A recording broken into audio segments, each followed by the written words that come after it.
Hello, happy Monday everyone. I know that's usually the hardest day, but I'm gonna try to make it a bit easier for you. And welcome on my stream again. This is Asian Bravo 7 with you.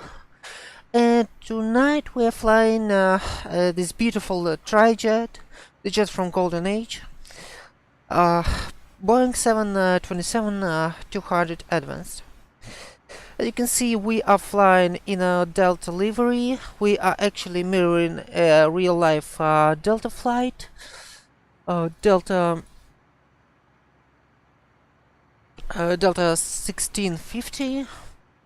And we are flying tonight from Atlanta all the way to LA. This is not gonna be a really short flight, so let's get going, and we will have some time to chat.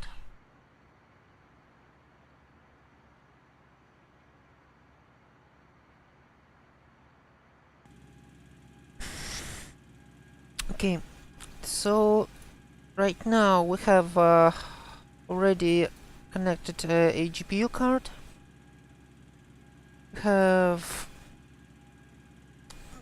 We have the plane powered up. Panels are in the most basic state right now, but at least nothing seemed to be broken. So, hey Aqua, welcome on the stream. Oh, absolutely, absolutely, I agree. I mean, if there won't be overcast the whole way, but if I recall correctly, there shouldn't be. Okay, so let's set up our navigation system. Tonight we are flying with SIVA AK Delco Carousel 4A inertial navigation system. And this is gonna be basically preparation for something bigger.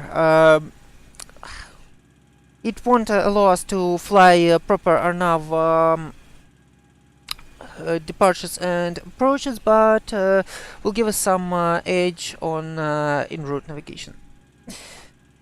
Okay, let's fire her up.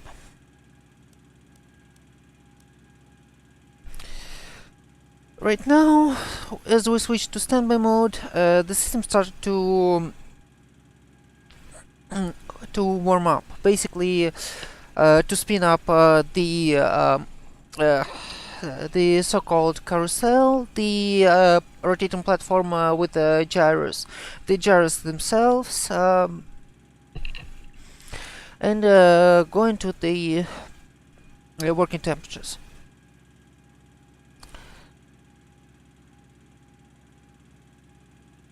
Hey Flurry, welcome on the stream. So, as it already warms up now slowly, so we can actually. How can we? Okay, give me a second, guys. I forgot this little minor detail. I don't remember. Can I put it into a line and then enter the coordinates, or should I? Well, the position initialization, or should I enter the position then switch to a line? Yeah, really nice to see you here, Flurry. Okay, no, festoons, root folder. No. Again, clicked on the wrong thing. Downloads.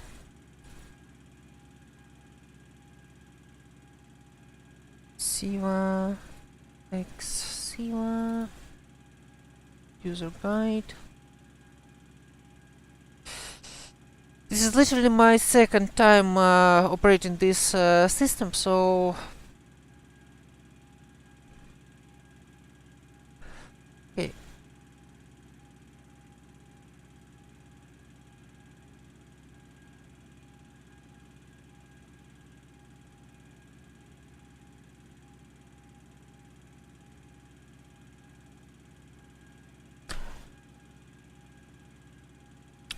Yes, Flurry, this is 722.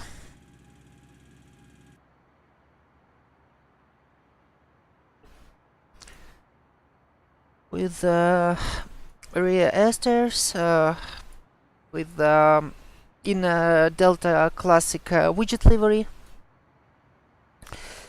and with full flight engineer panel, and basically everything else. Classic overhead. Yeah. Okay, so right now we first entering our present position.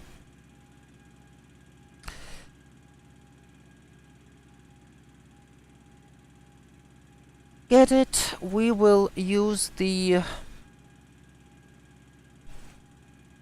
together we will use the information from Jeppesen charts, airport information.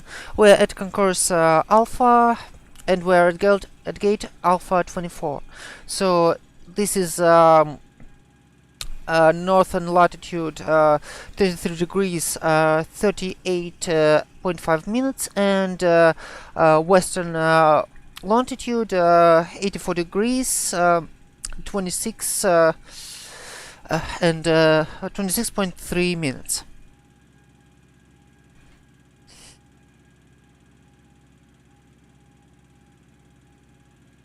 Okay,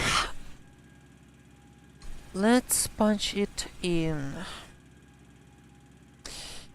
So to enter the entry mode, oh my gosh, northern 33 38.5 8.5. Here's our latitude and longitude, Western Hemisphere 84.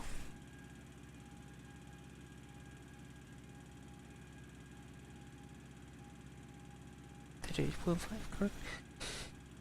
84, 26.3. 26.3. This is our position, so we can switch to the align mode. Now the system the system finishes to warm up, and gonna proceed with alignment. 0 means that we are not in the navigation mode. 5 is the current performance, or actually accuracy index that we want to be at or less, and 9 is the current index, which will decrease slowly as the system aligns, and basically listens to the Earth rotation to adjust the gyros and to basically get ready to navigate us through our waypoints. For now we can leave it to it and start to load the plane. Actually start to the initial cockpit preparations. Everything here is closed. Store warning. Stick shaker works. Flight recorder light is good. Alternate flaps closed. Compass slave to magnetic, which is correct. Actually both directional gyros are slave to magnetic, so as it should be. Check the lights.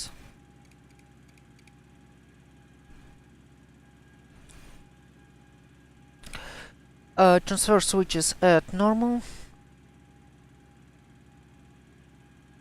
Yeah, I mean, it's old. It's really old.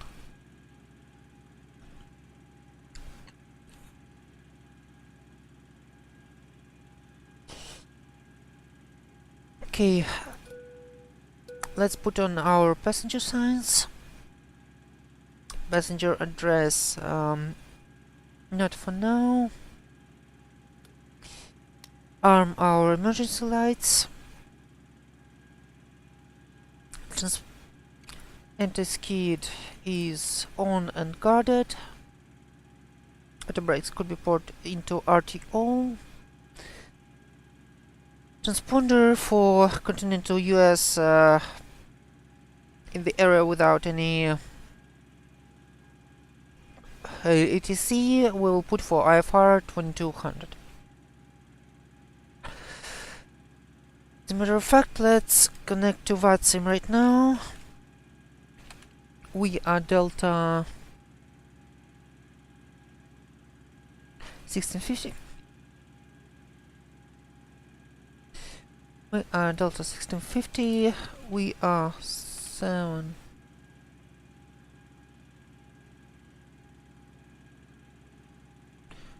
We are S722. And again, we are Delta.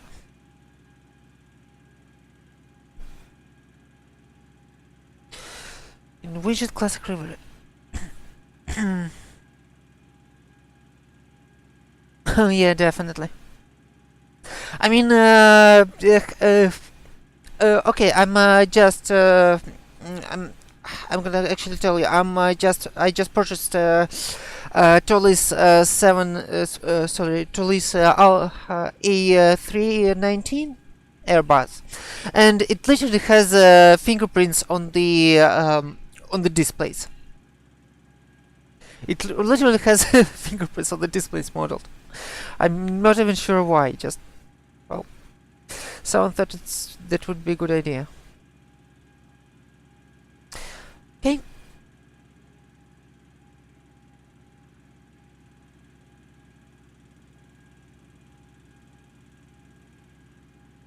Let's set up our panel lights. We don't need much now.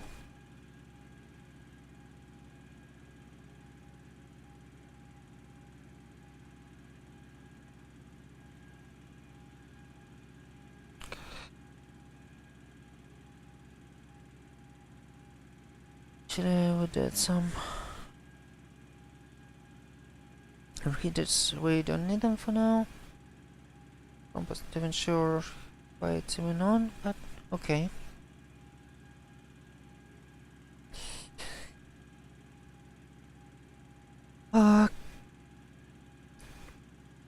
Okay, let's take a look at Siva. As you can see, the light lit up. Well, it's really hard to tell, but it's already in green. Yep, it's in green. That means the system is ready for the navigation, but we'll leave it in a line for a bit more, so the countdown goes to 0, and we will have maximum navigation performance. Because this is what we would want for this really long flight. Okay. Continue with tests. Fire system works. I think I forgot to test something. Cargo fire works.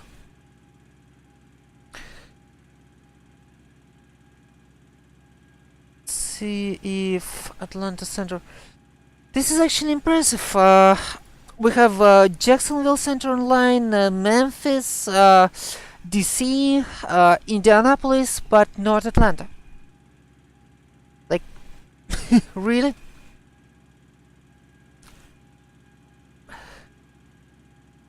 Yeah, modeling is a little bit questionable here. But trust me, it just was black when it wasn't lit up, so yeah. Okay, localizer on the comparator for some reason is on. We can just leave it be. Or actually, we can just cancel it. Other lights work as they should.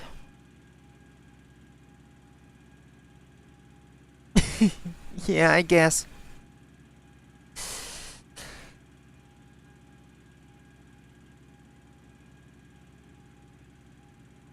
Okay.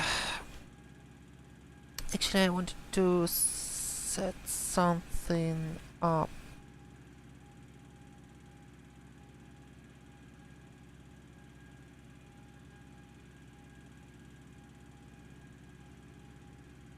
Hmm.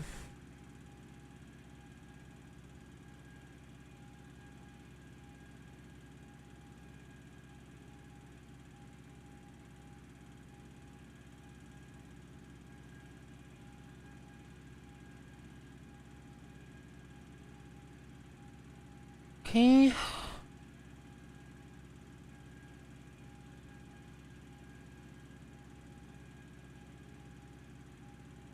Fly to the first office position, just so we don't have much trouble and stuff. And okay, what's going on now? Can you guys see or hear me? Testing, testing.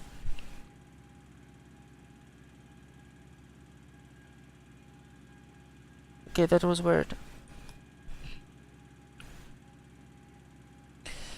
Okay, but yeah, this is what we have for now. Let's go ahead with. Okay, the radios are set up. Let's go ahead with the flight engineer panel. Passenger oxygen normal.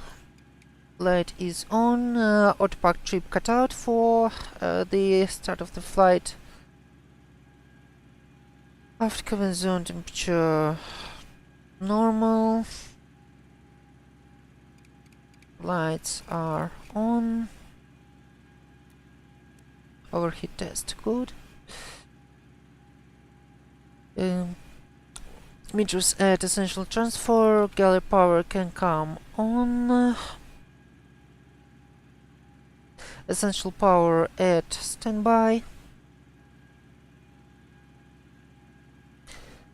Buses are okay. AC meter at bus ties. This is correct. Continuing to the lower flight engineer panel. Boost pumps are off for now. Actually, let's load her up. Nope. Here's weight and balance.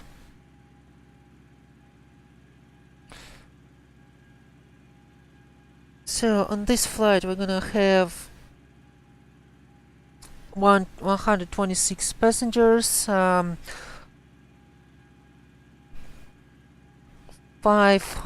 pounds of cargo, I guess just some mail.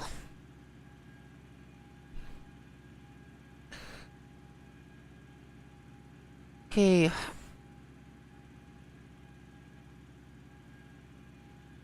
$26. Zero fuel weight 130, 580.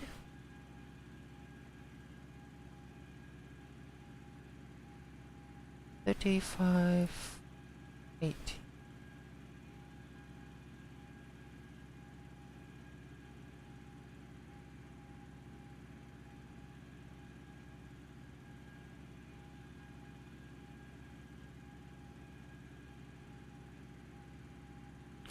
Okay, 120 is about 40 pounds of luggage to each passengers. 40 by 120, 26.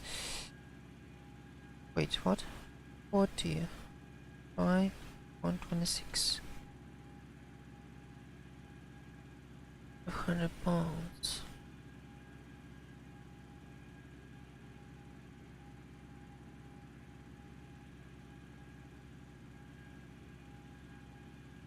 So 5,000.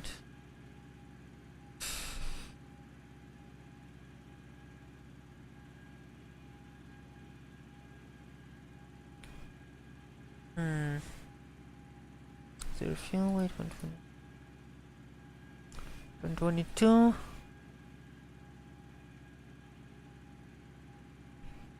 Uh, 20 kilos. It's 20 kilos each, so I would say it's pretty normal.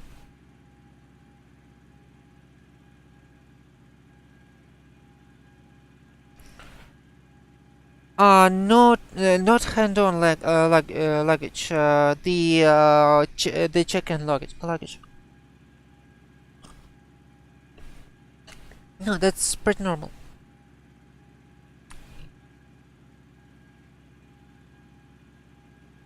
Wait, 122, 127. Wait. Yeah, that's our luggage.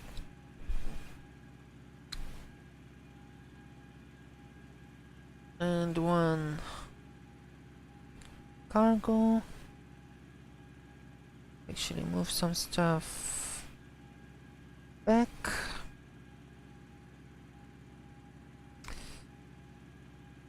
Keep forgetting that this bird has those heavy engines. Ouch.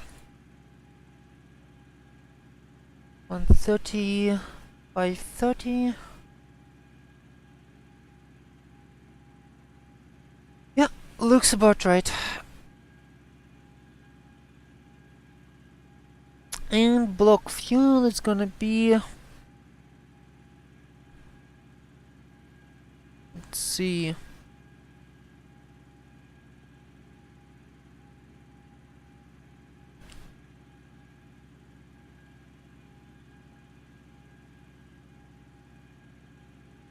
Maybe we'll take a fuel. 57,000 pounds. So we will load 58 for just to be on the safe side.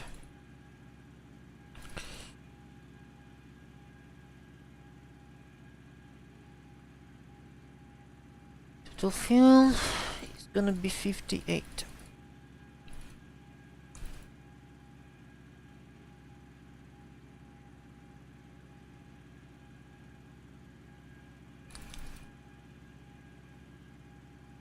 You can see the tank meter is showing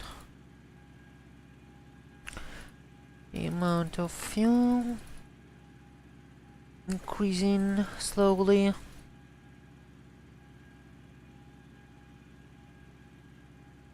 $58. Interesting.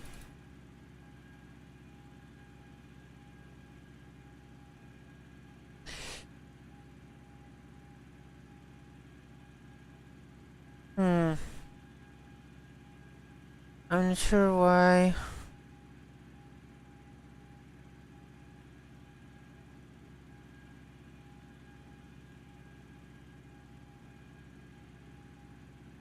Okay, I guess what is it called? I guess InBrief has a weird definition of maximum fuel for 727, or maybe FlyGSim is a little bit off, but I think we can just leave it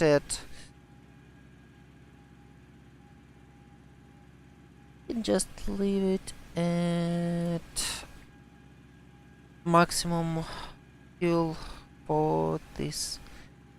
Well, we can just leave it at 100% for each tank. It should still be more than enough. I mean, this is with the alternate and everything. And we are on the GPU, so we don't need to burn a lot of fuel for all the other stuff. In the meantime, our receiver has aligned. We can switch to the navigation mode and to position reporting mode. Okay, this is correct.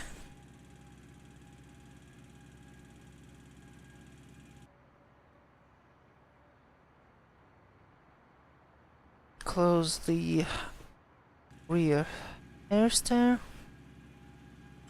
The light is off. Let's put in our first waypoint. Our first waypoint after departure is gonna be... Let's see...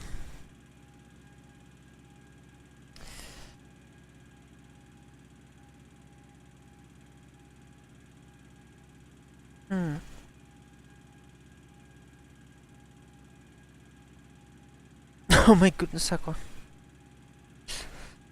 You have interesting interests, let's put it that way. Okay, our first waypoint is gonna be Hanko. This is an hour now waypoint, and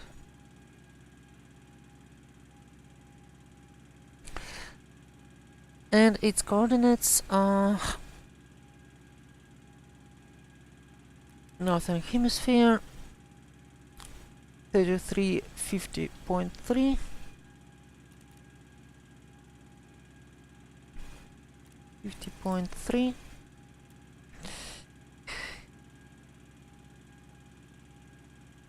and west 8538.9.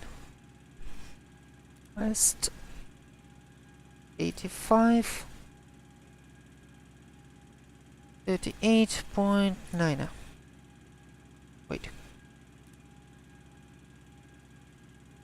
8538.9. You really don't want to make a mistake here.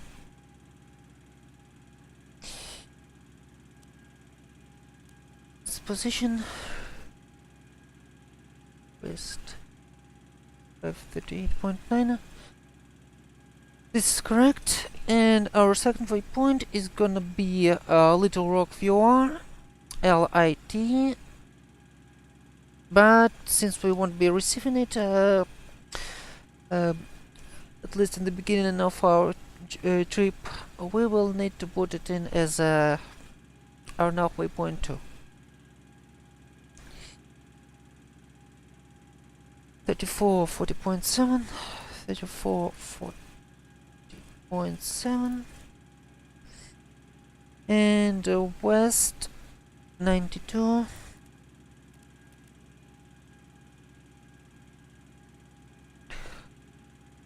On 0.8.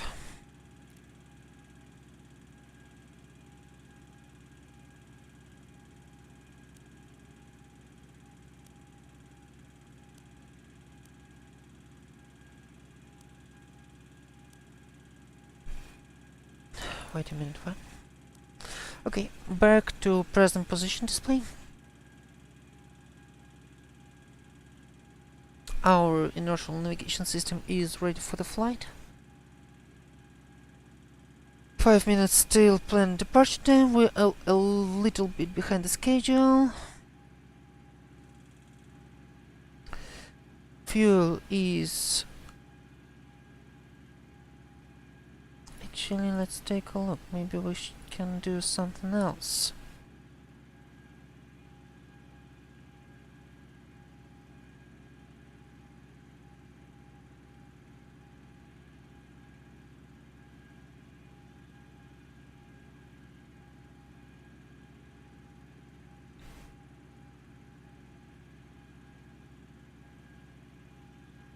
No, we better leave it as it is. Fuel heats are active. Hydraulic systems are correct. Lights are on. Oil quantity is enough. Temperatures and oil pressure irrelevant for now. Okay, let's set up our pressurization system. Cabin altitude 6000 should be enough. Our step climb altitude is gonna be 32,000. Flight level 320. Our landing altitude is gonna be let's see here.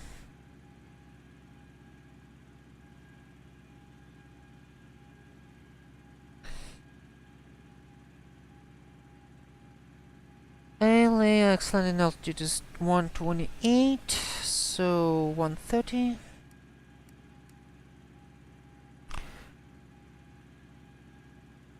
Well, okay, everything works here as it should. Automatic in ground mode. Main supply. This is correct. Bleeds all open for now.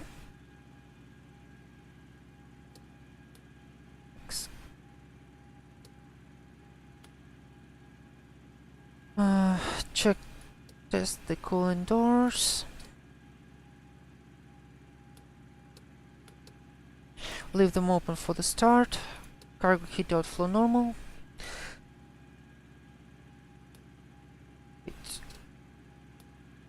Packs are on, and let's fire up the EPU.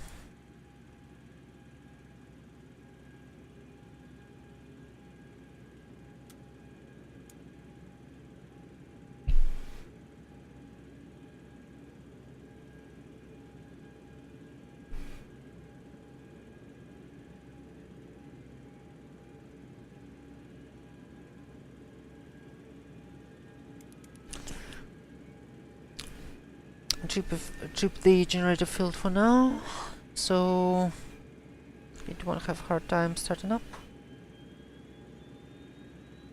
And I don't think it did start up.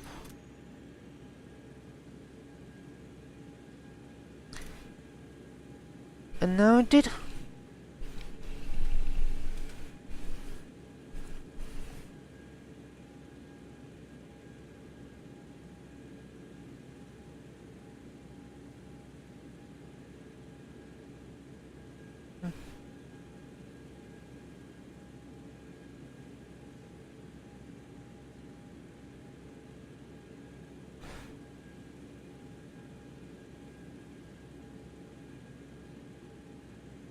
Waiting for the APU to properly fire up.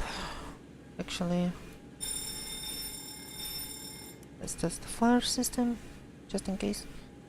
We should have done it before the beginning of the flight, but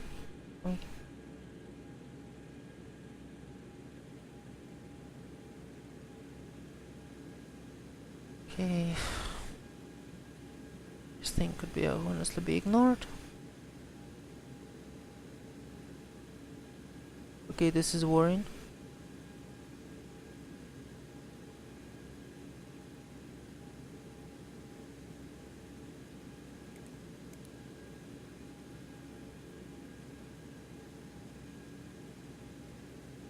Why exhaust gas temperature is so high?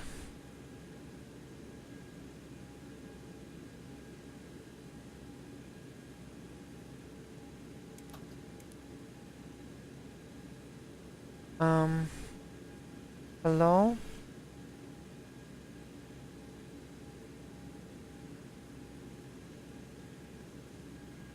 Okay, this is worrying.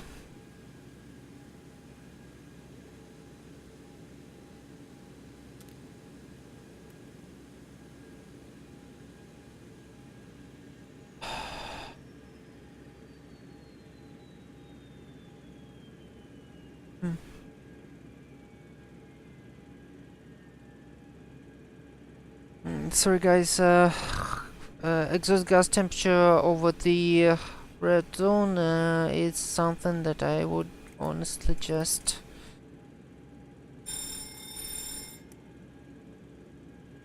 something I just can't ignore. Maybe we should close the packs for now.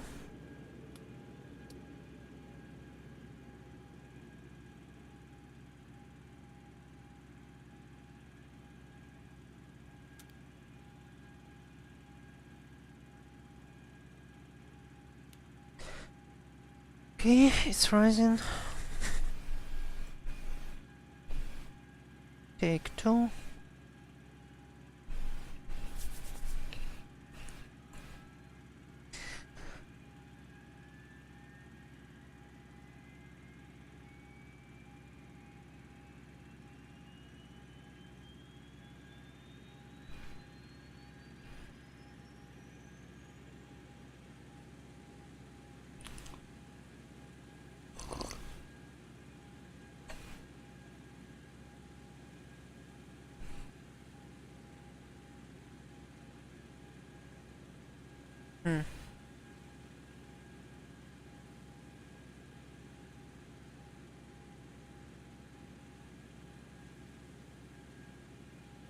Okay. Now this is more like it. Temperature normal. We can close the circuits. The plane is autonomous now. External power could be disconnected now.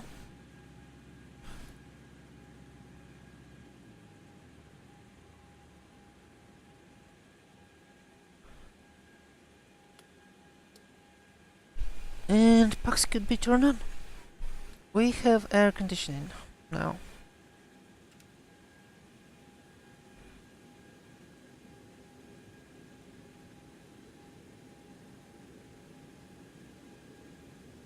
See if it works as it should.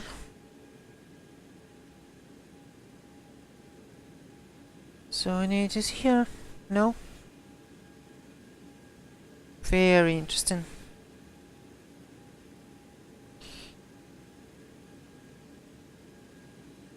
Okay, either way.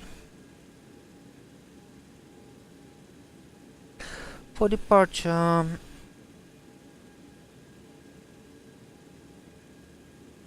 heading 275, or actually Atlanta 9 departure is gonna get us on heading, yeah, 275. If ATC comes up, we are on V2. We are on departure area V2, which is west and second. Sorry, I mean vector area.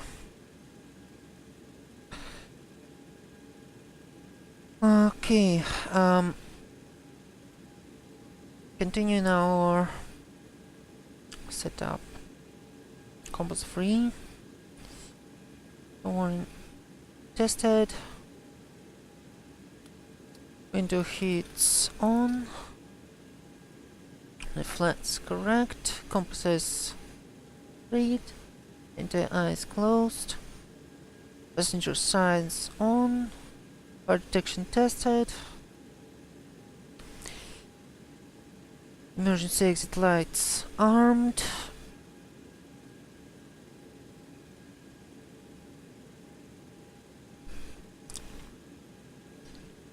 Let's pick up our weather.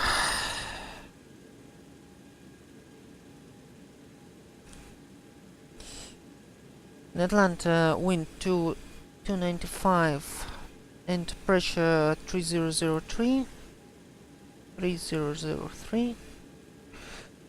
Operator is angry with us.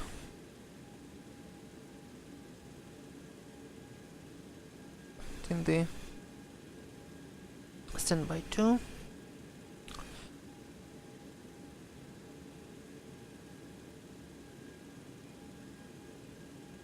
Okay.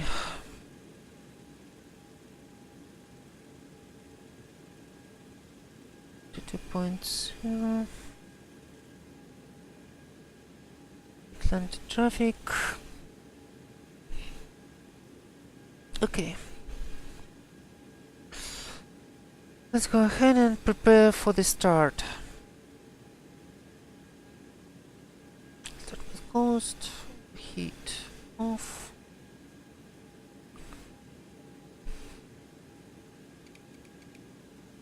Cool. Get the power off for the start. Essential power to the APU. Power disconnected. Ouch.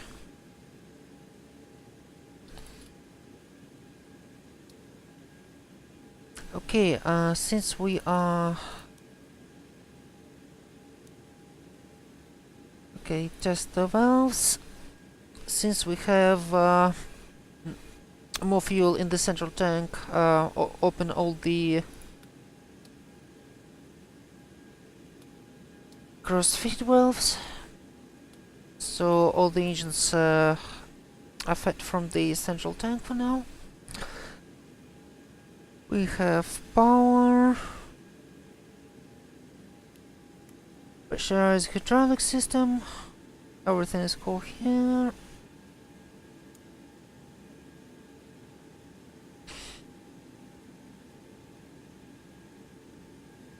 Two systems are pressurized nicely. Lights are full. Pressurization again, everything is correct. Packs, passenger cabin, everything is fine. And before start checklist, cockpit preparation procedure is complete. Oh, right. Let's plug in our departure altitude. 30,000. 30,000. Actually, 10,000 initial climb altitude.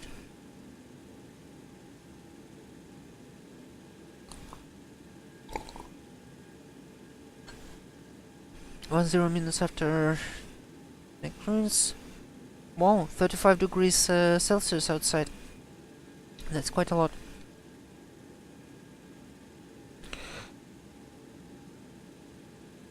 Okay, fine. Continue with our checklist. Emergency angle climbs. Stoward and armed. Anti-skid. Wait. Anti-skid on. Stall warning checked. Emergency exit lights armed. Passenger signs on.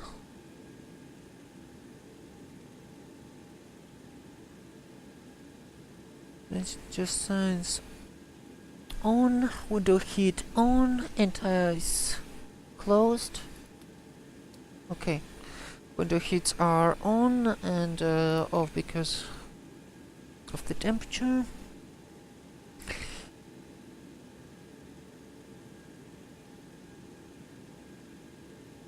And is closed. Flight instruments set and cross-checked.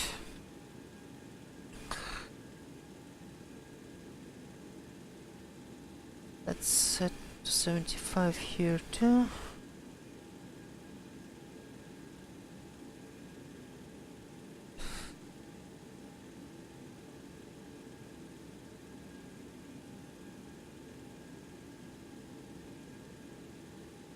Whoa, you live under Atlantic class Bravo? Whoa, must be noisy, but at the same time very interesting. Yeah, I can tell. Shenanigans. I mean, 35. It was 25 in Moscow yesterday, and it already felt pretty hot, and I can imagine. Okay. Flight director set and flight instruments set, altimeters set, directors. Heading mode.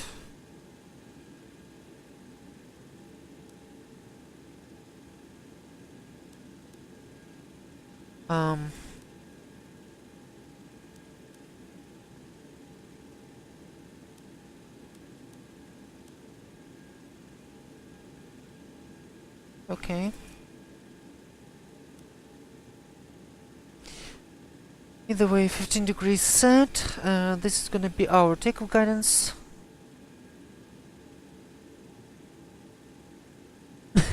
Yeah. To be fair, that's kind of my dream, to live under an approach to a major airport. I sleep fine with the jet noises, and I love watching them before falling asleep. Okay. Compasses synced and checked. Radios, radar, transponder. Radio set, transponder set. Radar. Oh my goodness, that's a lot of fingerprints.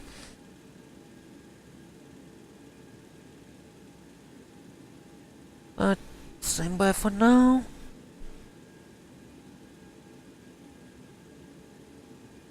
Start levers cut off. Parking brake set. Radar and aileron trim aileron trim 0, rudder trim 0, as it should be.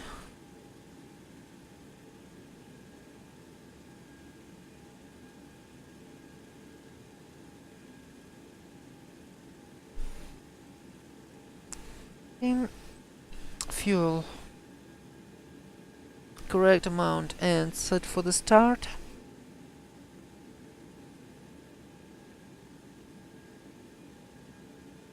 Hydraulics, interconnect closed, pressure and quantity normal, papers on board, obviously.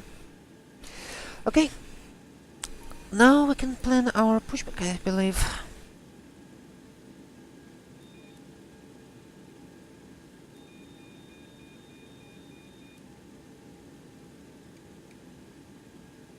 Curious if turn works. No, doesn't seem so. Let's just plan.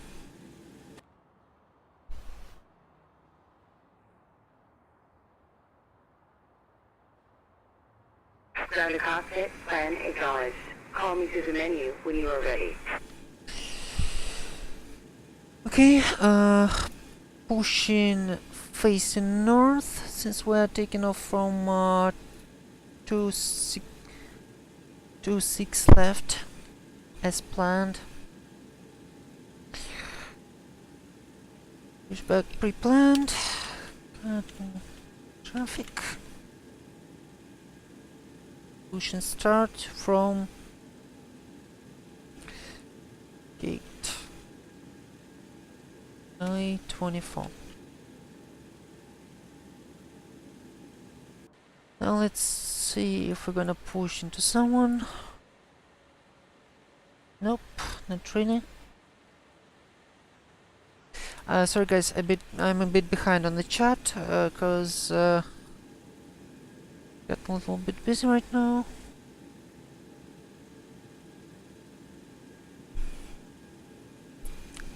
Ground to cockpit, tow is driving up. Tow is driving up.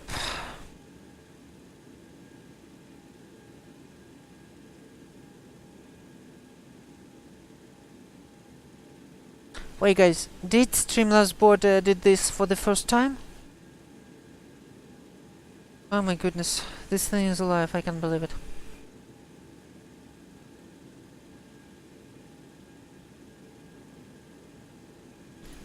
And what's this dollar sign means?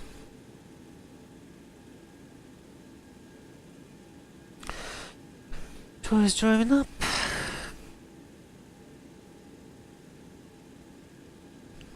Let's now see our review our start procedure. Okay, all doors and hatches are closed.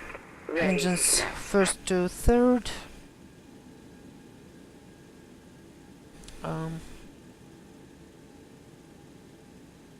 Before start, close the back, scaling power off.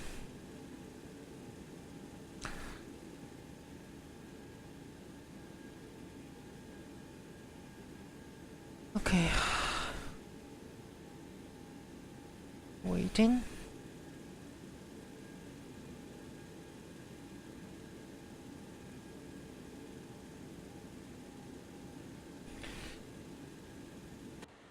Tow connected and bypass pin inserted. Release parking brake.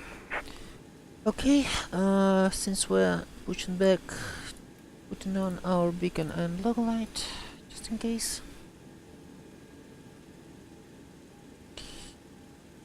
And parking brake is released. Starting pushback, and you may start engines. Oh, definitely shenanigans. Okay, we're cleared for start, which means closing the packs. Pressure over 20. Galley power is off. Cleared for start checklist. Beacon on, galley power off, packs off, pressure almost 40 before start checklist complete. Okay, starting up engine 1. Ground, guard. Into rotation. Wait a minute. Yeah. Oh, Then open. 20% R2N2.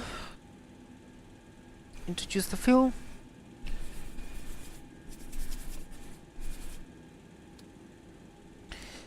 The engines are spooling up.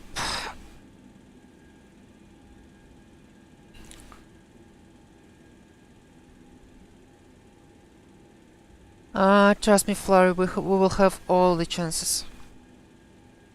Speaking of, turning on the TKS.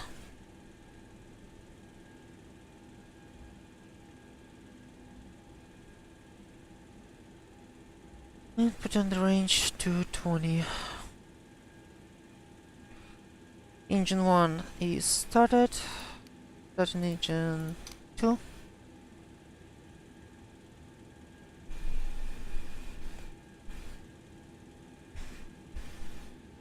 Start valve open. Operation complete. Go ahead and set the parking brake. Parking brakes set. Disconnecting tow. Stand by. 20% and 2. Fuel open.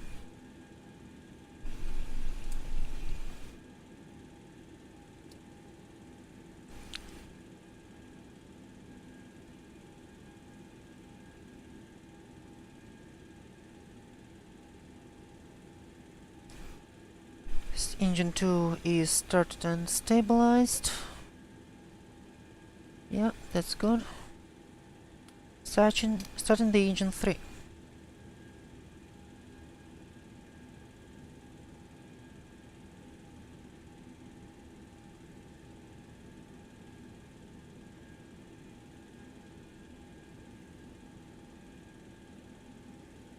Tow is disconnected and bypass pin has been removed. Hands are going right. Starting We'll see you engine, next time, and have a engine safe flight. 3 started. Fuel is open. And signal on the left.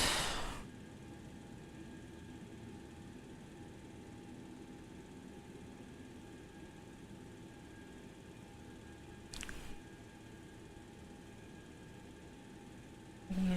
Okay, thank you, ma'am.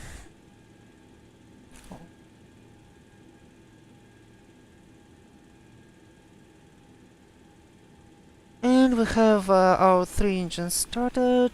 We have ground equipment clear. After the checklist, ground equipment cleared. Fuel set for takeoff.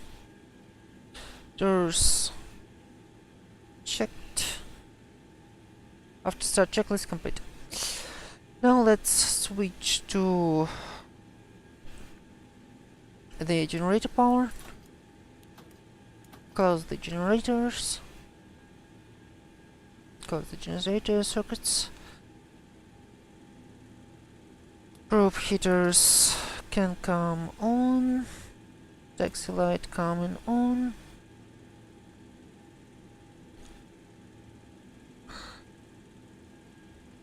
Everything is correct here.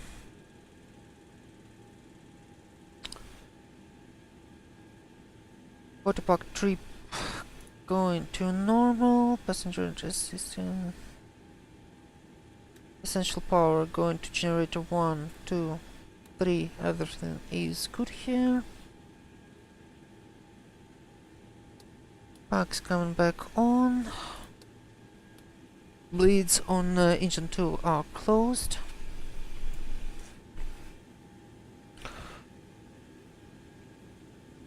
Cooling doors are full open. Fuel is correct. Hydraulic system is pressurized and fine. Everything else is in the green. Pressurization system set up. And we finally can turn off our EPU. Okay, we're started.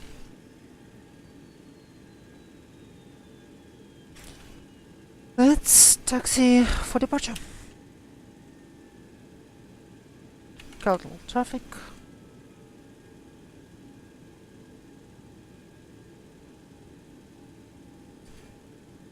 To 6.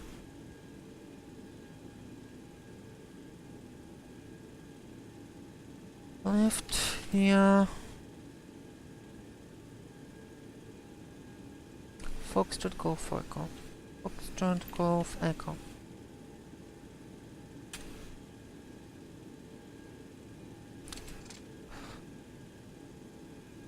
We really need a voice interf.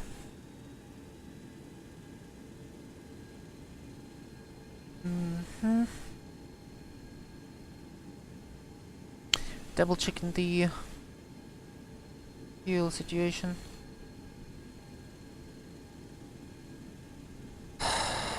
And we are on.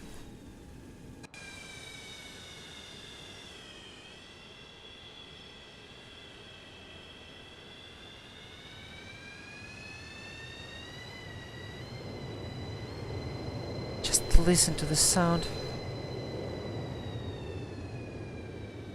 Dude. Okay.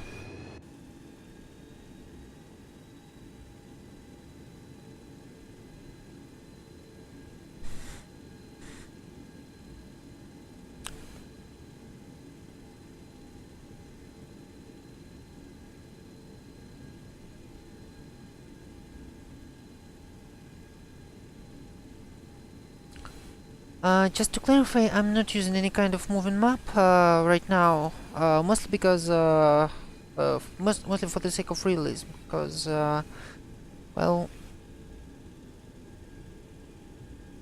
there wasn't any moving map in real 727s, so everything via charts and coordinates.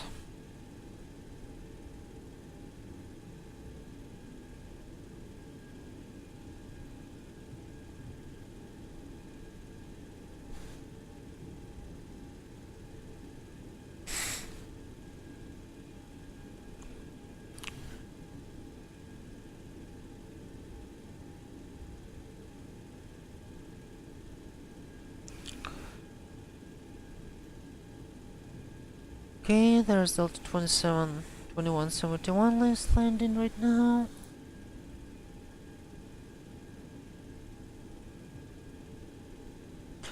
Pressure G002. Just change a little bit.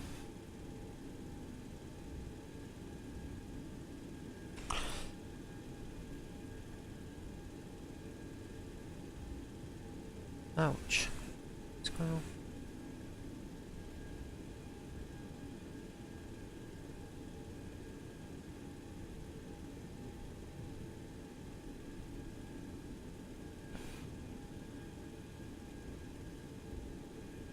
A320, isn't it?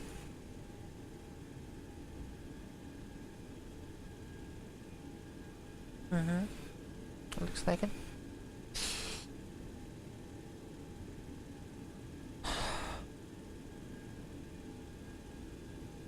Can't even really tell how fast we're taxiing.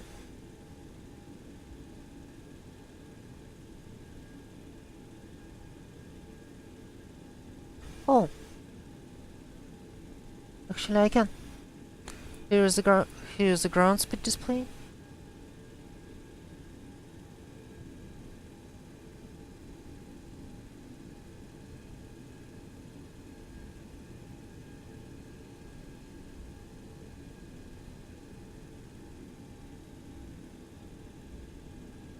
Eighteen knots.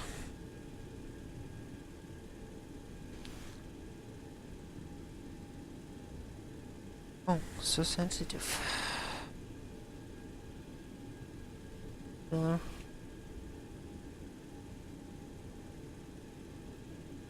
Runway 9 left.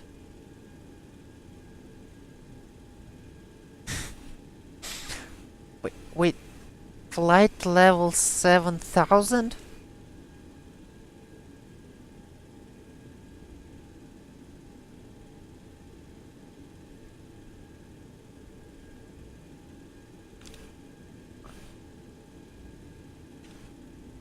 Nine left?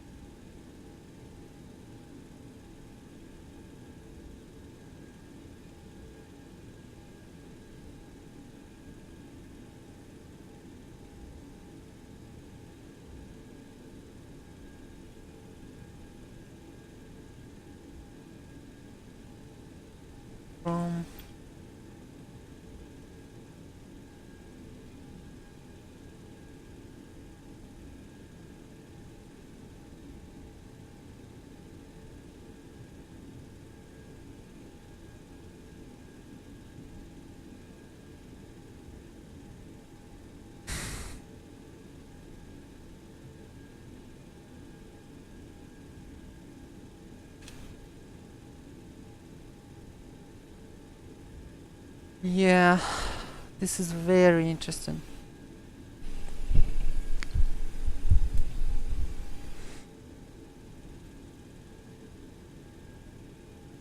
Okay.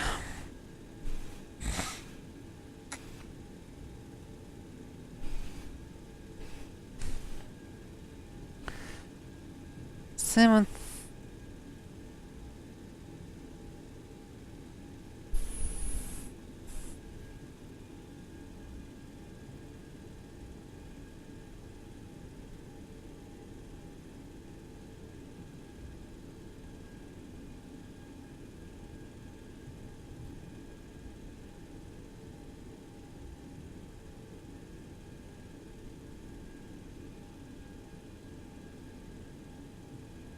Hmm.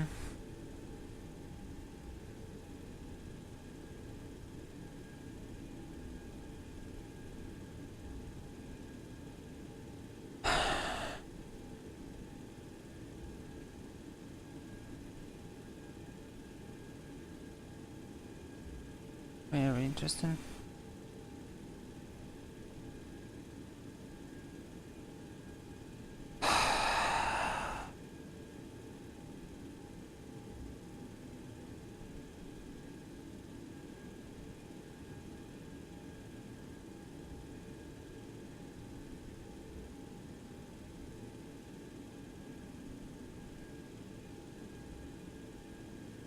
Just 260.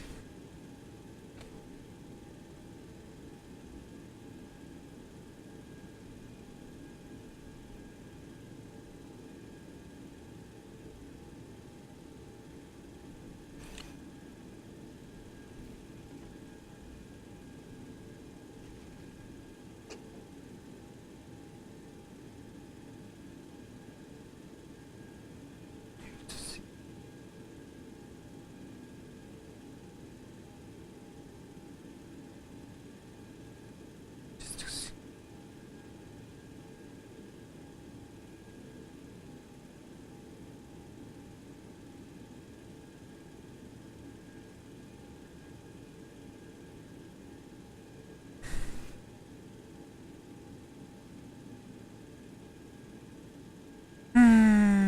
My goodness, this guy is just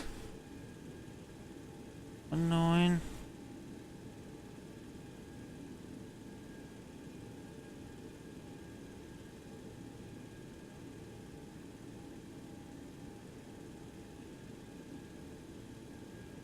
Ah, it's sunglasses.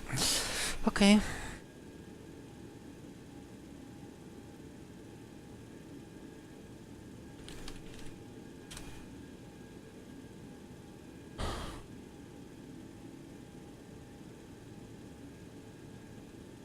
Sorry guys, gonna double check this.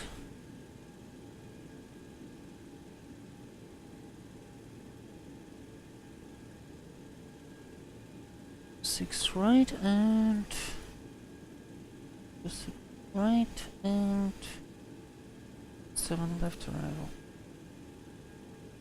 6 right and 7 left.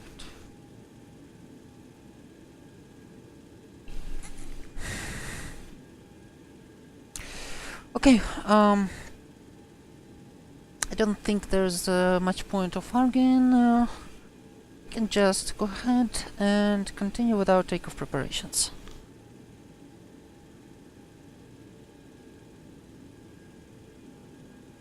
Before takeoff checklist.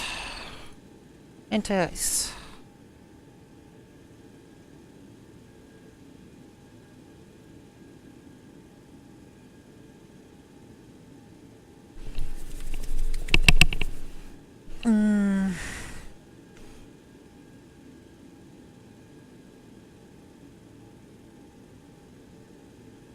Okay.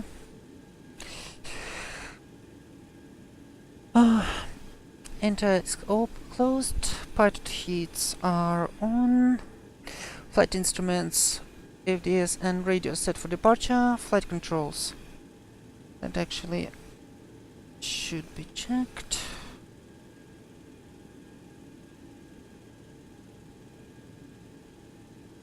Flight controls checked and correct. Speed brake.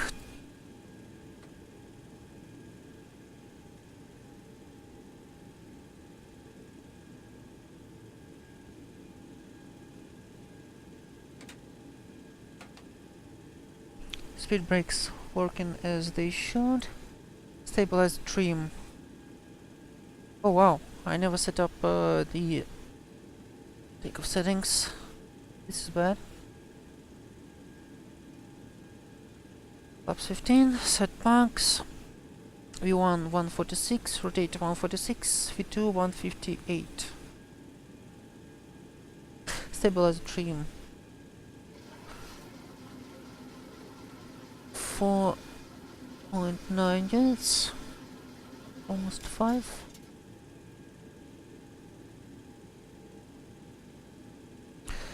Normal EPR 204.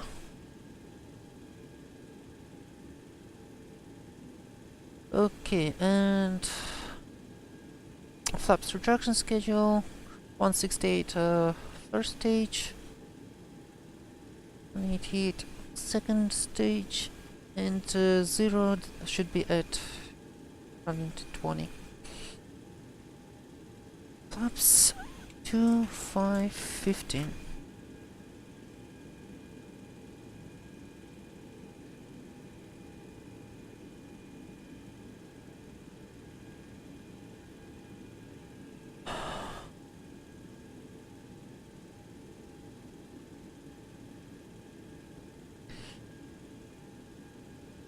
Set, flaps set, belly power, of course I forgot, electrical, no lights, essential 3,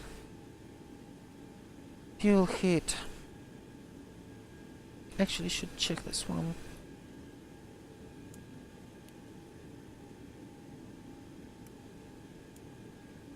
Fuel heat off.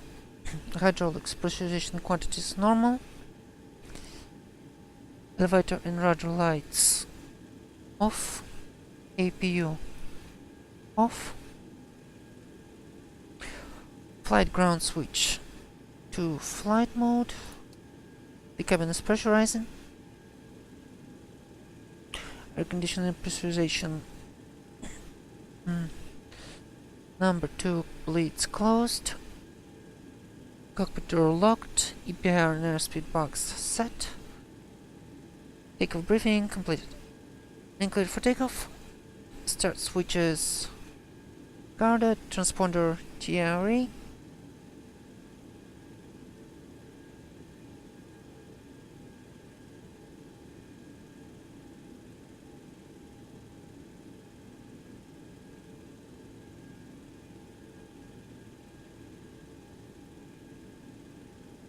Okay. Landing lights on. Strobes on. Auto park trip switch normal. Before takeoff checklist complete. Okay. Enter traffic. Vehicle 26 left. Departing west. Okay.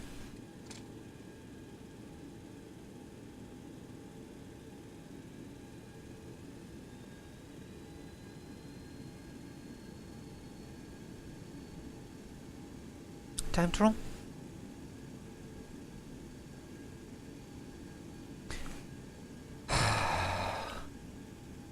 No one is landing on our hand. Good thought. 26 left identified. We are lined up. Everything is correct.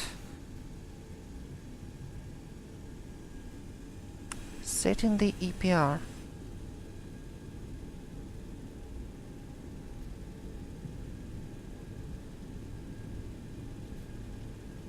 Airspeed's alive.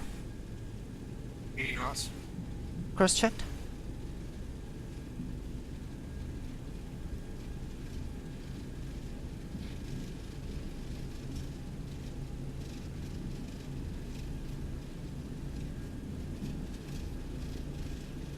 Continue. B1. Rotate.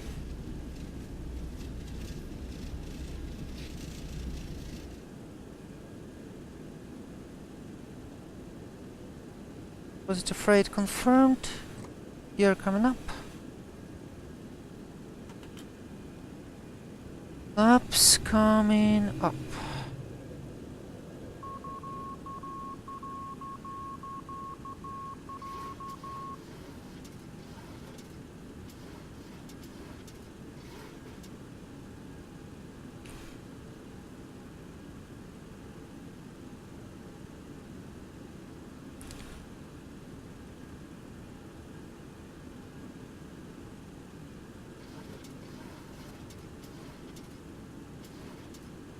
And we are airborne.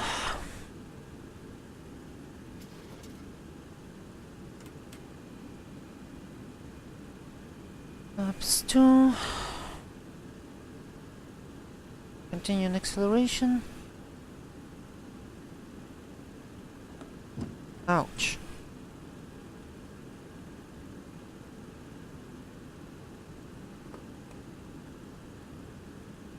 Thing to off. And flaps going to 0.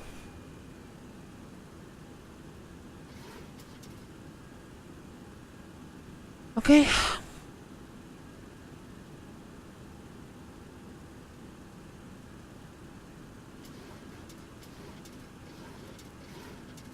Reduce the climb rate. Continue in acceleration.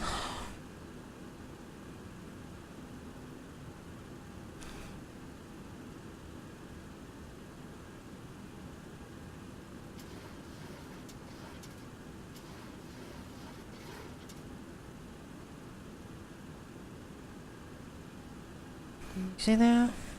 Easy.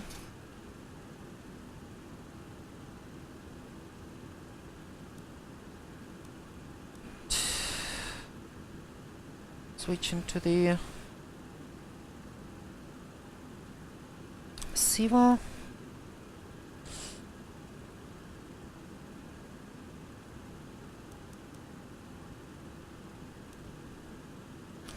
And going direct to waypoint 1.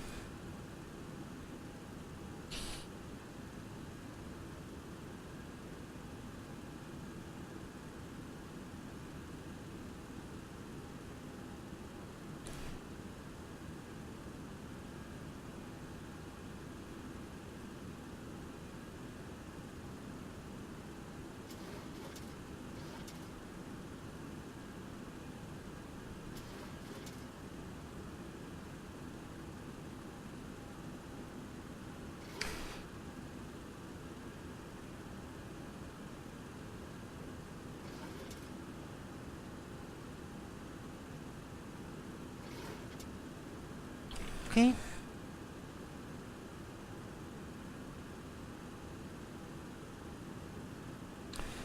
This is at 240. Autopilot on. Hold indicated airspeed.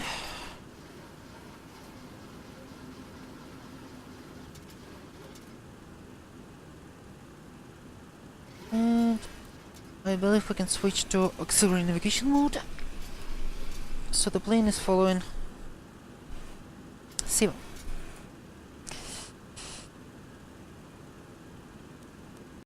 Bi-directional scan. Move for now. Actually, let's keep it, just in case.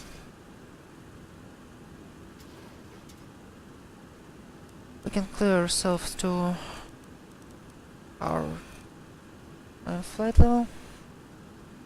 Stab out of trim. Excuse me, what? I don't believe so.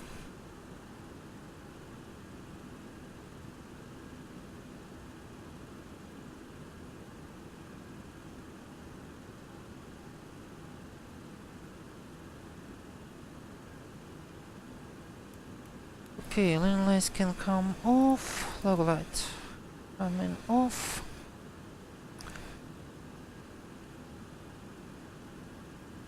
Passenger lights skip for now. Here everything is correct. Packs are very hot. Not sure why coolant doesn't do much.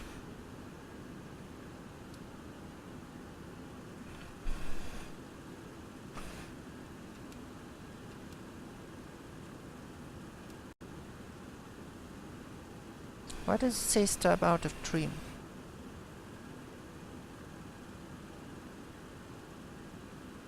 The altitude. And we can accelerate.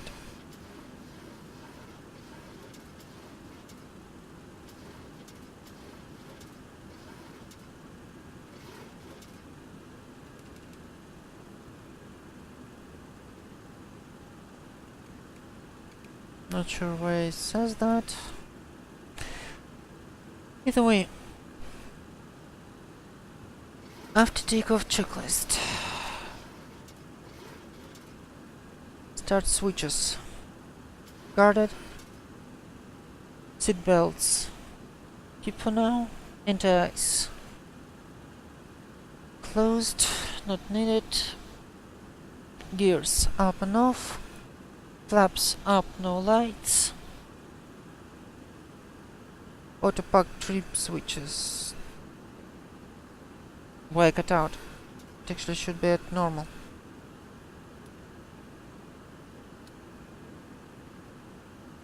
No, it should be at normal. Pressurization. Checked and set. Everything is going on nicely. After takeoff checklist complete.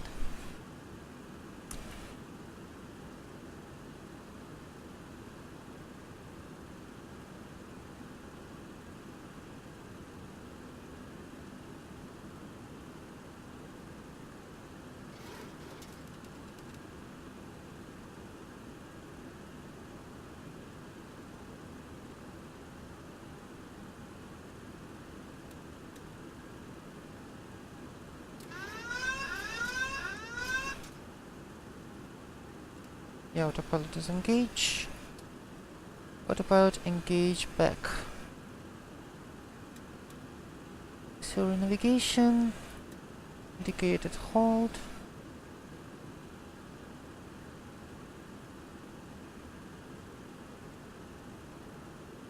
Okay, that's more like it.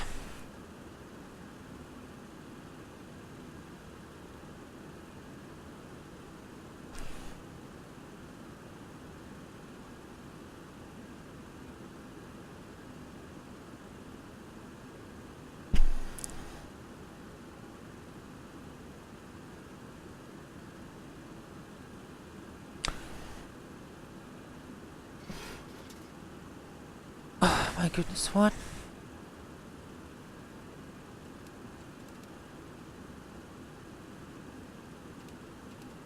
What's up? Why? Why are you doing this to me? It's not out of trim.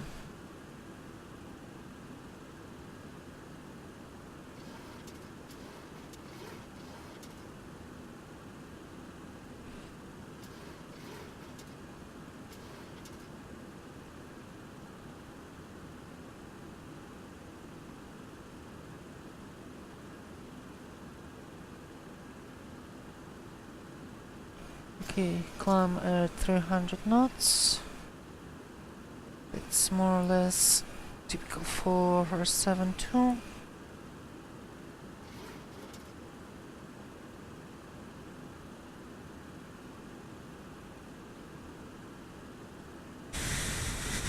Yeah, I guess.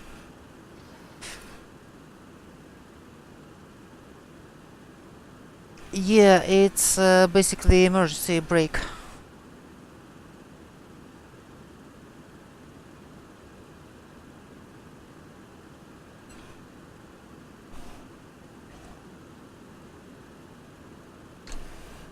Never had a chance to use it, to be honest.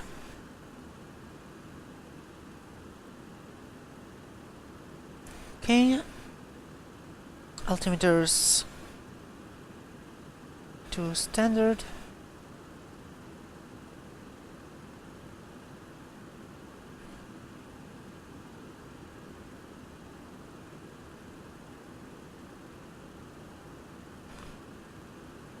Yeah.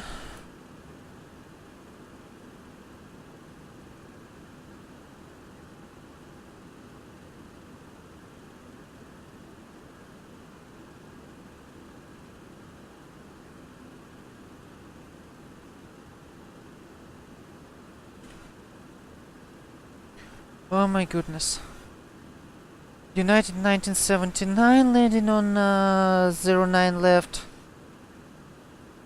Now reach with incorrect call sign because correctly filed ICAO call sign for air mobility command is RCH.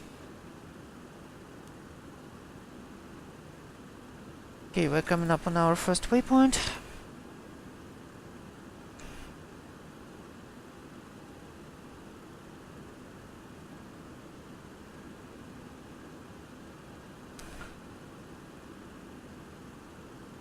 Now this guy. Oh my goodness.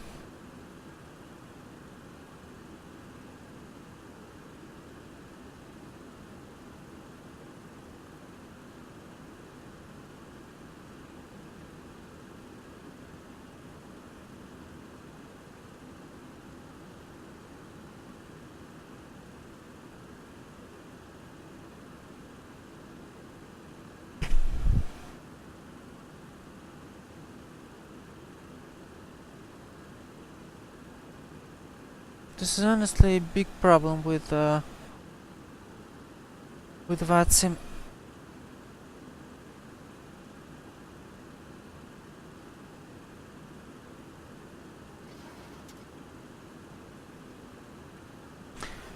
Okay, we're now going to our next waypoint.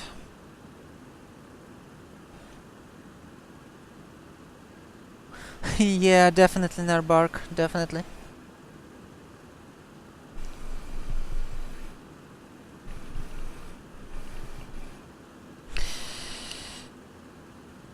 Speaking of, I completely forgot to turn on the weather radar.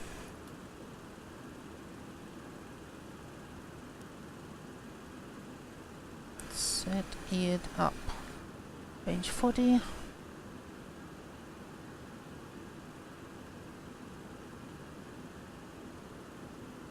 Wait. Yeah, let's keep it at 40 for consistency. Yeah, welcome to VATSIM.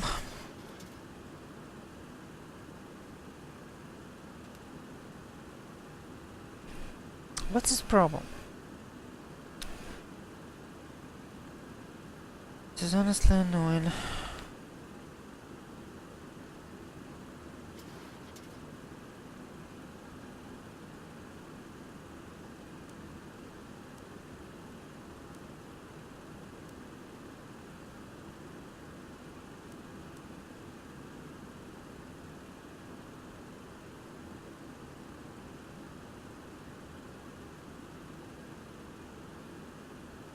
Hmm.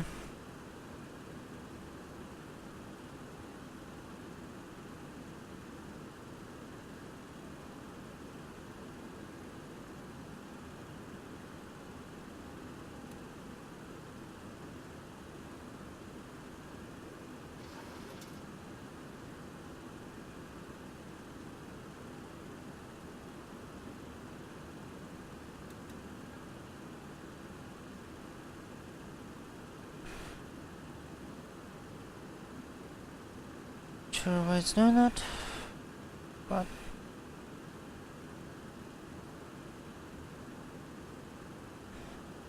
okay, Flurry, thanks for stopping by. Good night. Really nice to see you.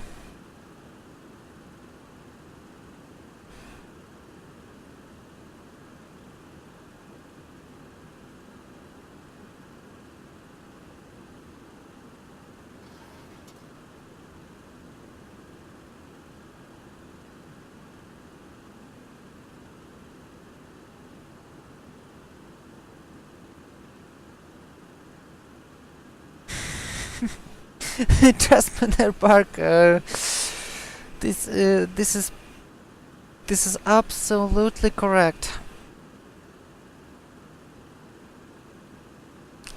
But she's more into train sims, from what I know. Oh, internal train, police simulators. Actually, something I was playing streaming for some time, but never actually got to.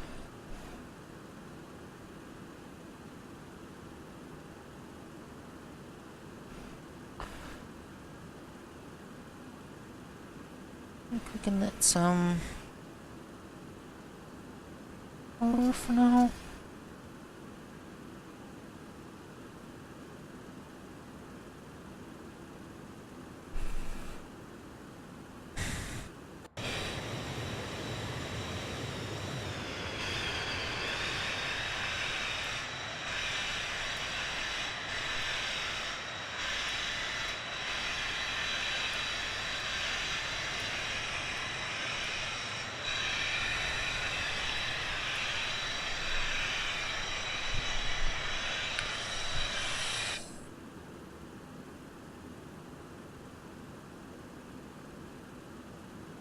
Okay, distance almost 300 miles direct. Yeah, I still have a two-net bark. Nerd bark. Not sure how to correctly pronounce. Okay, now first, our first Land Alpha waypoint is Little Rock. 113.9. 113.9.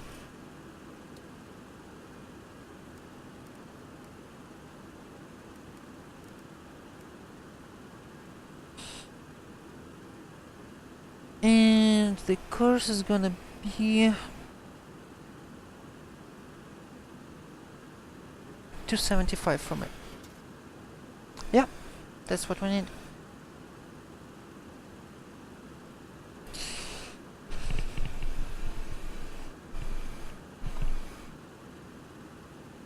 The HSI is slave to the SIVA for now, so it shows the distance to the next Arnav waypoint, which is actually Little Rock. And we don't yet have the DME readouts for it, so that's what we have for now. So guys, if you are... Oh my goodness.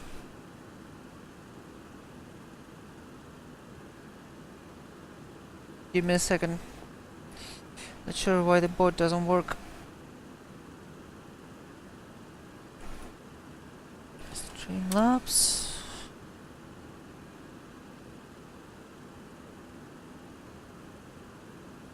So guys, if you've been following me, you might have noticed that I'm planning my vacation pretty soon. It's gonna start on basically after the 29th of May, but officially from the 2nd of May. So why are we heading right now to LA? Because this is gonna be our stopover point for my first oceanic flight. I'm gonna fly this very 727 from LAX to Honolulu International, and from Honolulu International continue with my planned Hawaii vacation flight, which is actually a set of flight plans from good old Flight Simulator 2004. I already got the Cessna 172 reality expansion pack for it, to have the full atmosphere of an old beaten up Cessna from a flying club. We're gonna quote-unquote rent. So I already have set up the scenery for the Hawaii ortho airport sceneries, so stick around, it's gonna be pretty interesting.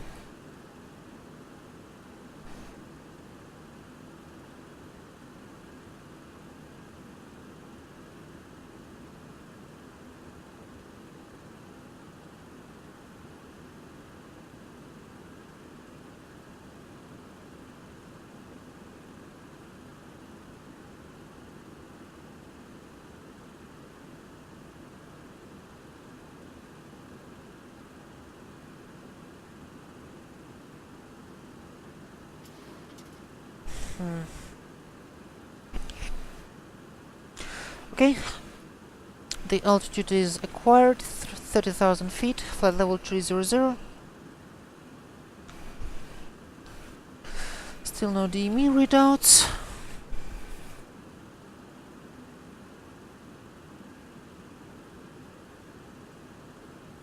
We can reset our altimeter for now. Everything is clear on the weather radar.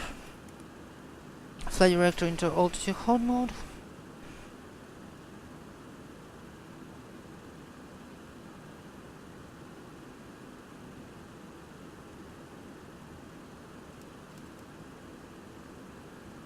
This thing is still annoying us.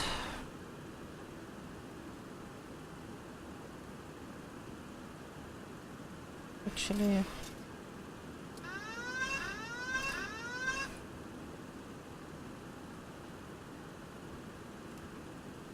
hold on.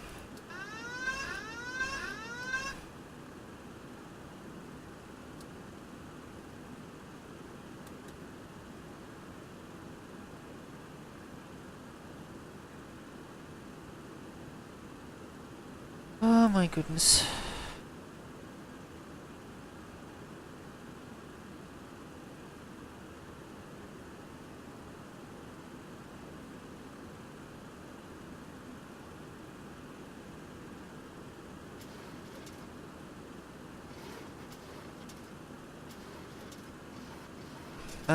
Come on.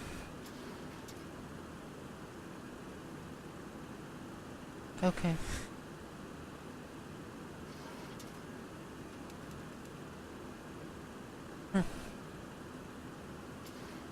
No, I'm seriously worried about this.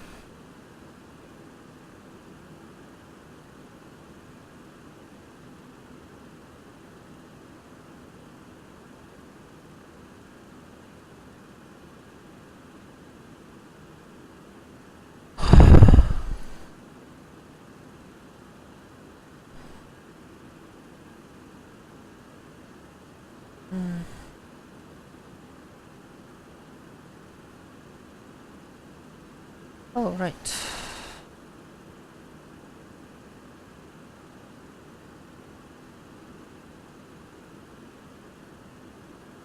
In the last 5 minutes.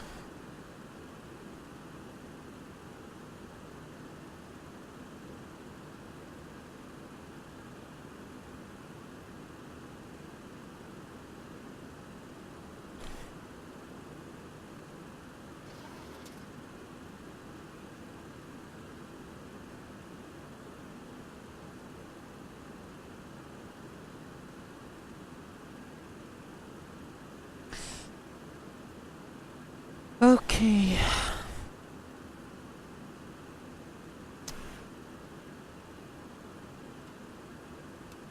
This seriously worries me.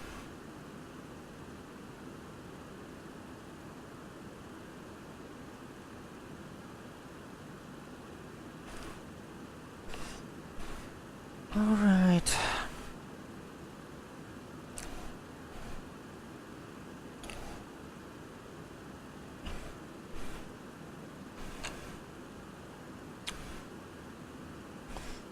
mean, oh, okay.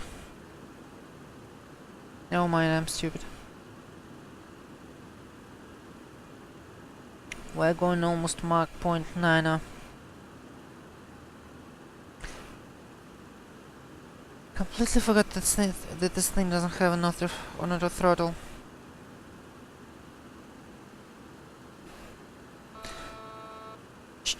Easy there.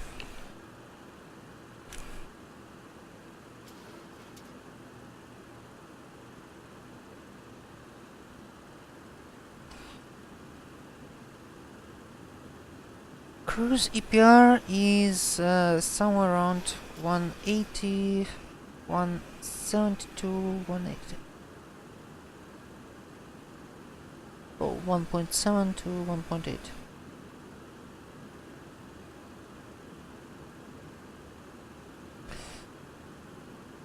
Let's see how it's gonna be on at 170.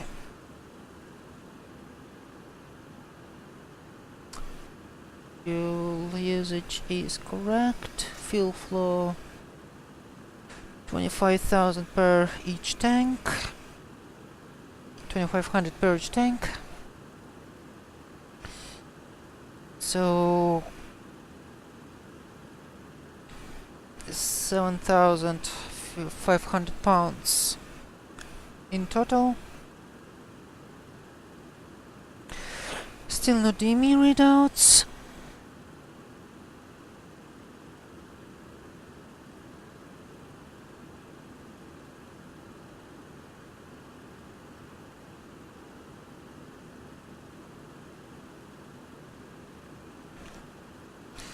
But I think we can turn off at least our passenger sides for now.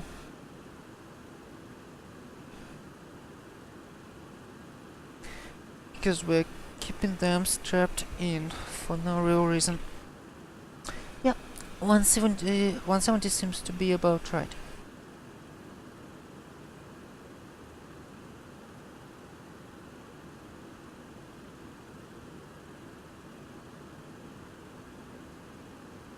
Okay.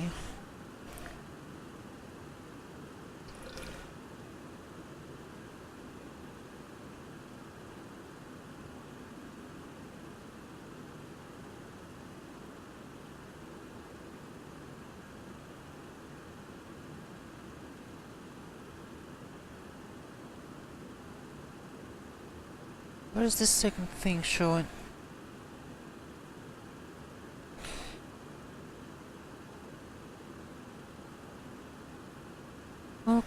Okay, just as a reference, we're gonna add right now a Memphis VR 117.5.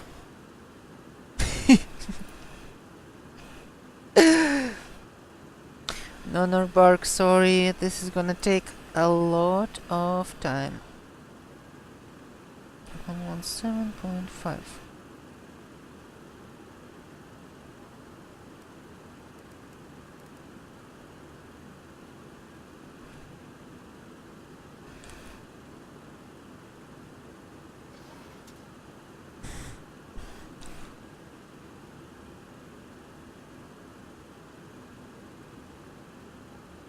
Right now, according to the DME, we are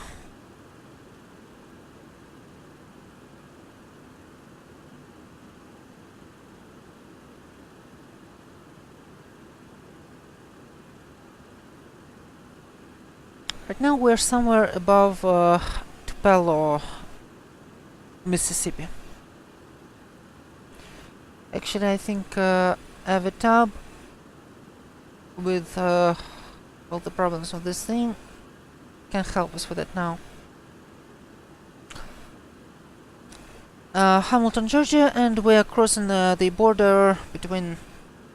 We are crossing the state line between. Let's see. Between Alabama and Mississippi. Left Georgia quite a while ago.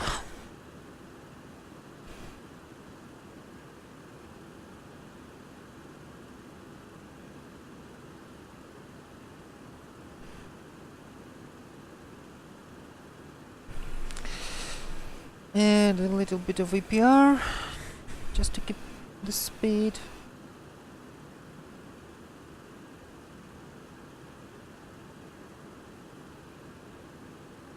Oh wow, that's sensitive.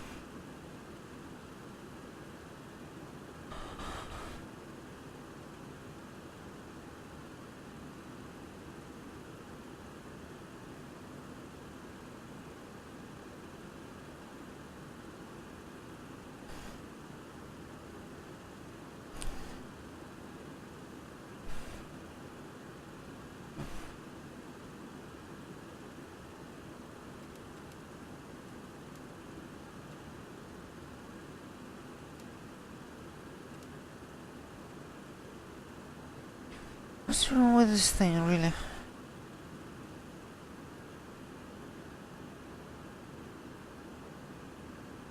Okay, here everything is correct.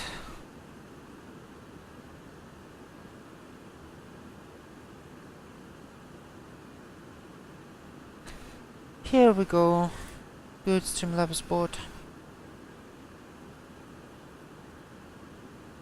Hydraulic is correct. Fuel usage is correct.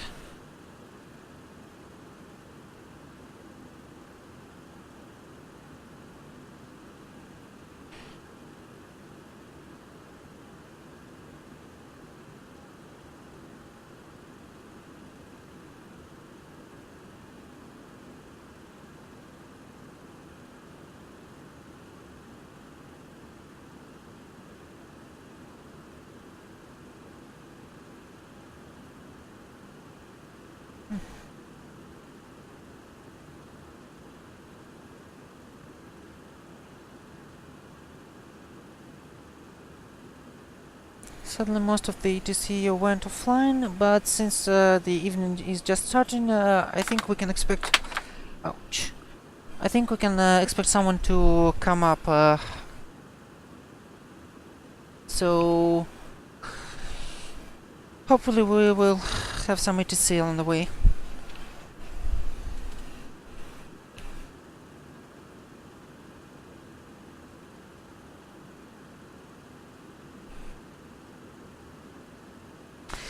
Some more APR, because this doesn't seem to be enough.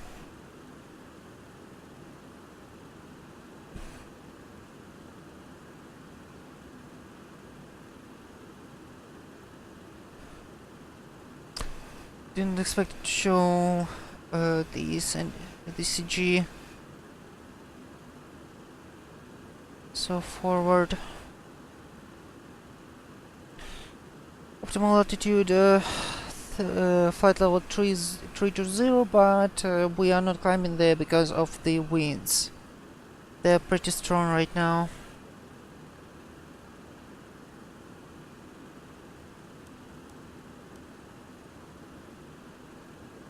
The wind is 264 at 45, so basically almost direct headwind. Which means the ground speed is gonna be way below of what we planned. Yeah, 438 knots.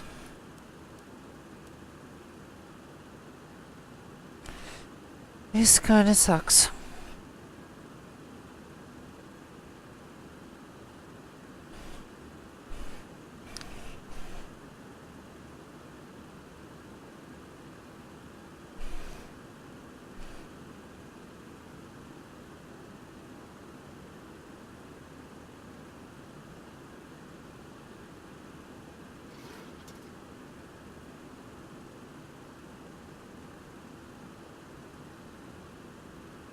Also, beside this,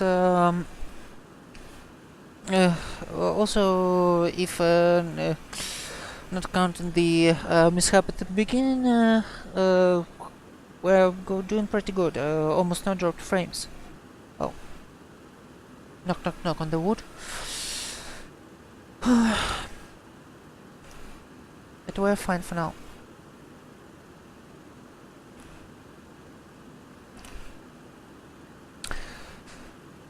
Oh And we finally have the DME readouts.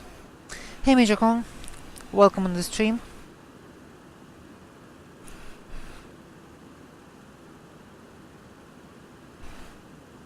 We are flying this 7-2 now with piloted by Siva, because two first waypoints are basically are enough. What do you mean? You mean what I mentioned? I had a huge frame drop. I don't know. Maybe internet glitched out. Maybe some.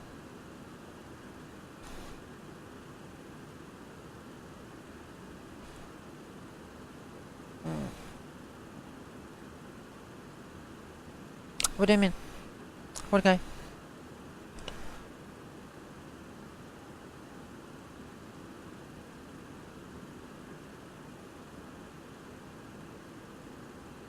What do you mean shenanigans? Just.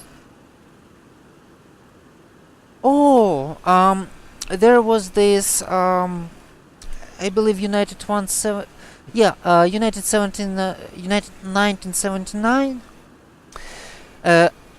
They were landing. They first reported they were descending from flight level 7,000. Flight level 7,000. 7 million feet. Basically over.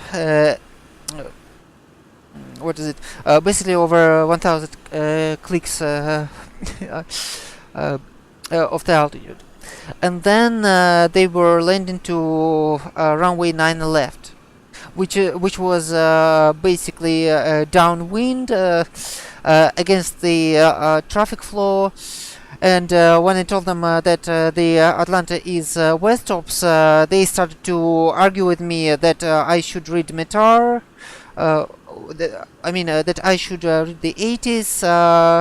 I'm not sure what they were referring to, because there was no 80s at Atlanta at this moment. They then, when I told them what the winds are, they told me that I should basically that if they have any problem with them, I should go to direct messaging.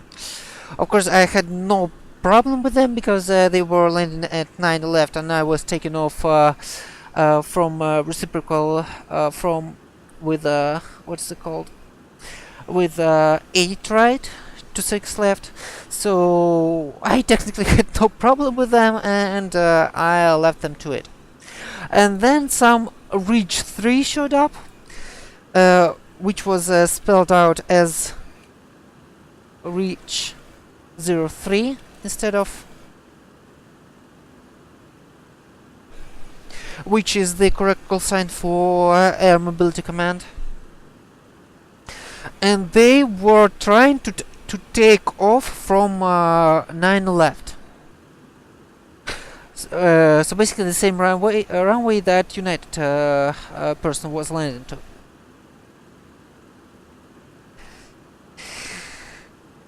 And that was a bit less wrong than United, because the correct runway would be 9 right. So yeah, basically. Basically, VATSIM shown it's not the best side.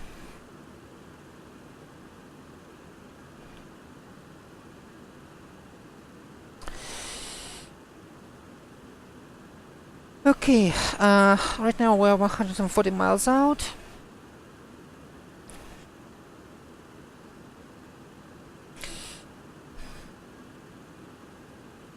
I think we can switch to... Okay, for now, let's switch to heading mode.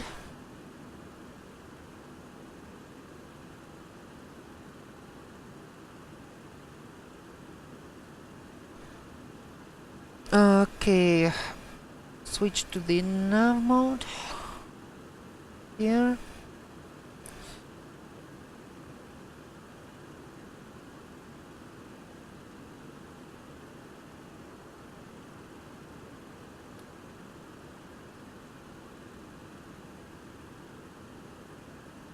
Listen to the Vortak, to the Little Rock, just to confirm that we have the correct one. Dot dash dot dot dot dot dash. Yeah, this is correct. This is Little Rock.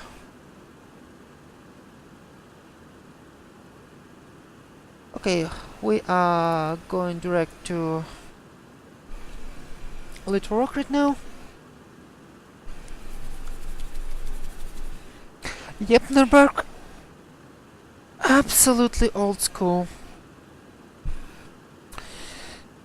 We have our second VR receiver set up for the 275. Our next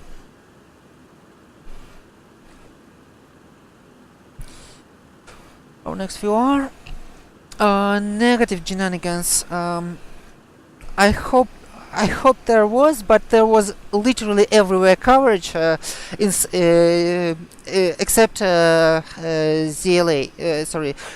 ZTL, except Atlanta Center. So that was, I would say, beyond unfortunate. Not just unfortunate, but also even weird.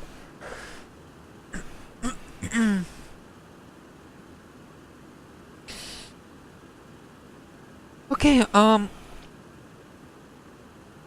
our next... What is gonna be our next waypoint?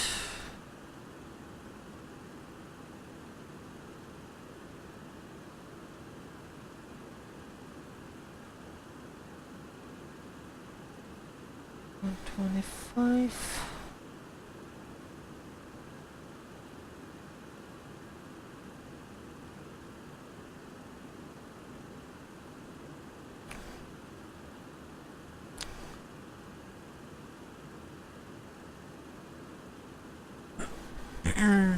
Our next Juliet waypoint is gonna be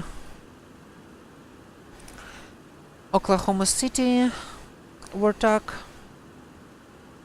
India Romeo Whiskey, Will Rogers, and its frequency 114.1.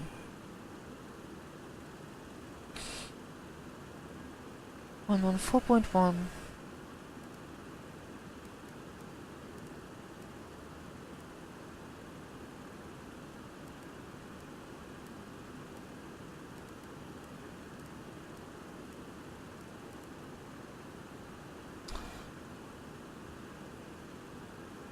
And in one course is gonna be 090.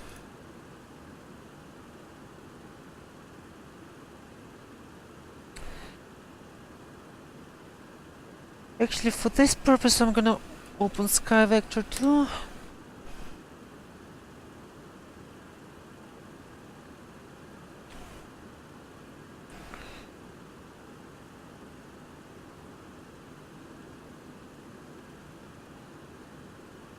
Because... let's see.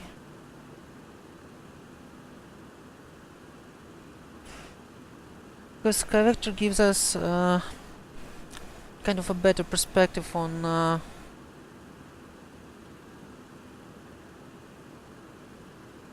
how to navigate the actual radio navigate. Ouch. I'm sorry.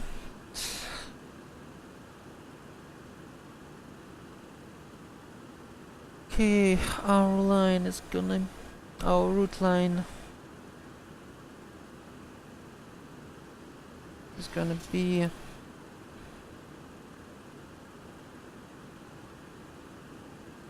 this. This is our direct. Wait. This is World High.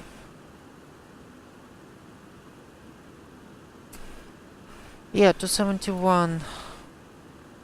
Literally switch in the middle, I believe.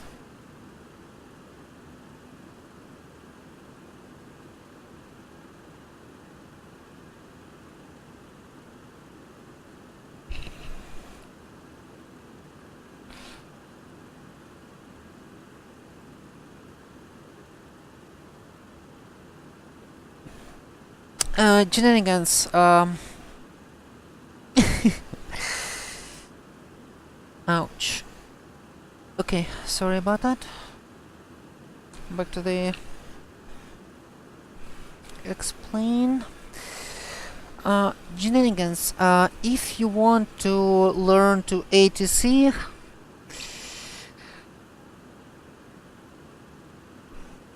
tell me first one thing. Are you a company person?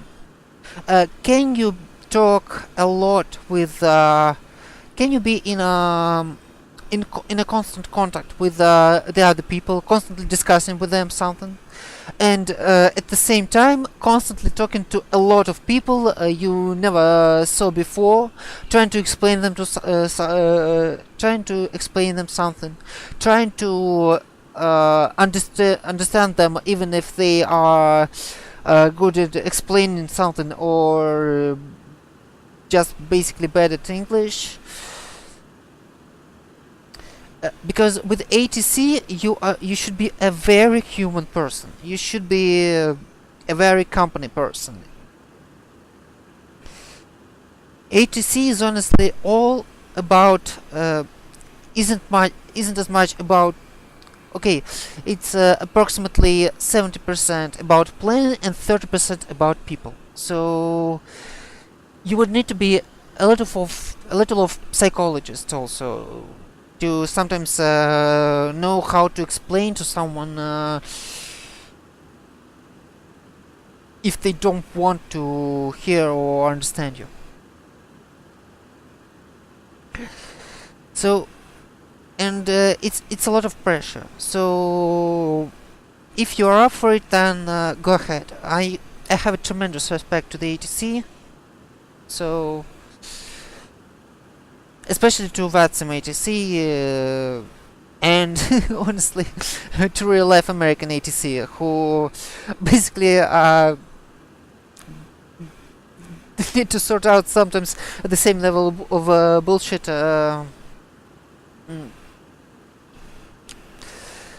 in their work.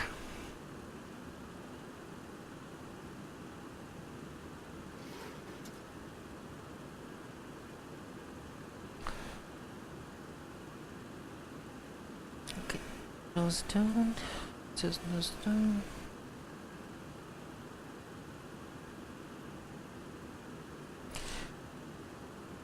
Yeah, but if you think you can do this, then go for it. I can imagine that to be a very interesting thing. It's just definitely not my thing.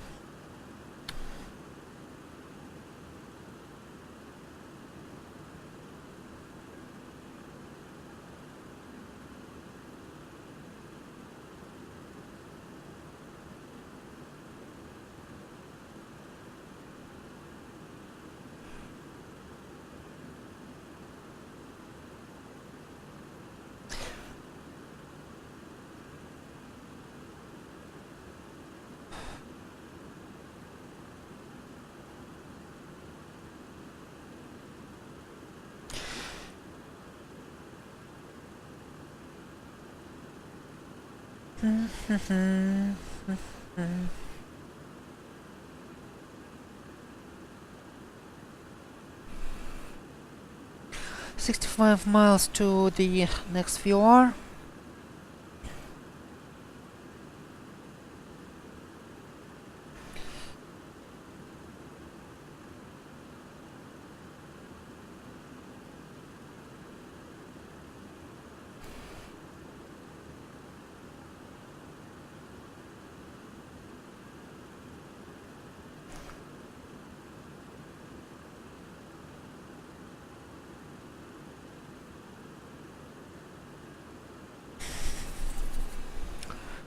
Well, I think they start you slow. Concurrence, then tower, etc.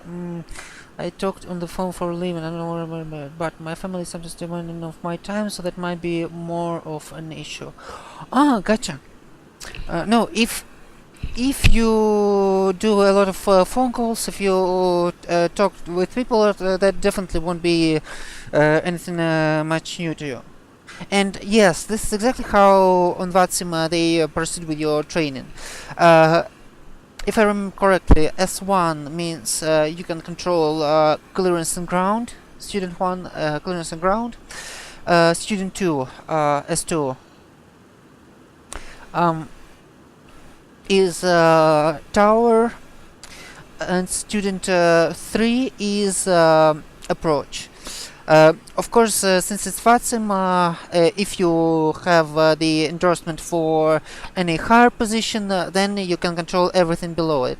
So S3 means you can control approach, tower, clearance, ground, ramp, anything below it.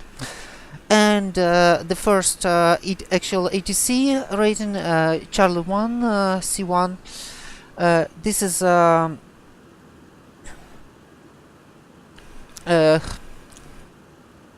C1 is basically the first in route controller rating, and that means you can control literally everything. But keep in mind that despite the network ratings are, well, despite the official VATSIM ratings are network-wise, still you will need to have the local endorsements in every facility. So in your home facility, if you are even certified for Charlie 1, you will still, to be a visiting controller, you will still need to go the path from, I believe, student 3 or student 2 to controller 1. So basically you will need to learn the airspace, to learn everything, to learn local tricks and quirks and yeah, so basically just keep that in mind.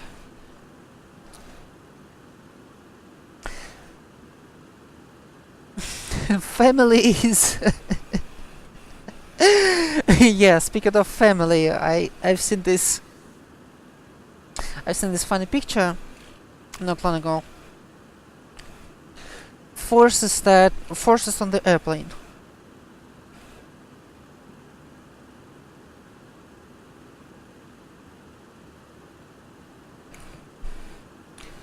The forces that act on the airplane.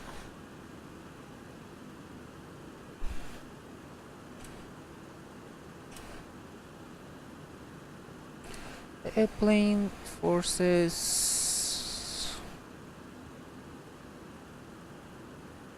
Funny.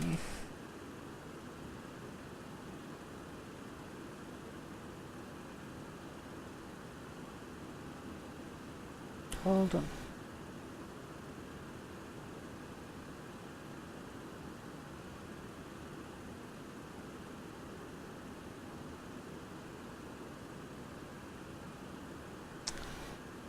Copy image link.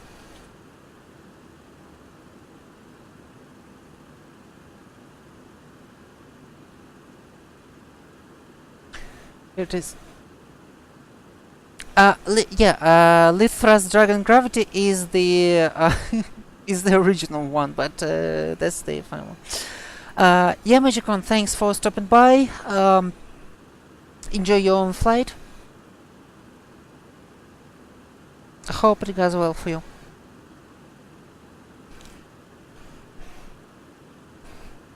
And of course I welcome you to jump in for the end of the flight. Because arriving into LAX, especially with ATC in a non-runoff plane, might be really interesting.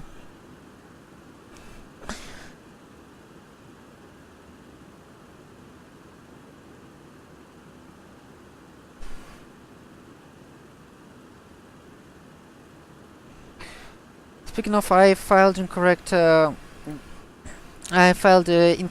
flight plan. I filed as Slant Lima and without the Atlanta departure, Atlanta 9. So I should have filed Slant Whiskey. So yeah. Oh guys, I want banana split too. Great. Okay, coming up on the second waypoint.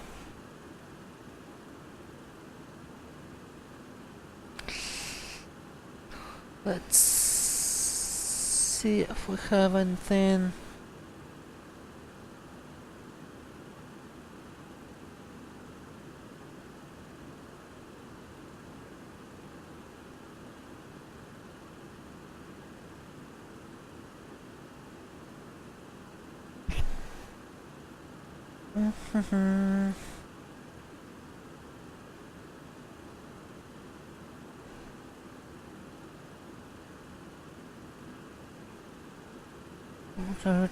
Curry. Yep, this is gonna be our last waypoint. Actually, their park. Don't.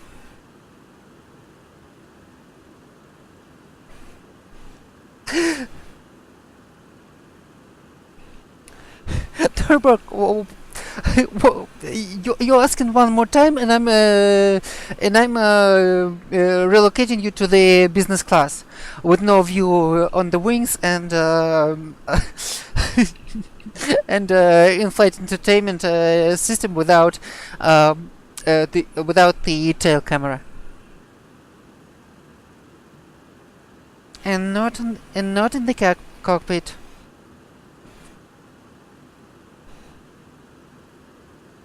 What, you mean both galleys are... you mean both levs are occupied now? Okay, 7 miles out.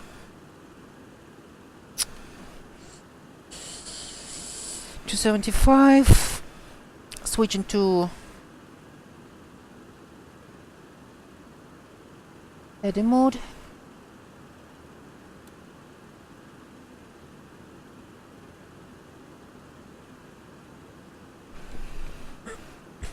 And rotating to 275.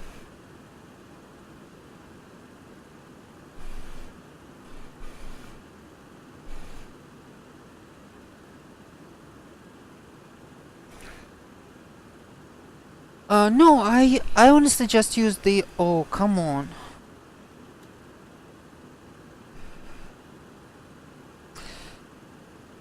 Okay. No, I honestly just used the sim brief.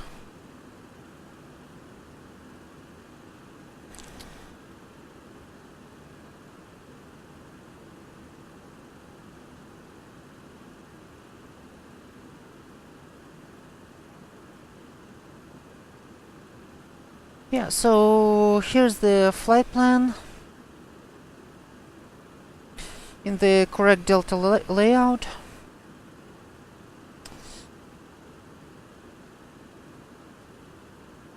All the data is here, passengers, cargo, all the weights are here. Required fuel.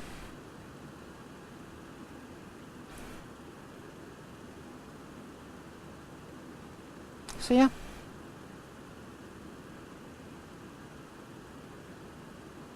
Yeah, of course, with Navigraph. I have the active Navigraph's full subscription, and sorry, I can't really show you that right now because for some reason it doesn't want to work, but I'm also using the Navigraph charts. Of course, it even has it even has the moving map, but I prefer to fly without it. Mostly for the sake of realism and to be true to the time.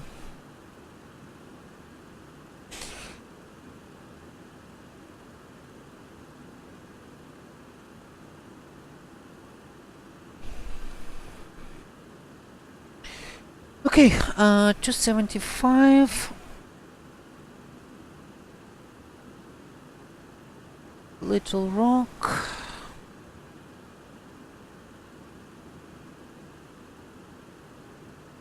Will Rogers 144.1.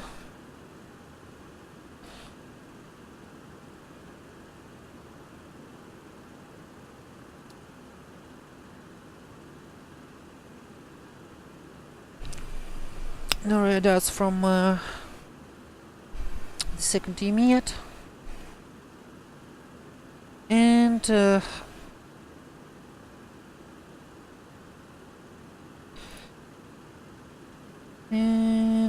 for these our bulk course is gonna be 270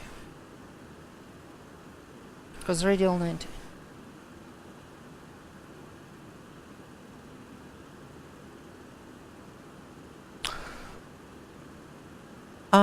With Sky Vector for what exactly? For what exact reason? If you may.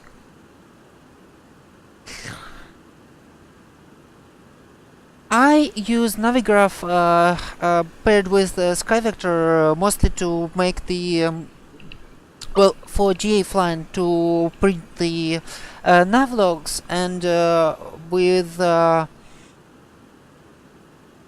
what is it called?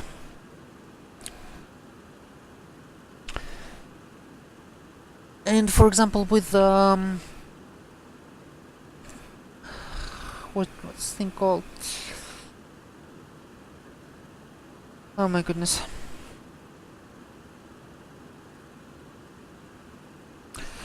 And with the SimBrief, yeah.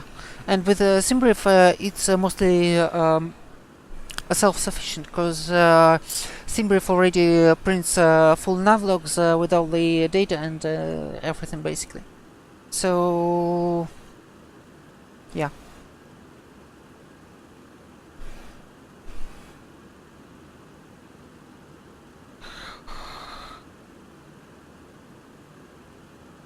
Okay, center of gravity is slowly moving towards the aft. Or should I say slowly moving aft. So that is planned right.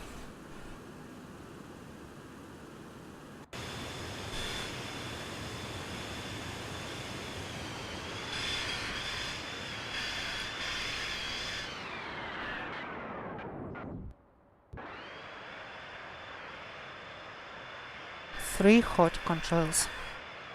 So beautiful.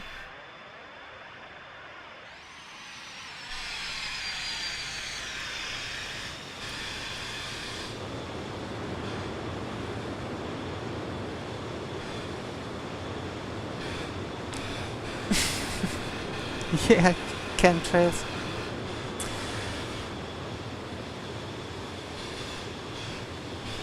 This plane breathes fire.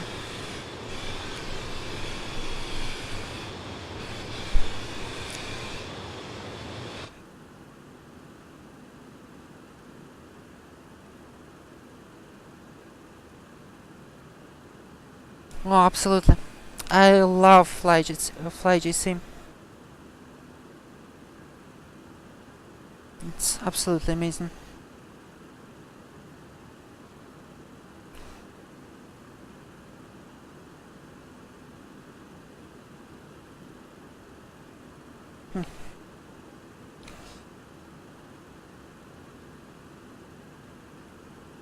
Unit.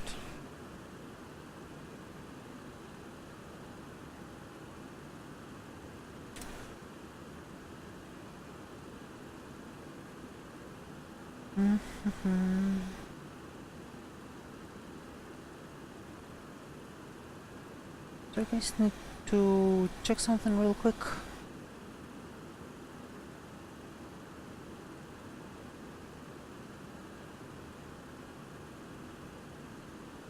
Why doesn't it show anything? Oh, okay.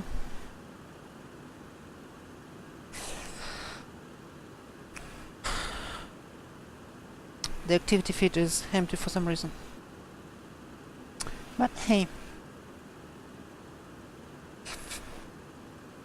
Right, 53 miles out.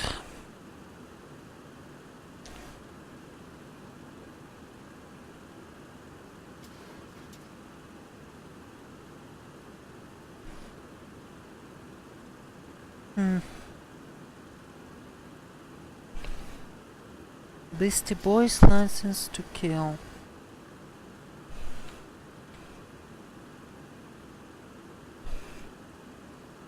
Oh, license to ill. Oh, yeah.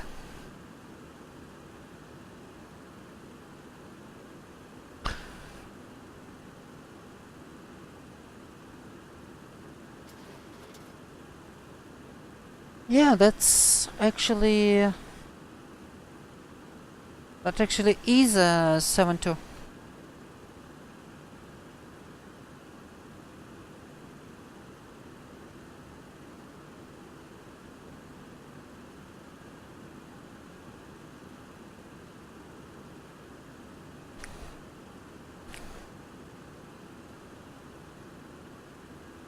I like how Streamlabs bot do not get banned for what's it called? Do not get banned for spamming as a little symbol in front of every message. But no, I'm not making it. I'm not making it a mod because I don't have moderator option functions, and I'm honestly a little bit worried.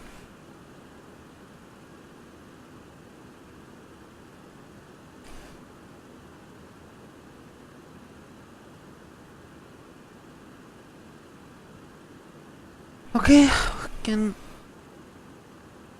decrease our power just a little bit more. Because we already mark 8.4.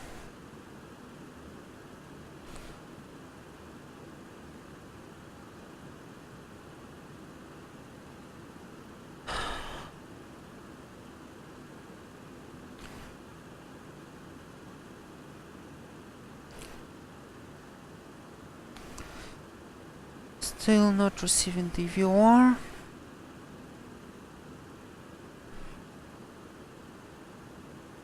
Okay.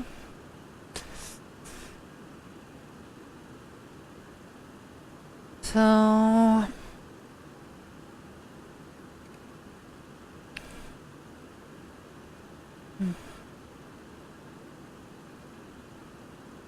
let's do the okay.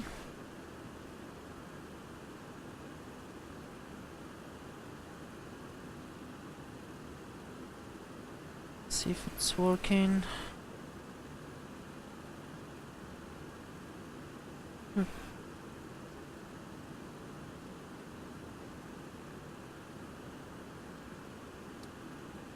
Interesting. Oh, absolutely. I mean, the normal cruise is Mach 0.8 to Mach 0.88, and the maximum speed is Mach 0.9.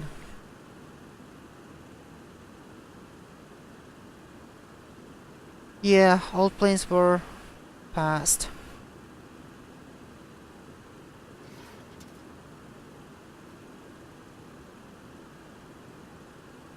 Okay. 1.69 EPR.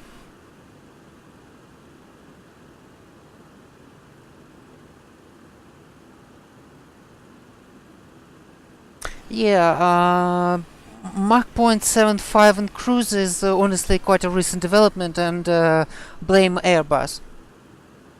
Trust me, 737-800 with its 0.79 is considered a fast plane nowadays. So yeah.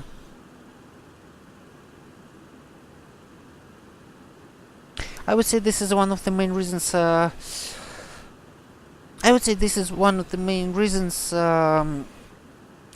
People so want to get back into the supersonic, because other planes are just too slow. Interestingly, the fastest right now is still 747 with its normal cruise 0.45. 4 engines help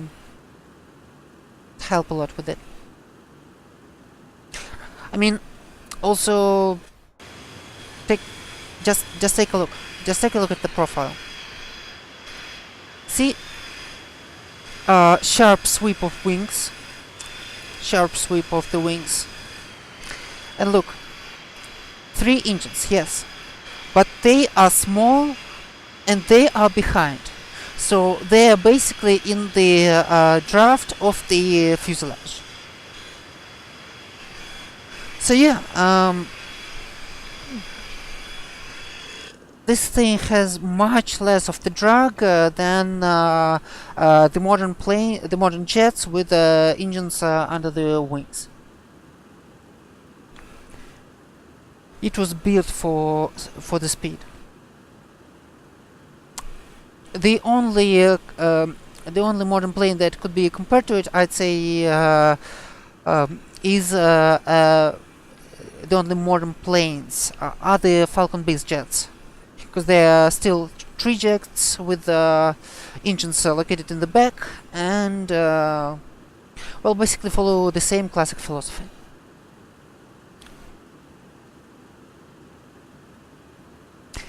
Yes, not very efficient, but sexy as hell.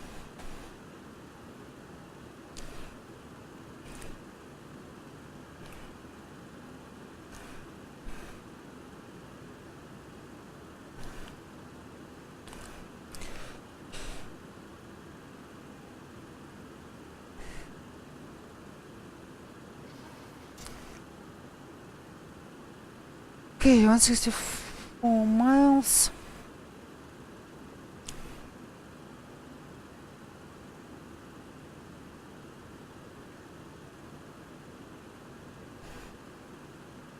Trip is quite long, and I'm honestly not sure about putting up any music, because I really don't want to have my VOD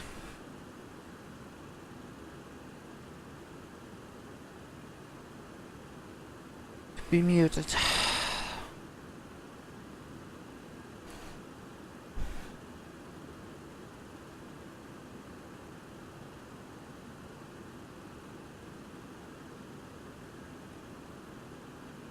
Norberg, both 737-200 and 727 collection by FlyJSim. It has the bugs worked out long ago. It's a very stable. It's a perfectly debugged. It's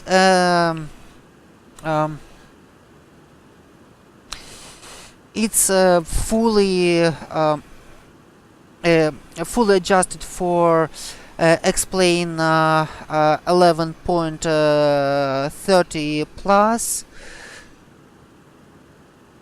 So, long story short, it's not.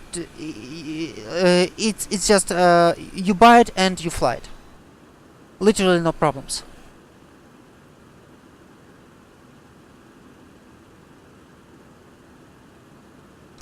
Eccentric, welcome on the stream. Nice to see you.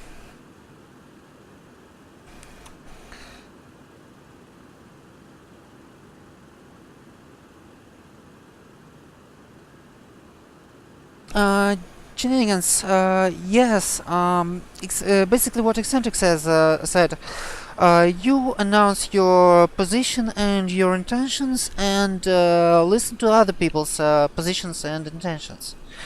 And general courtesy is, if someone is ahead of you, you let them through. Although, of course, there are quite a few of assholes who try to jump the sequence to basically be ahead, but generally it's more or less civil. Master Chief Pilot, welcome in the stream. Finbar, hi, welcome. Glad to see you guys.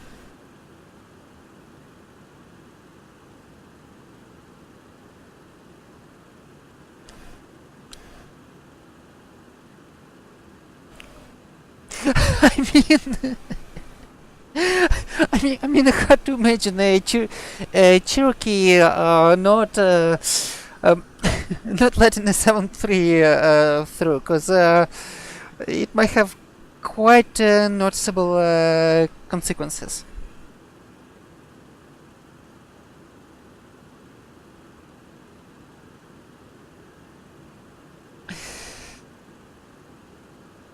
Ouch.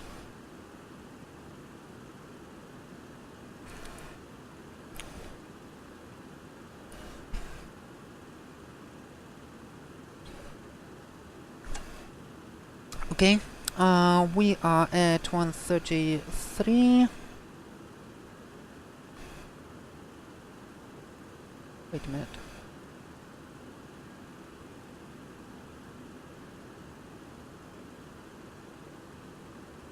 Now, wait a minute.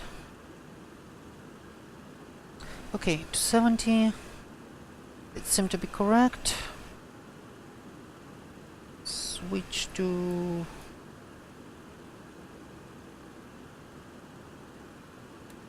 and select.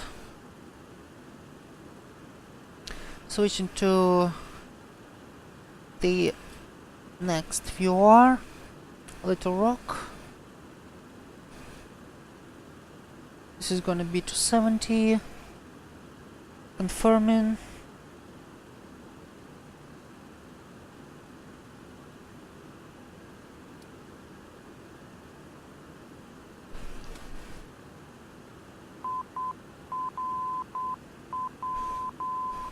Yep, IRW. This is correct. And we can switch back to the nav tracking mode.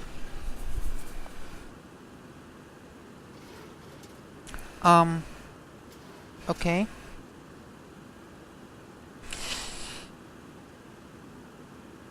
Well,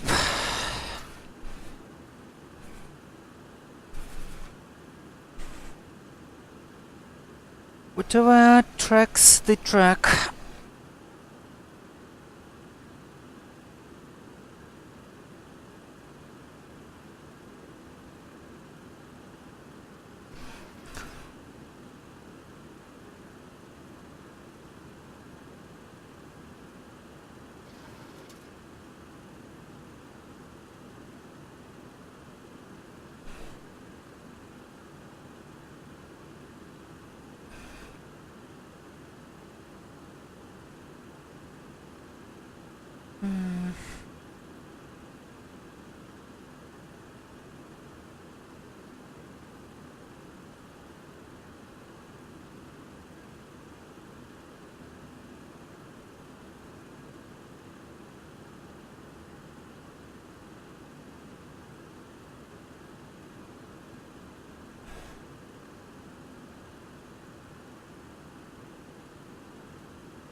Oh, trust me, Narbark, I'm about the...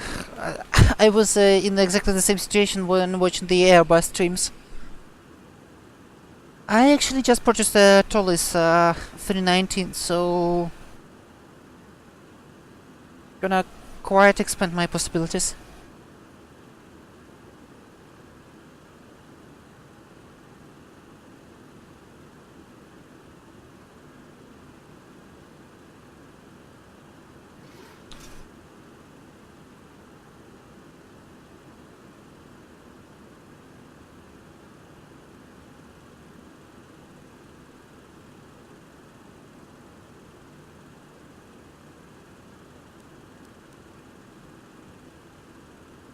Oh, it's very old school.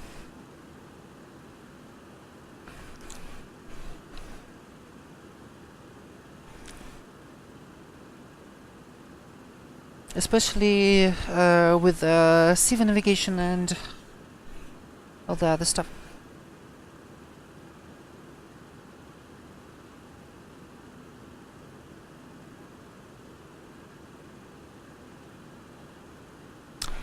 The manuals are really good in Aardvark. Give me a second, I'm actually gonna show you them.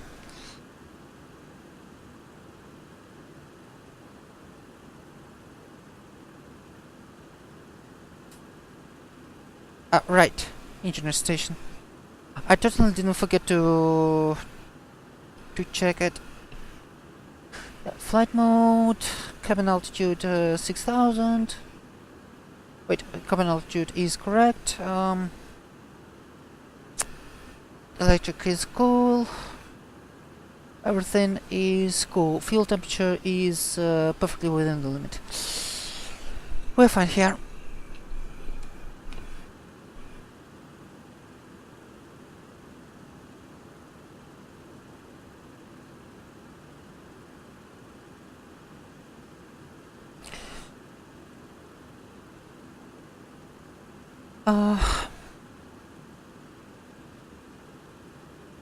Yeah, Aardvark. It has a really fine set of the manuals.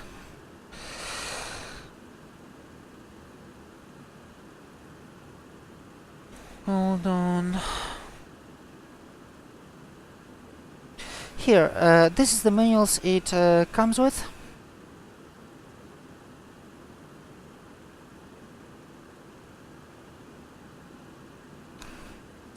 One, two, three.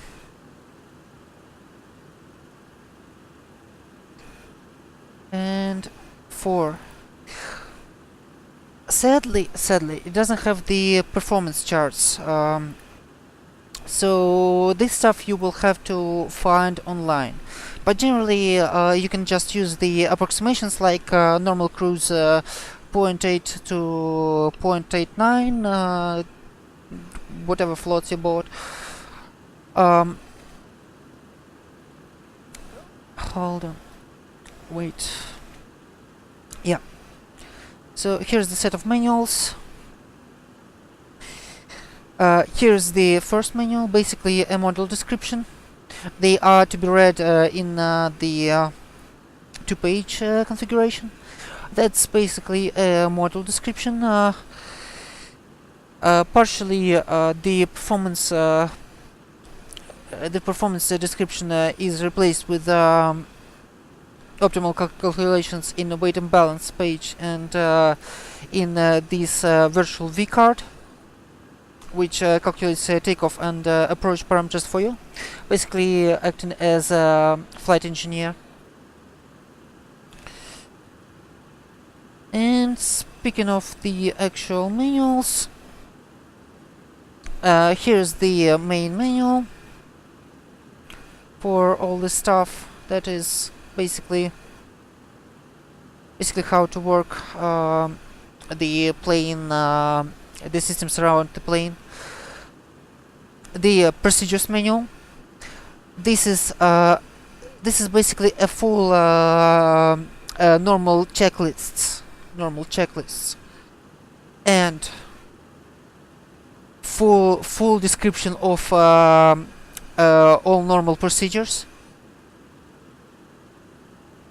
Weirdly, not with emergency procedures, but still amazingly useful. Actually, I'd say preliminary preparations with checking like literally everything. They are taken from the actual plane manual, and I'd say for the flight sim and for the normal operations, they are even a little bit excessive. Although some things I still double check every time, like what's it called, like fuel heaters and other stuff. It has a separate maneuvers manual, which literally describes how to fly the plane. So basically, it was made from the not FCOM but FCTM, flight crew training manual. It even describes the correct power back operations and yeah, basically how to fly the plane.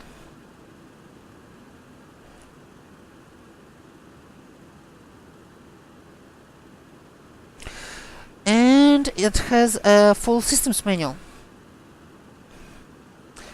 with a full with a pretty much full description of the systems. Yeah, everything you might need.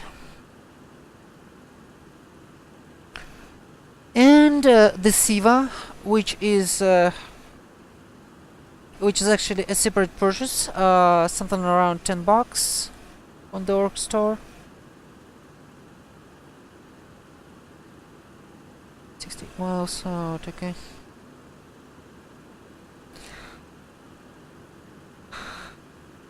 Let's see.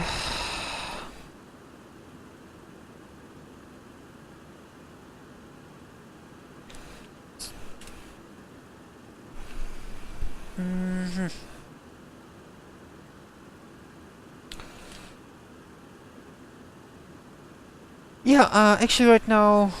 Oh. It says on sale, but it doesn't say what the discount is. I mean, you can redeem it for 200 points, so I basically got it for free. Because I used my org store points. And the SIVA system, it has it's a separate purchase, but it also has a separate manual.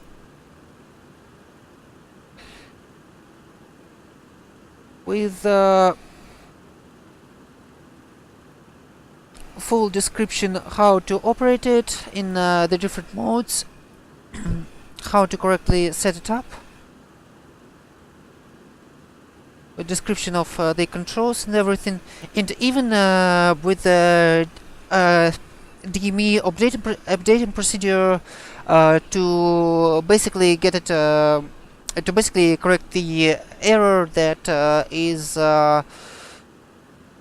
adds up as you fly.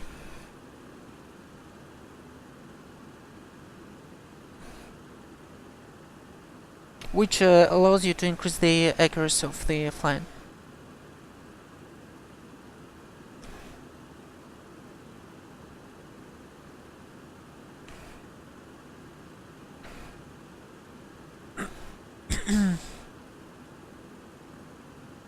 As chief pilot, is showcased on the pattern and made a proper position calls. The 737 crew will have to join the pattern behind, whether by extending downwind or automated inspiration, where there's no passing lane in a circuit pattern. Well, it honestly depends on the situation, but if the Cherokee was already on the pattern, and yes, it was behind, the 73 would just join it behind. So yeah, I would say so. What was that click?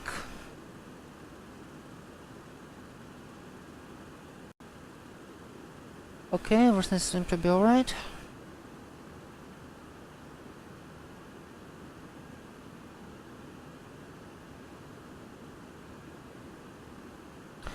Never hurts to double check.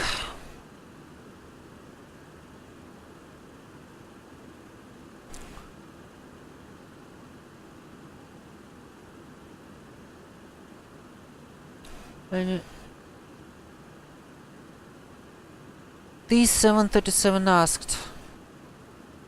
Oh, trust me, how people always like to yell at each other for chit-chatting on Unicom. I mean, on CTF, on VATSIM, trust me, on CTF, on IRL, on CTF, you sometimes come across even worse things, so don't be... yeah, pilots always talk to each other. Well, they try to talk to each other to discuss their approaches, so it's definitely not a bad thing. Oh my... eccentric, I'm sorry, but there's a Unicom for that.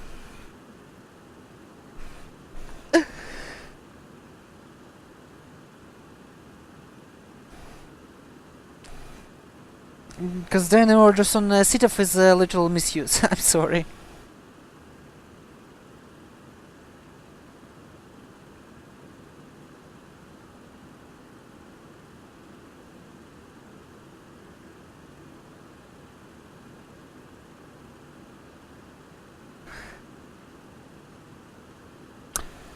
Yeah, actually, shenanigans This is one of the reasons I got into flying general aviation more.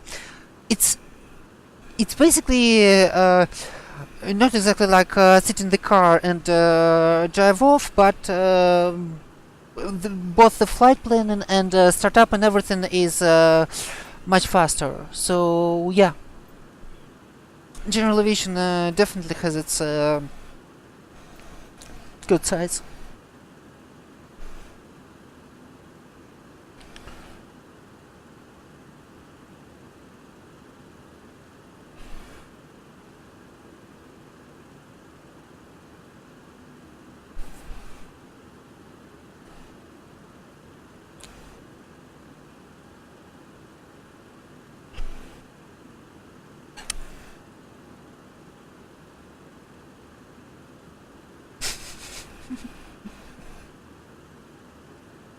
Okay, Nordbark, I'm moving you from the cockpit to business class.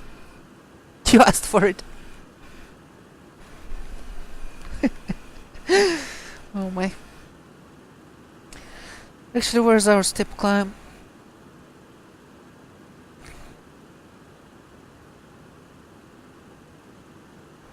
Oh, it's gonna be after Albuquerque already.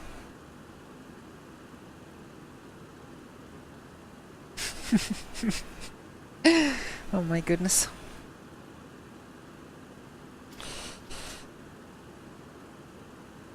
Actually, let's see what our performance index right now.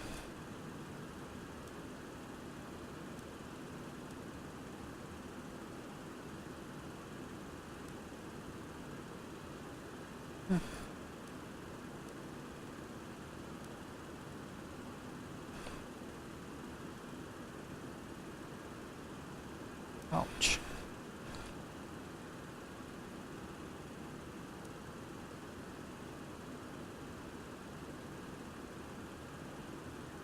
Performance is 9. Doesn't look really good. But, okay.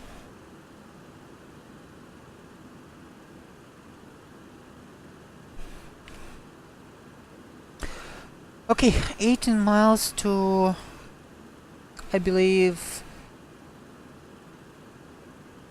Oklahoma City. Yeah.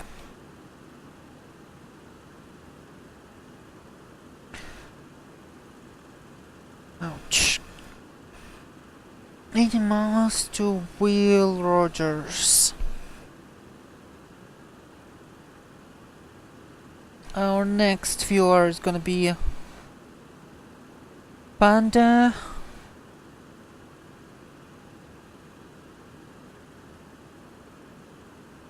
Wait, Panhandle. Panhandle. Alright then, Bark, have a nice one. See you later. Okay, Panhandle. Panhandle 116.6. Curious if we're gonna hear it right away. 116.6.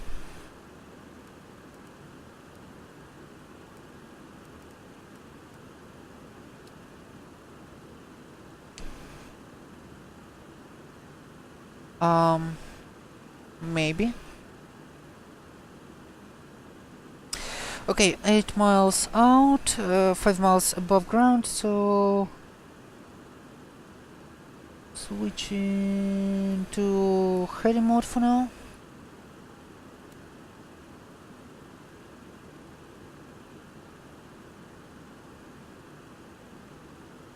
From Will Rogers 262.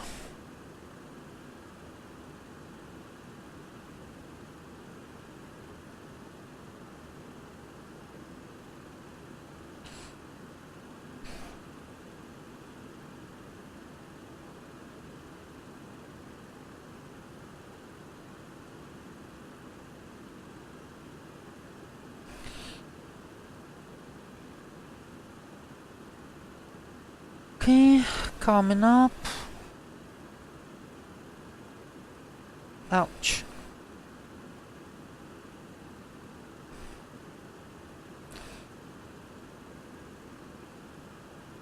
Come on.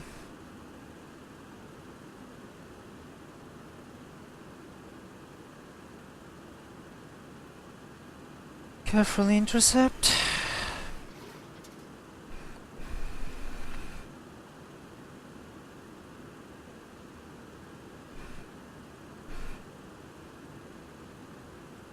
Current track indication was really helpful for the intercept the videos. Okay. Coming up. 261.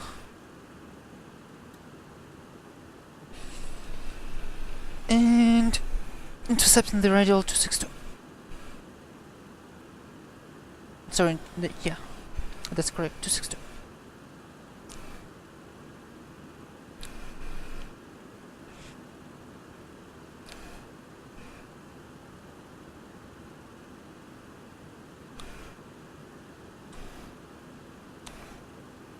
And it says we're already receiving the panhandle beach in dot dash dash dot dash dot dash dash dash dash.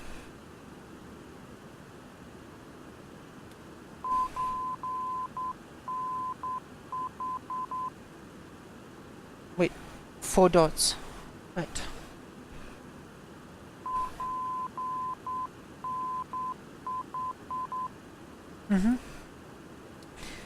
And this is correct. Some traffic somewhere behind.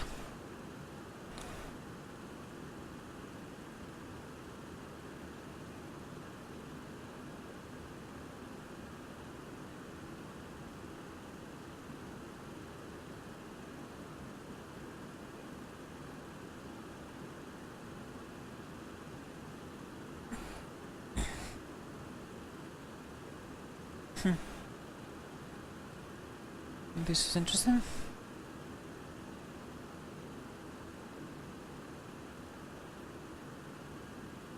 We're going from Oklahoma City. It should be on the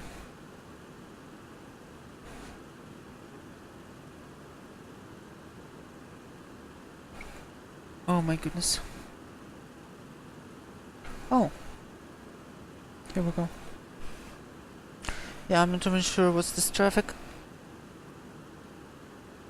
At least it's not on the map.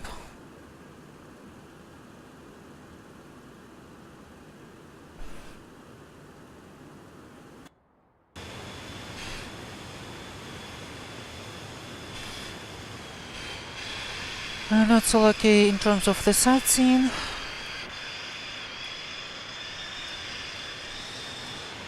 Overcast and everything.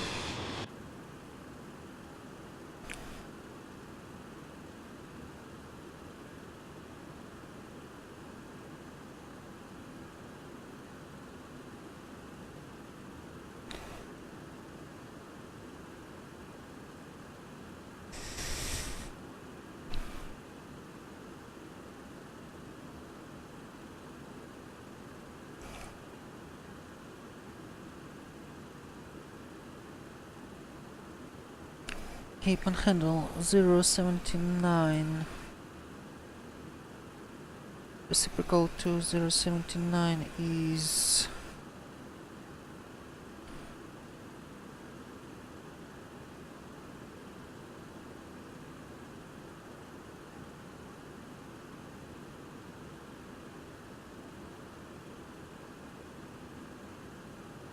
$249. This is gonna be for our next waypoint.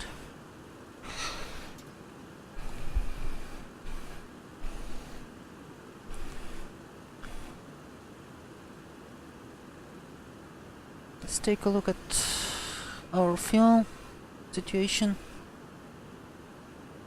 Everything is still fed from tank 2, and this is correct.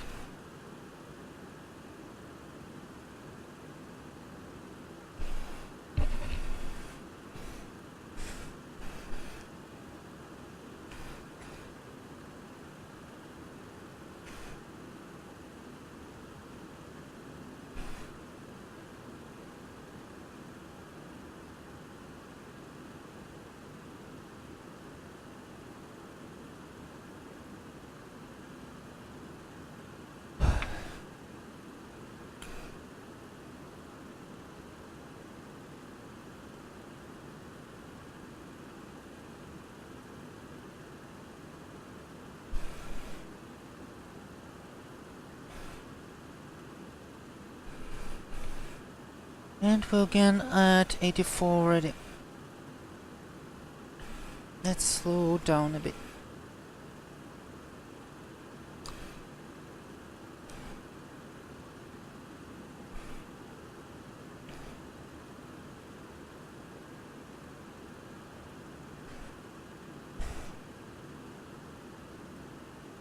If you wanna join me in listening a really great music,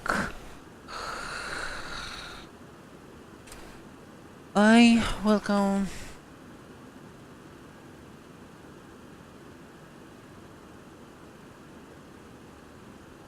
everyone to join to listen in this amazing radio station.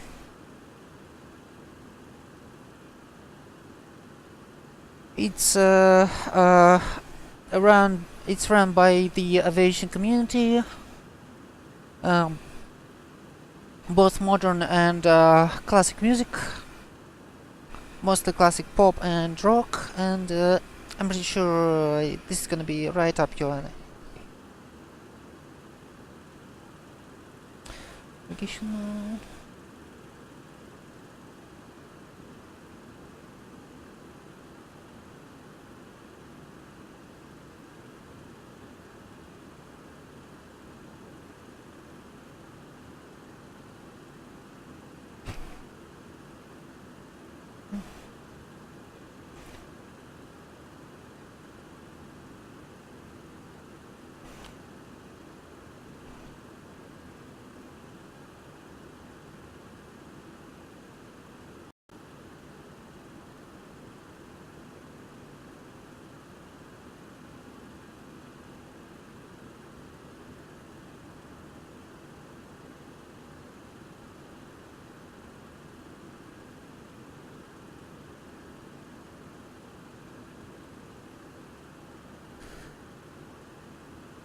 Here's it has the static air temperature.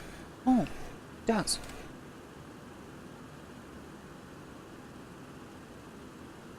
True airspeed is impressive 501. Air temperature minus 40 degrees Celsius.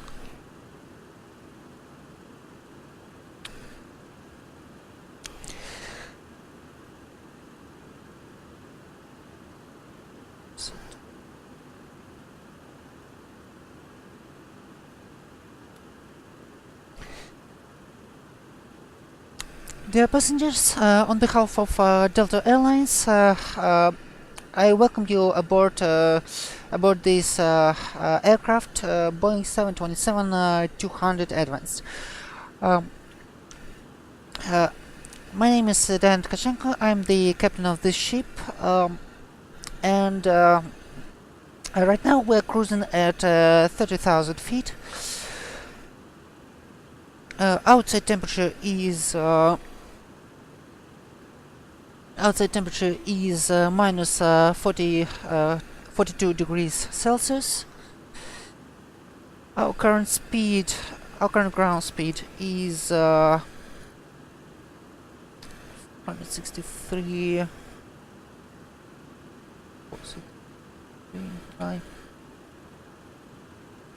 Our current ground speed is 532 miles per hour.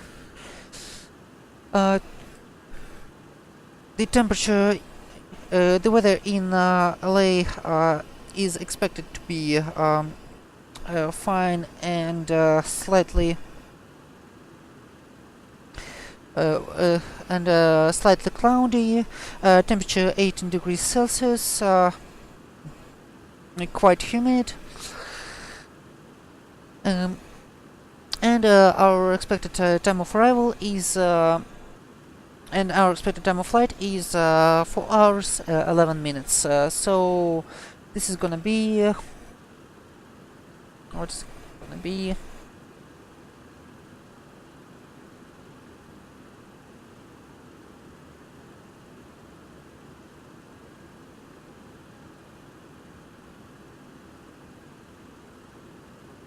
our expected time of arrival is 6:50 a.m. 50 p.m. Local time. Please enjoy the flight, and thank you for choosing Delta.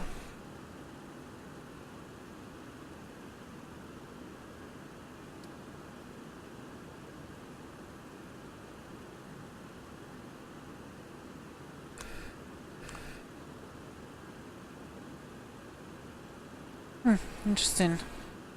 I haven't had any turbulence yet.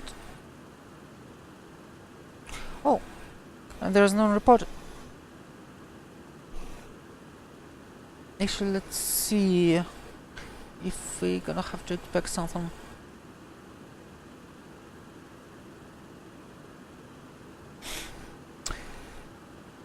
Actually, there are quite a few of additional jet streams.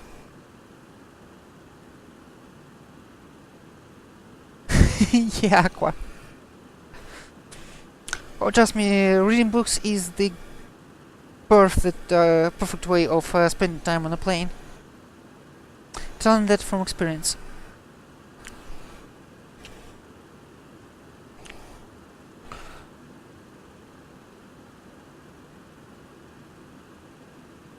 There are quite a few jet streams coming in, actually, which weren't there when I was planning flight yesterday. So replanning was a good idea.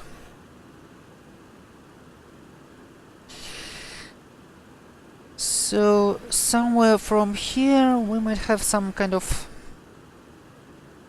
light turbulence, since the jet streams are quite above our cruise altitude.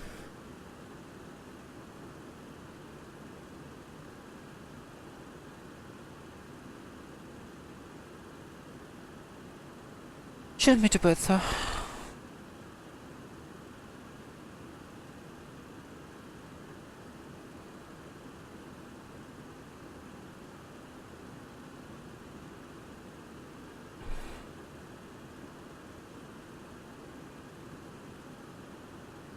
Speaking of, after Panhandle VOR,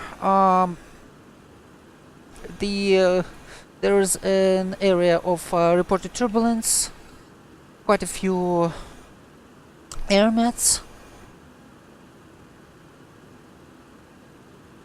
Let's see.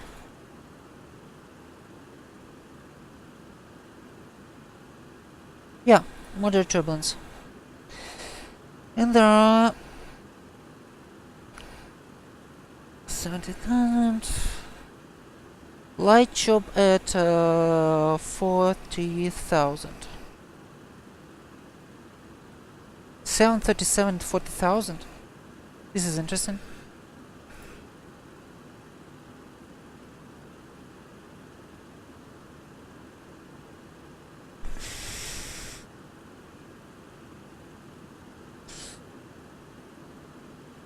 Right, I believe we can switch to our next viewer right now.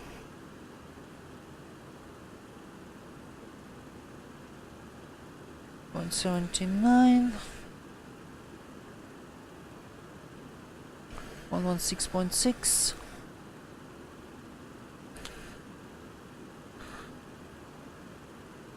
I'm curious how long it's gonna take for people to learn that Unicom isn't Unicom anymore, but actually CTF.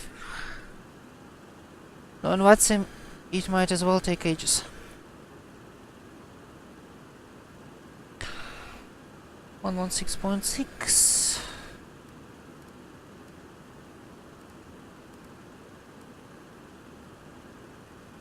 There's 79.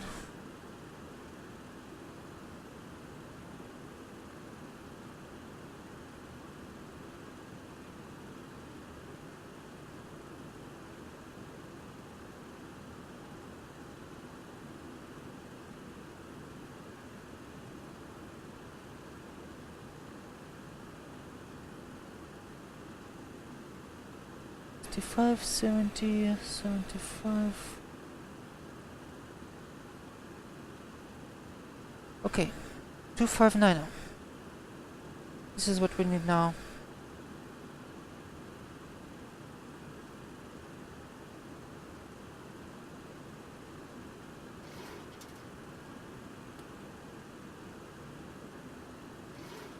Ouch.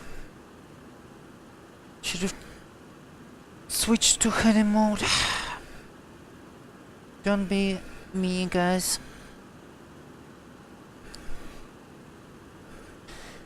Well,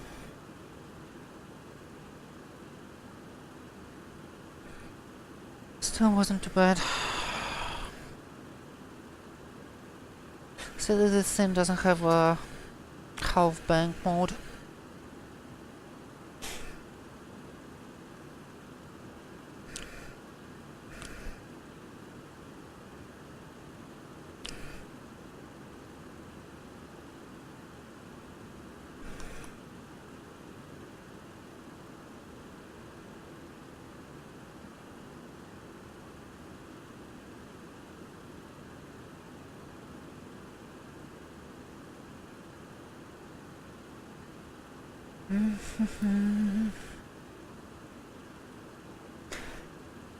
Alright. Perfect mark 82. 442 ground speed.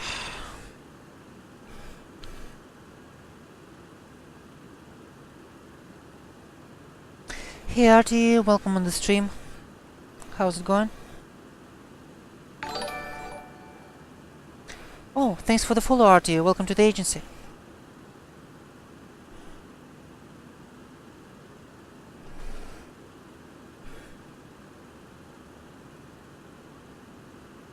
So we're flying right now 727-200 advanced.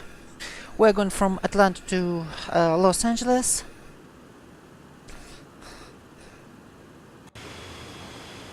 And we are navigating old school by VORs.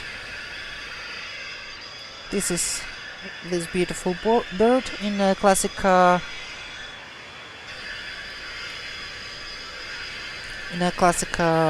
livery, Delta widget livery.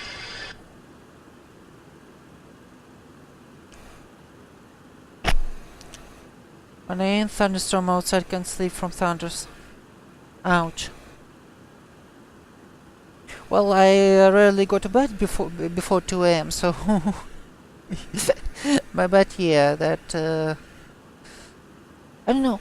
Rain is usually pretty fine for me. Even helps me to sleep.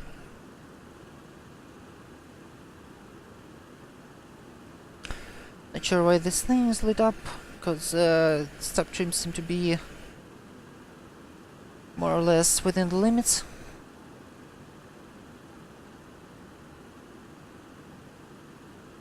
And getting better as we speak.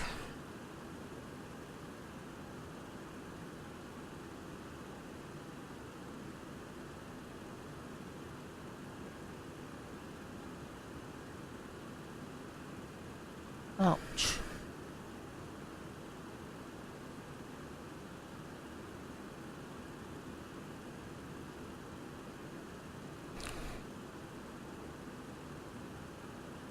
But yeah, sorry about it. I hope my flying I hope our flying will help you to sleep too, because partially because nothing is not much is going on right now.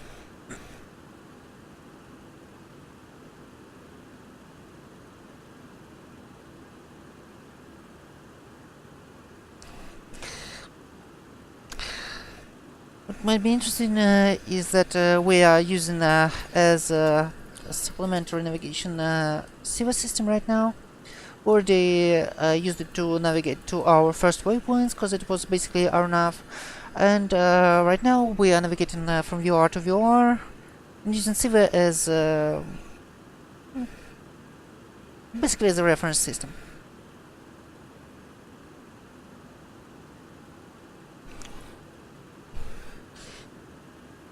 Right now we are approaching Panhandle VOR, which is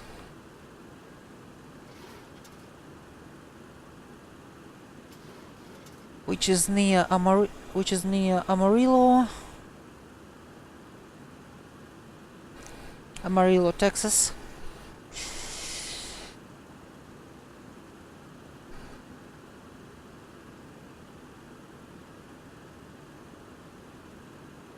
So yeah, we're over Texas right now.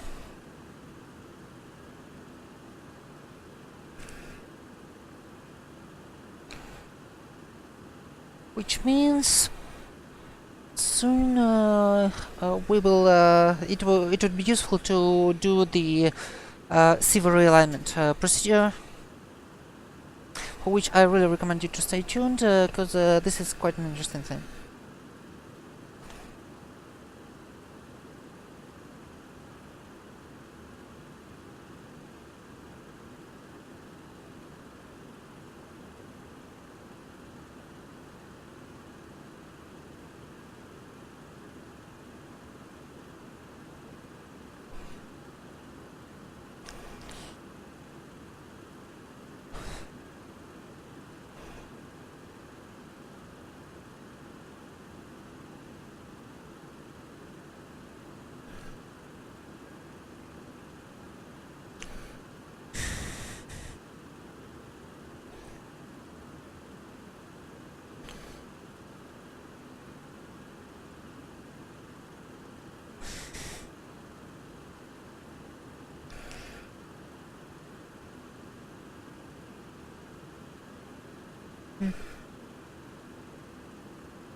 Okay, 23 miles to Panhandle.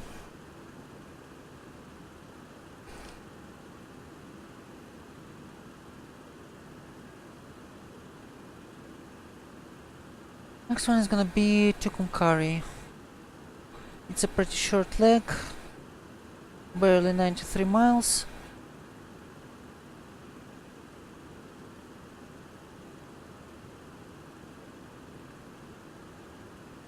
One 3.6 the frequency.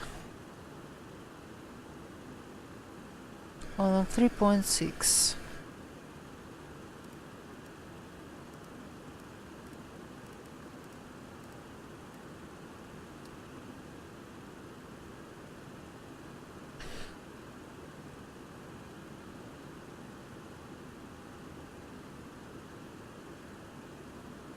And our next leg is gonna be from Panhandle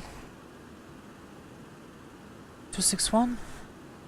Seems so, 261.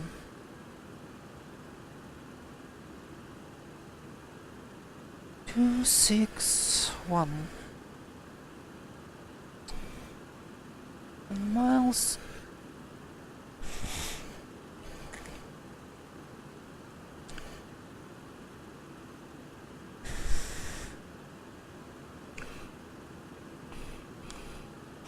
It's all about patience here.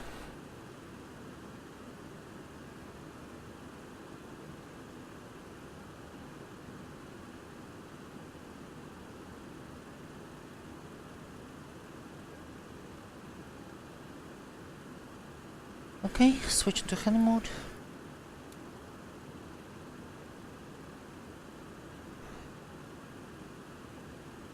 And radial 261.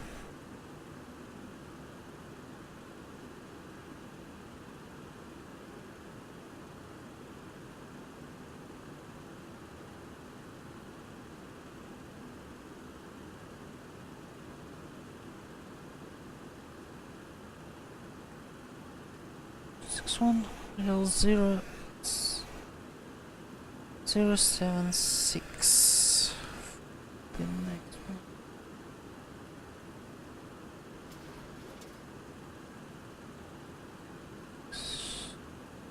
No. 246.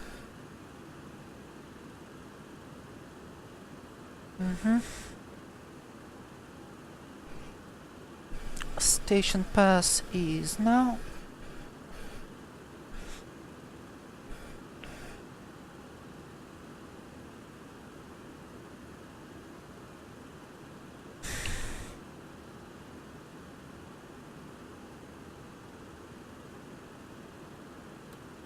Wait.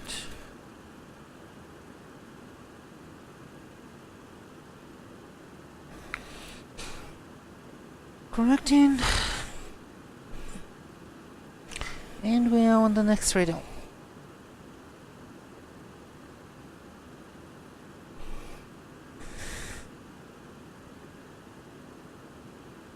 Okay guys, if you're gonna give me a minute, I'm gonna use the ladies room, so I'll be right back.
Hey guys, in the meantime I'm gonna leave you for a second again, because I have a kettle on the stove top, making some coffee. Okay, we're continuing towards... That's it.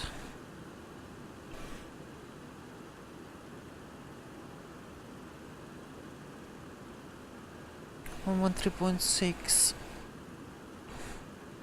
We're continuing towards Tucumcari if you are.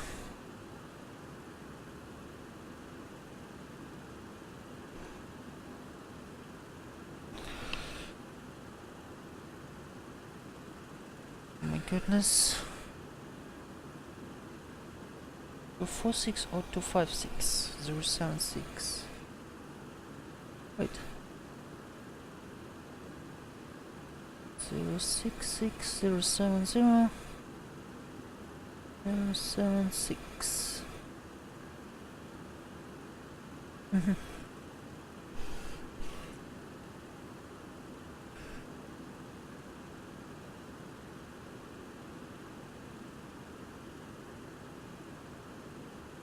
See.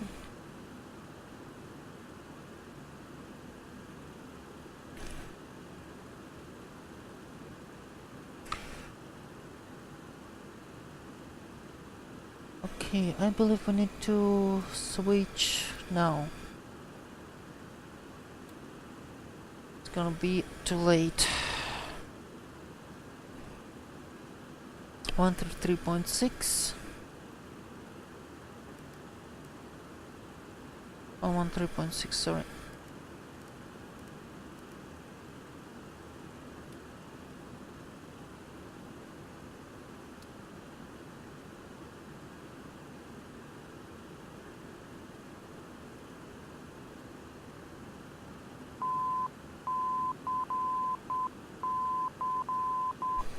Yeah, this is correct. 076 is 080.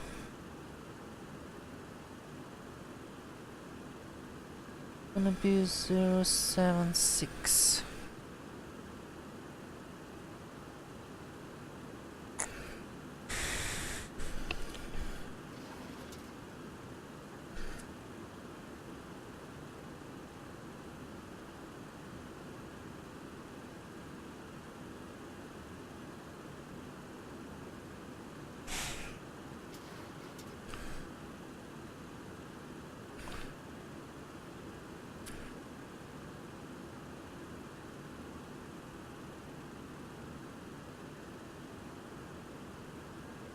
Okay. Switching back to navigation mode. 25 miles out. Let's tune in the next one. Next one is gonna be Albuquerque. 133.2.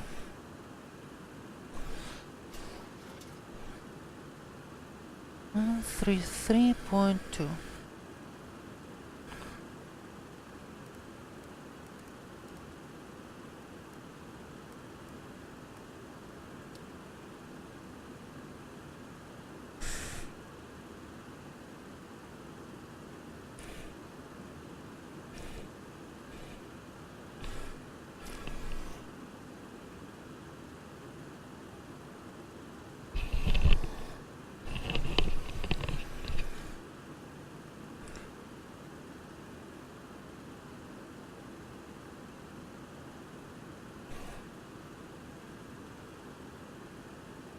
Okay.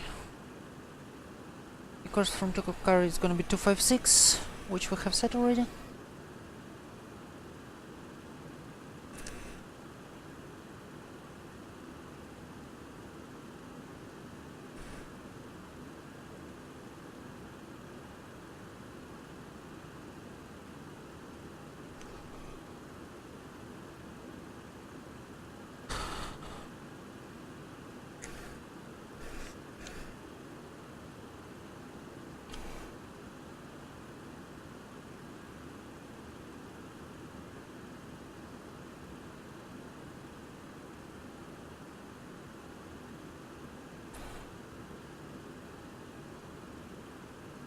Hmm.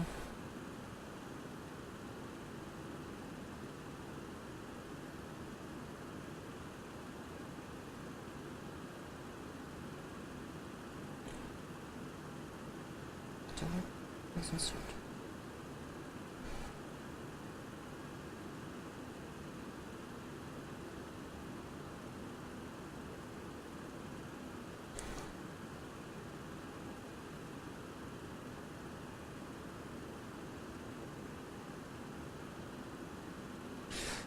Okay, 8 miles out.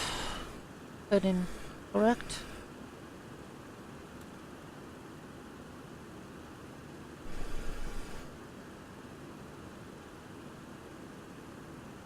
Coming up on the station.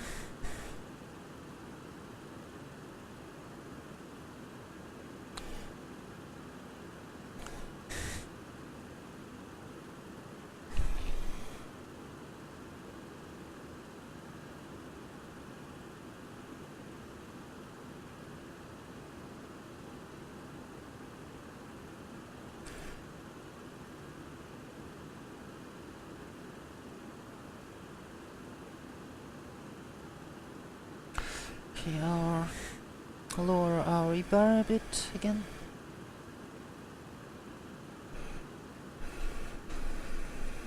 Here's our station pass.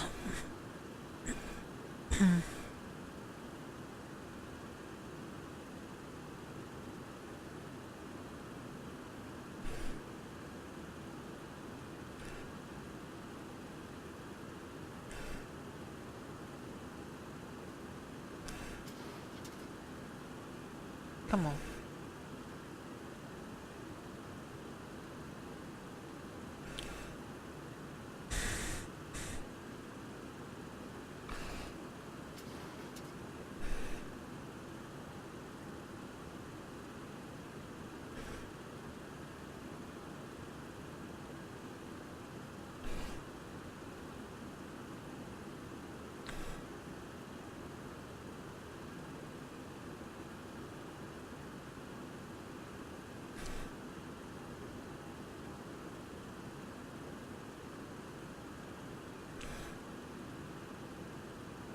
Right, the accuracy makes sense again. Back to the VR tracking mode.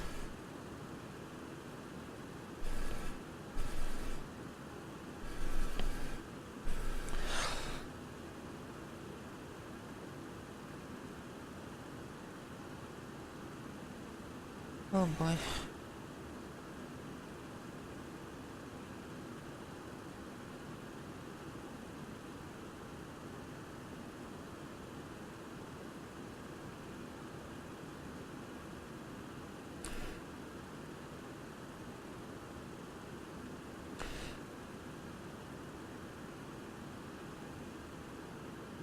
Okay, check everything here.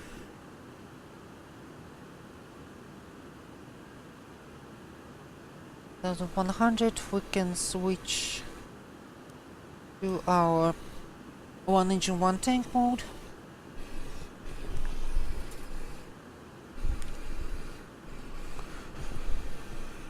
So right now each engine is fed from its own tank, which is what we need now. And again, it's bareback. Gonna pour myself some coffee.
Okay, team, I'm back, and we're about halfway through, so, and on enough distance from our next waypoint to Kumkari VOR. Yes, to Kumkari. So I think it would make sense to update our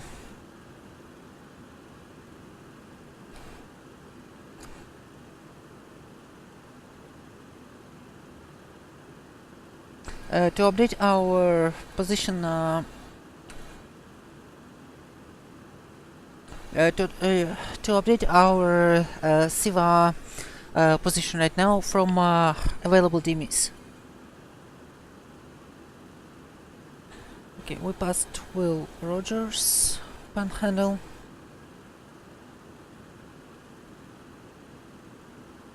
What?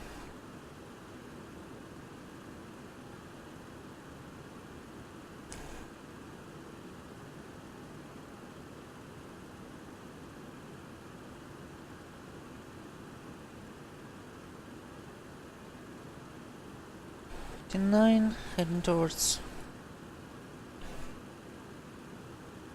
Wait, we're heading towards Albuquerque. Sorry, not to Kumkara.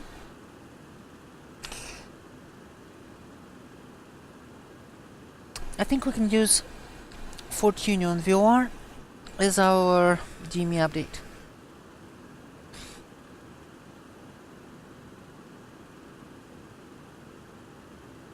Here's Fort Union VOR 173. It has a DME too, so it will serve the purpose perfectly. As you can see, the coordinates of it northern 35 39 45 and western 105 degrees and 08.14 minutes. This is what we're gonna need to update our location.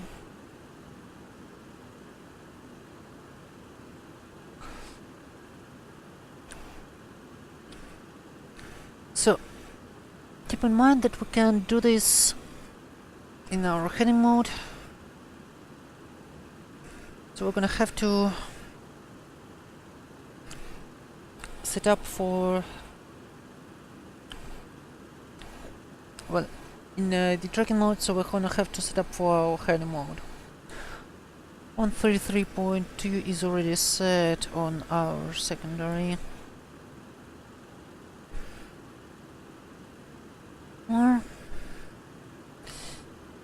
And our heading is gonna be 073, so reciprocal is gonna be 5. Keep this rolling. Switch to heading mode.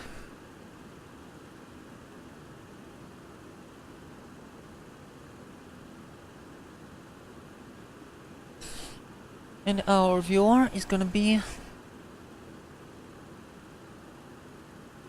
Fort Union 117.3. 117.3.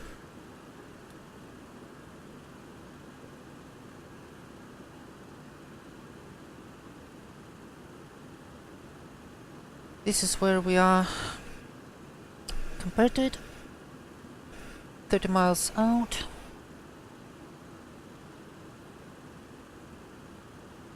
And the distance is 15 nautical miles, so this is honestly perfect.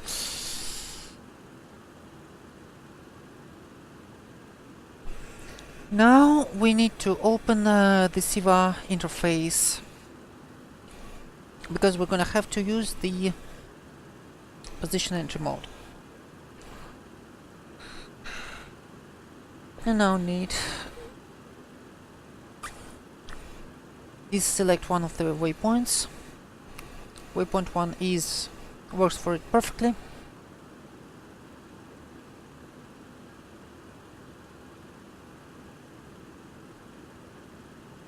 Data selector to waypoint mode.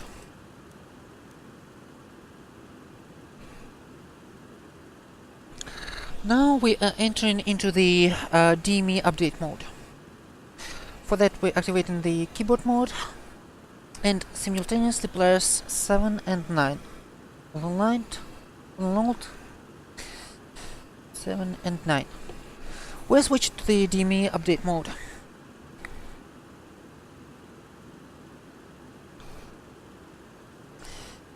Now we need the DME location. This is gonna be north 3539, 539, and 5. This is the latitude of the DME. Now we need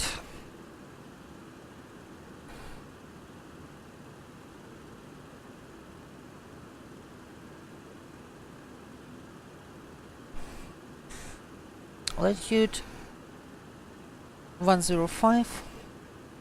This is gonna be west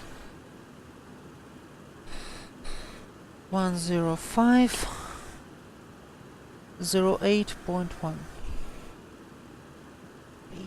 8.1.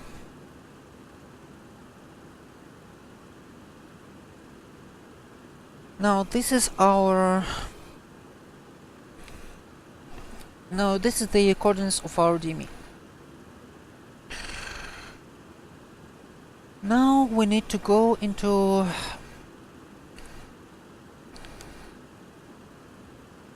the DME station elevation mode.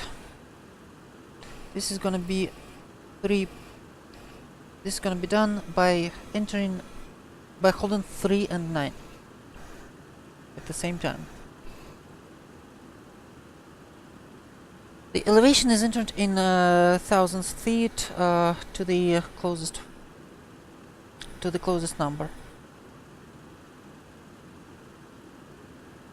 Doesn't really shows these on the sky vector, but oh, come on.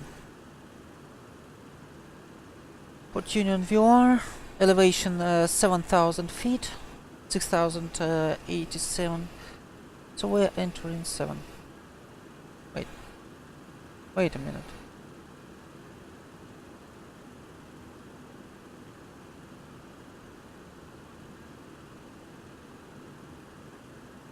Okay.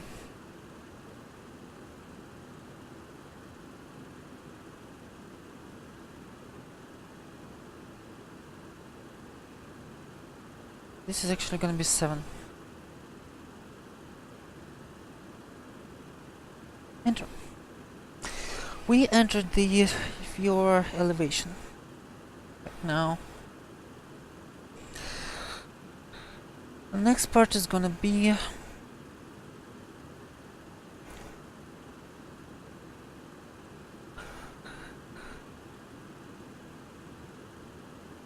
okay, now rotating to the distance time mode.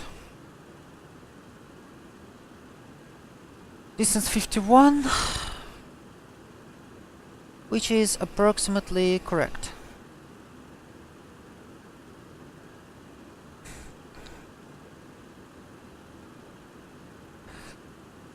And now we are pressing the waypoint change button and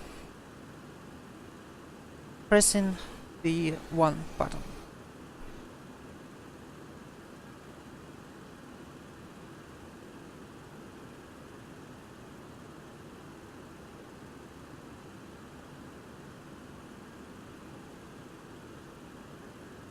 Give it a few minutes now.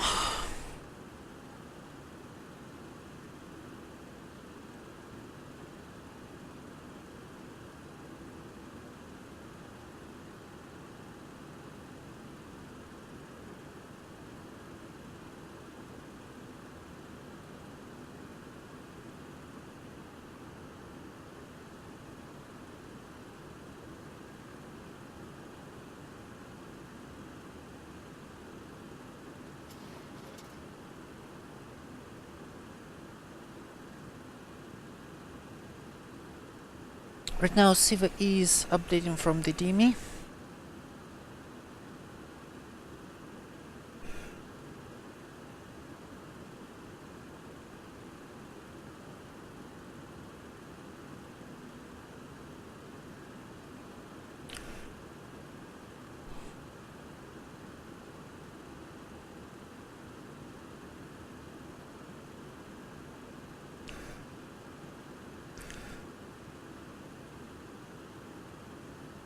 Okay. Let's try to not overcorrect that.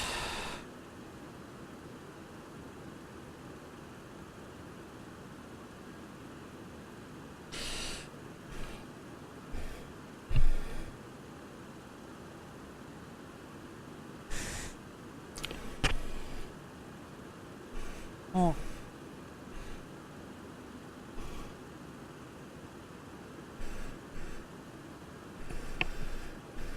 That's the impressiveness of active sky, suddenly drawing the clouds. Very much not perfect.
That's approximately right.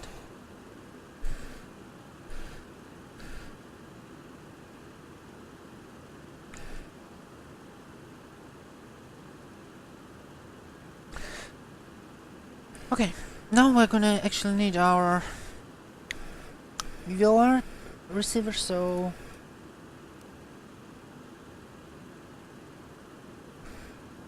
turning off the update mode and back to the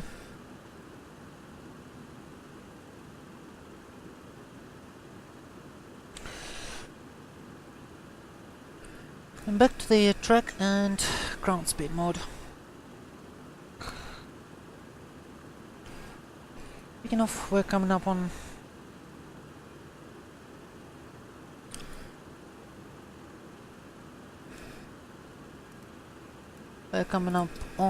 Albuquerque VR, which means our next waypoint is gonna be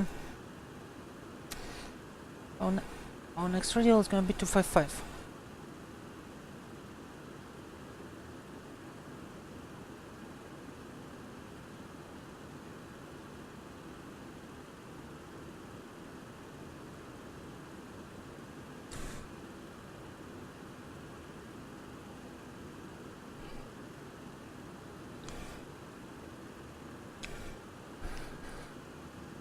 From Albuquerque we're proceeding to 255.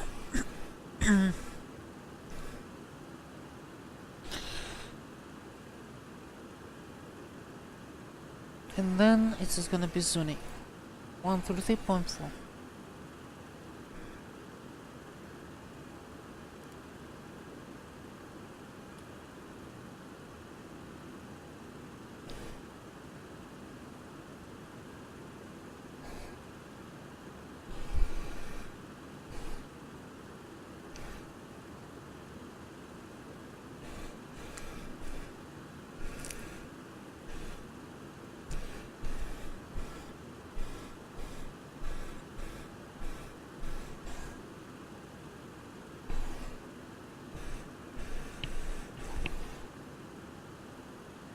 Speaking of, right after Albuquerque, we can continue to climb to our final cruise altitude. Flight level 320.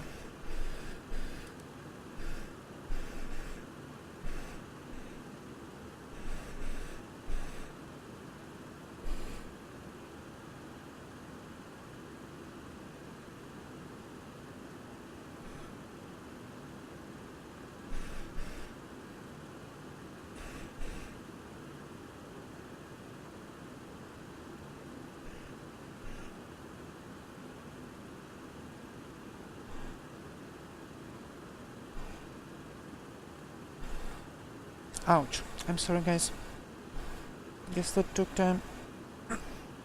Guess everything happened in the wrong mode and there are screen blackouts. I fixed it now.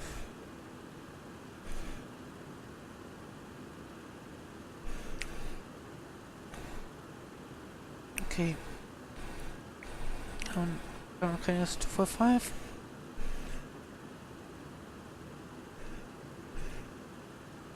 T20.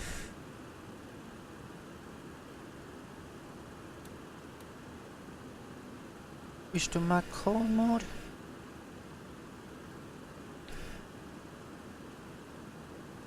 And set the MCP. Set the climb power.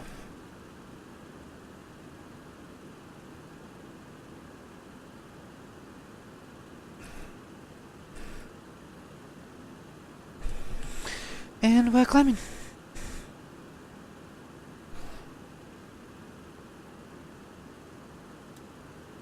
Back into the VOR tracking mode.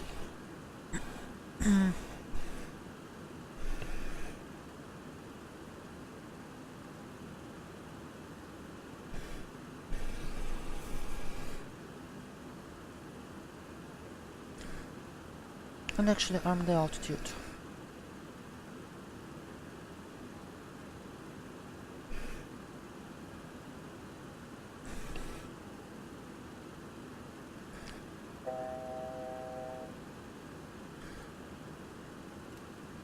Alright, 1,000 to go.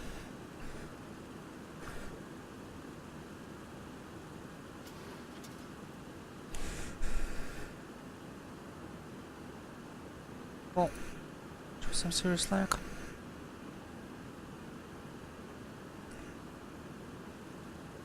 This thing is nice here.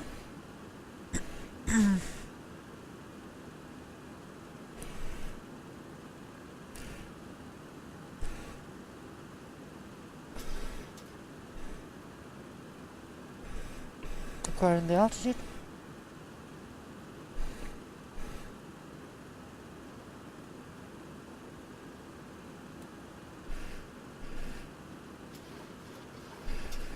Setting the power back to cruise.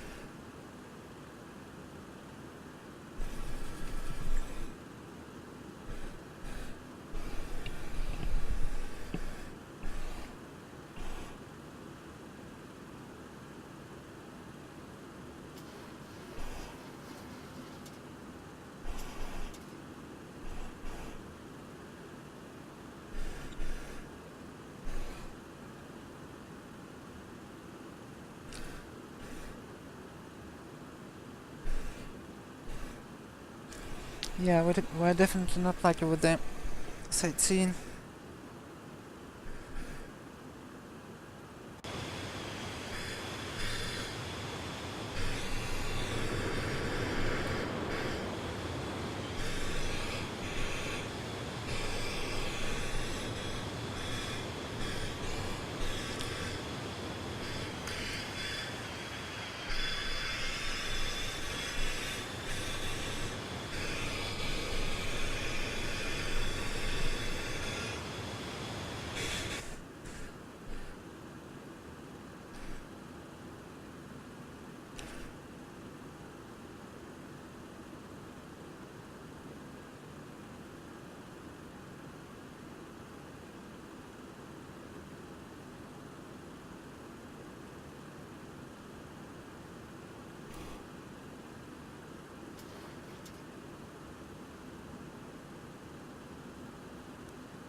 I believe we hit quite a jet stream right now.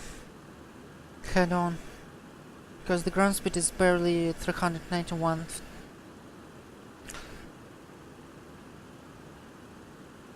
Ground speed is barely 390 knots. Kinda sucks. Slowing is down noticeably.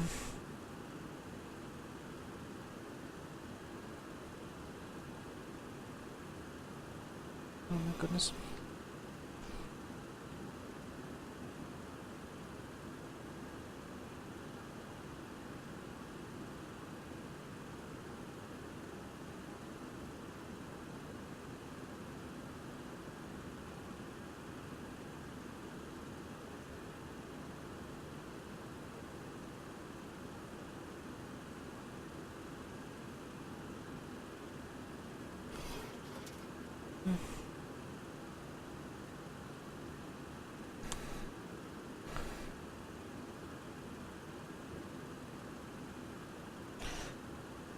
Okay, so how far do we have until the...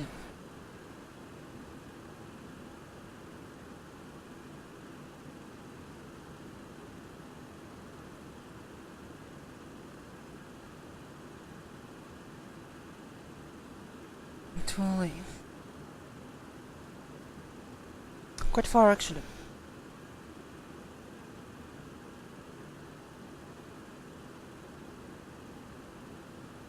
Okay, question, why am I again on the Downey 4 arrival?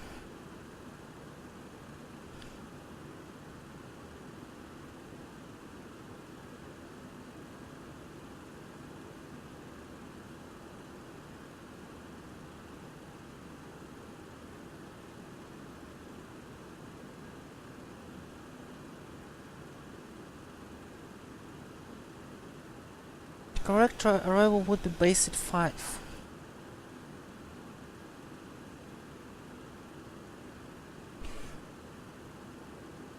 Yeah, I guess I'm gonna have to do some explanation to the ATC if they show up.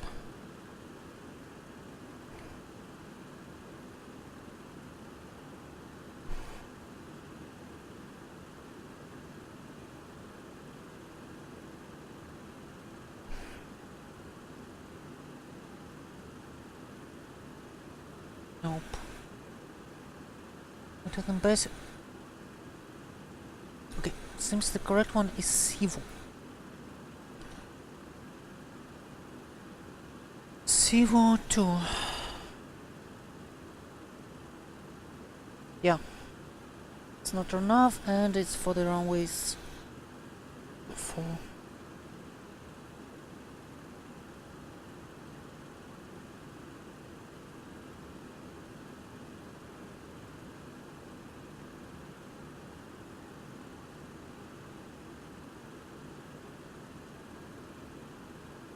Next, open charts list. Bin.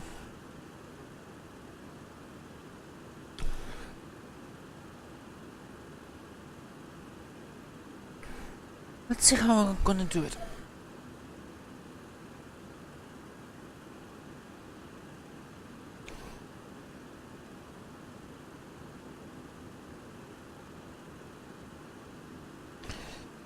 The weather in LA is VFR. Few clouds at 5,000.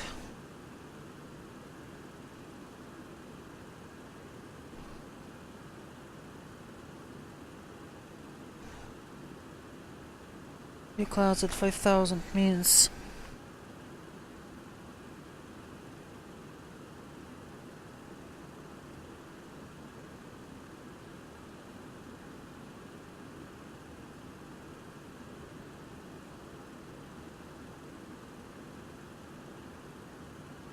wait, what?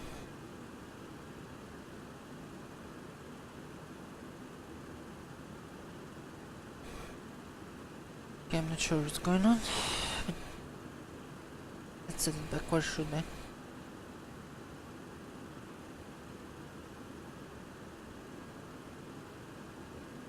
Arrival point 4.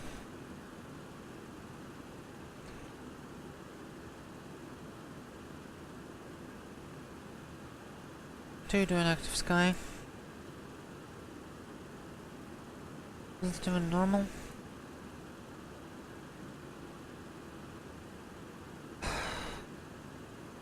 Alright. We are definitely halfway to the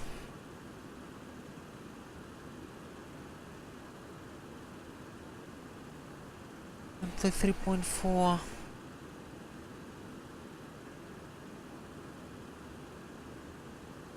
I definitely halfway to the Zuni VR. So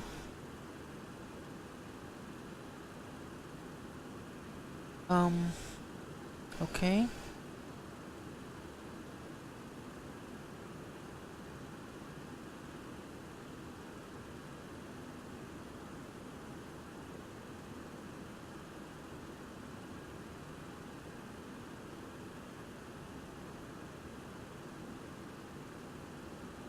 Magnetic course 73.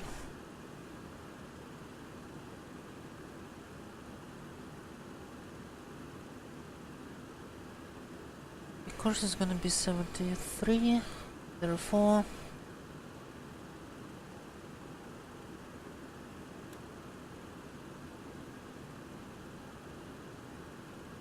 60, 65, 70, 1, 2, 3. And VR is gonna be 134.13.4.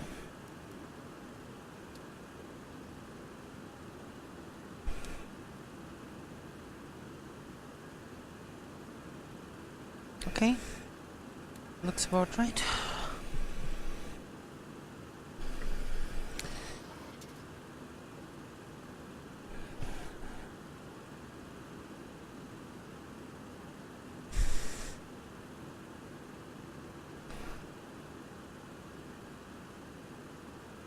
Door 37.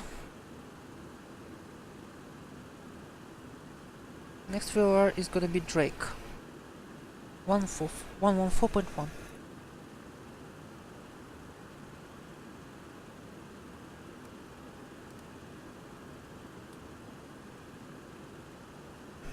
$200 miles out. Go figure.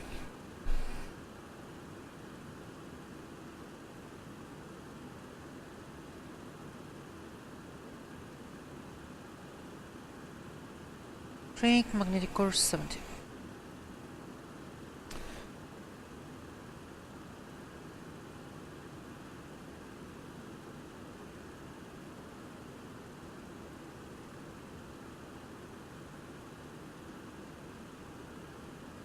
Therefore 250.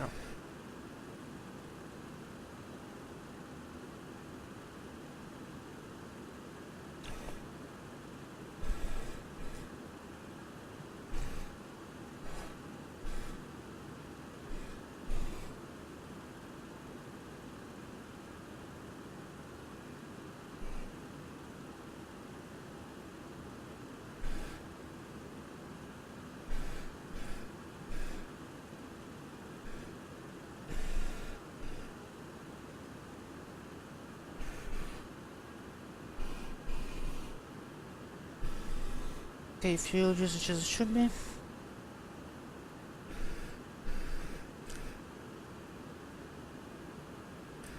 Everything else is correct.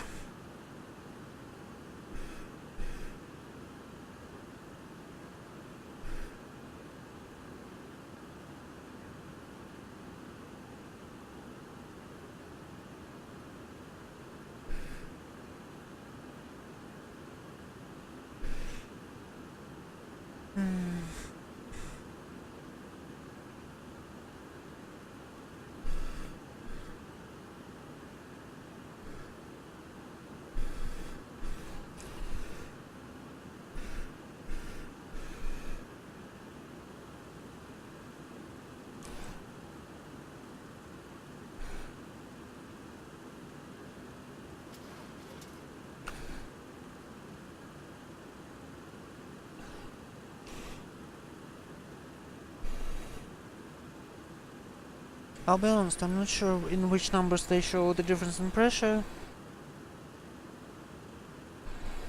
So I'm gonna check it right now.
Oh, cabin altitude control is only used in manual mode. Good to know.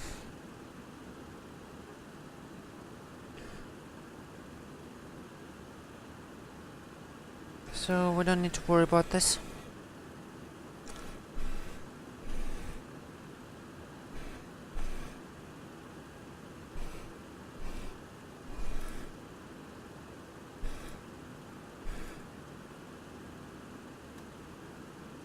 Heading mode.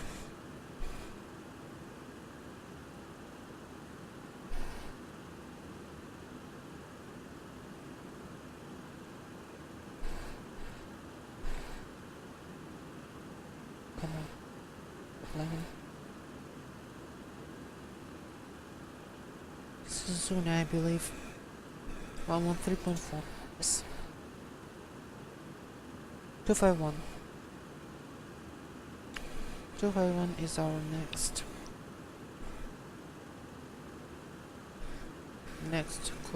magnetic course.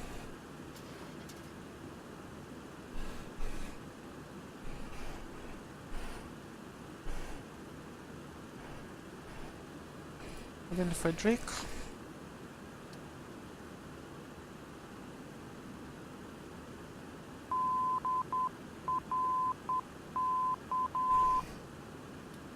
This is correct.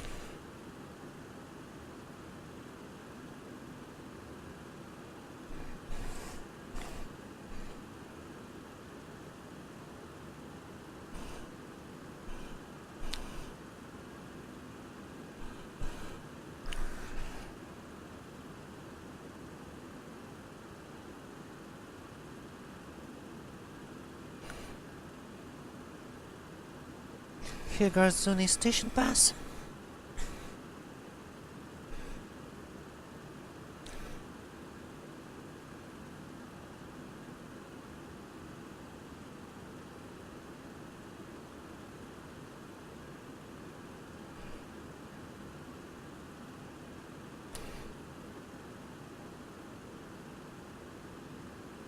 And this is correct.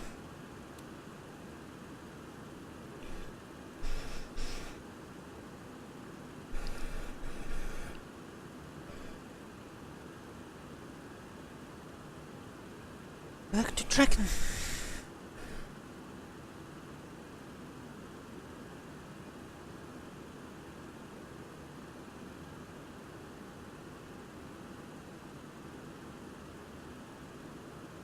Gross weight is still above the landing weight, but it should be on point to our arrival.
Okay.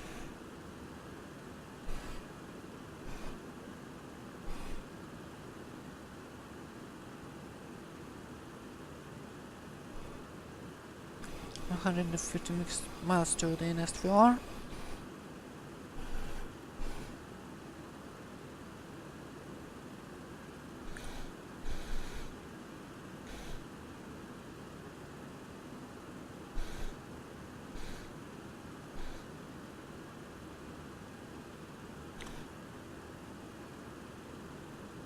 The trick is gonna be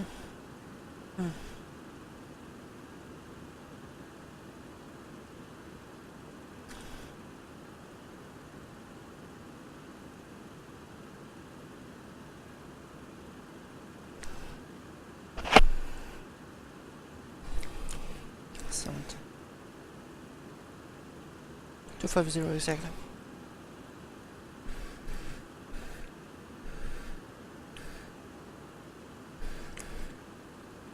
Company will have the break in the clouds, so for some sightseeing.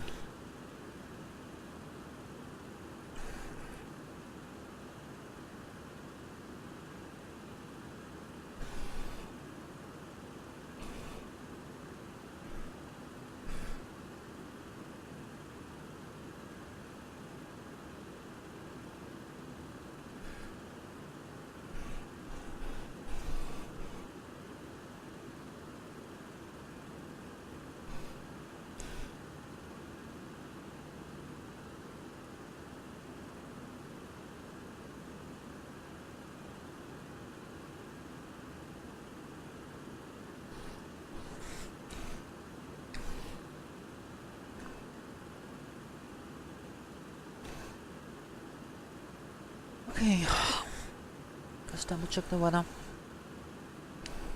30 zoom.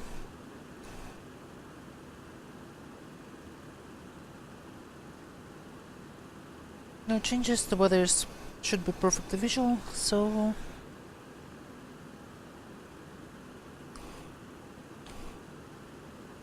I think we will have no problem just executing a visual approach into LA.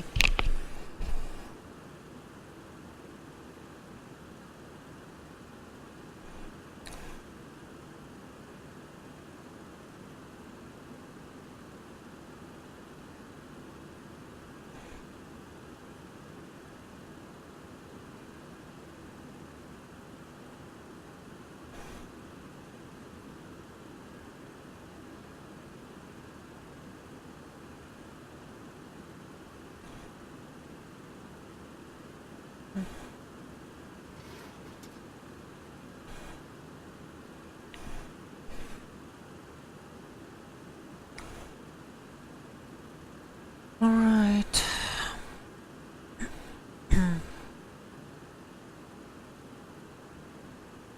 On zone. 17,000 to 80 knots.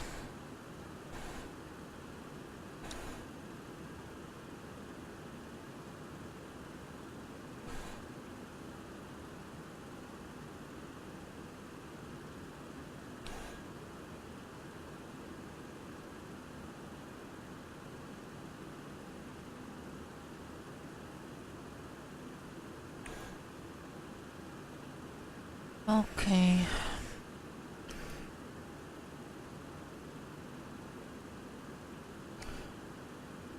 Yep, still no one is online.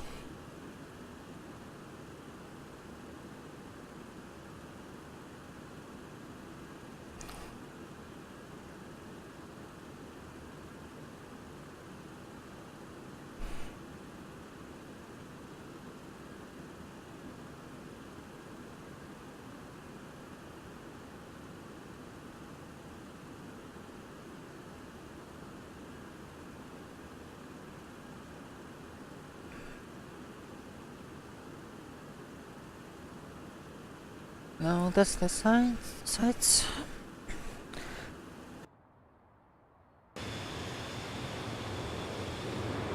Not as much as you would want, but well,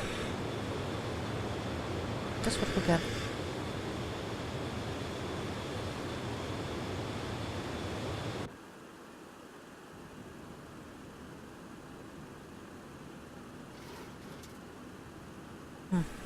Interesting. I think that's the promised turbulence.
Now that looks actually like the promised turbulence. Although we're really good at penetrating it without basically any trouble. Mostly thanks to our speed and to our gross weight.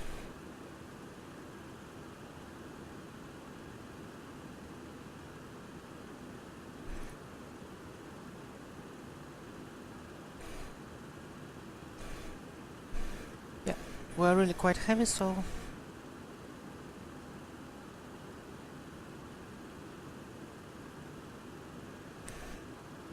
it doesn't bother us much.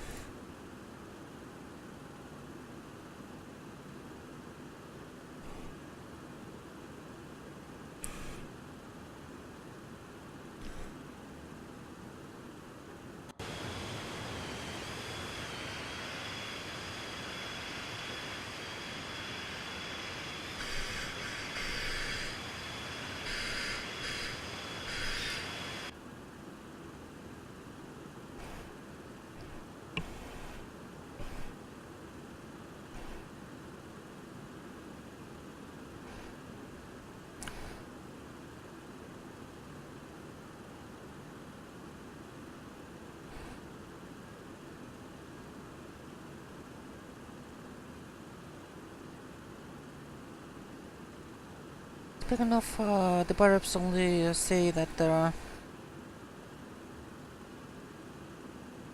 any kind of trouble on the quite above us. So, I mean, quite above and below. So yeah, there might be something on approach, but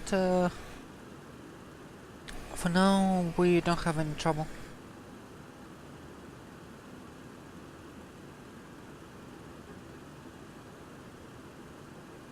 Hello there. Station change coming in hot.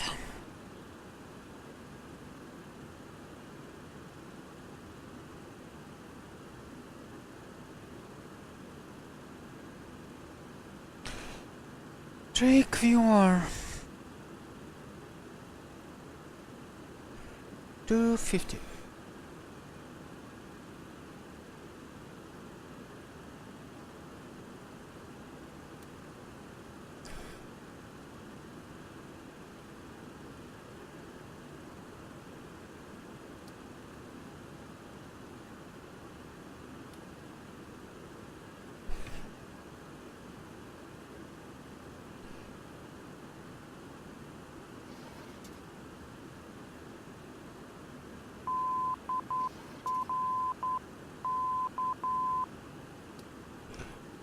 Filter Mercure, this is correct.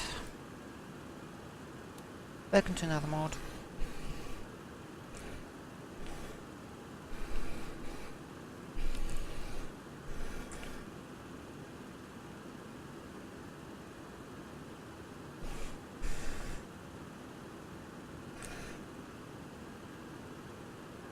Just look at this. Now that is beautiful. Use the mesh, shows its beauty in full.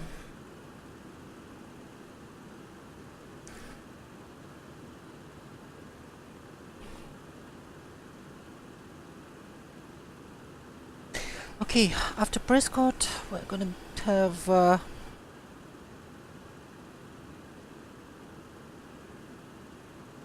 quite an interesting turn here at waypoint Hippie. We are gonna have to, well, nothing specific, but we are gonna be intercepting two VORs, continuing from Prescott until DME 58, and then intercepting radial 060 to 29 palms. So this is gonna take a little bit of our attention. Not anything crazy, but something to look out for.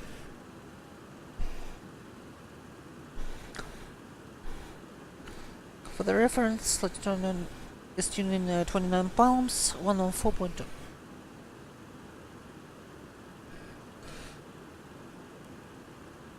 On 4.2. And why not receiving it yet?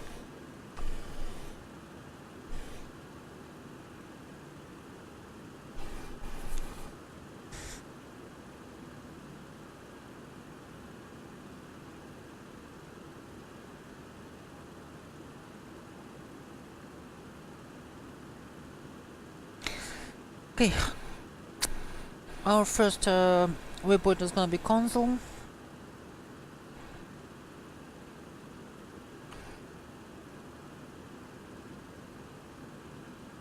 Which we'll have to cross at 17,000.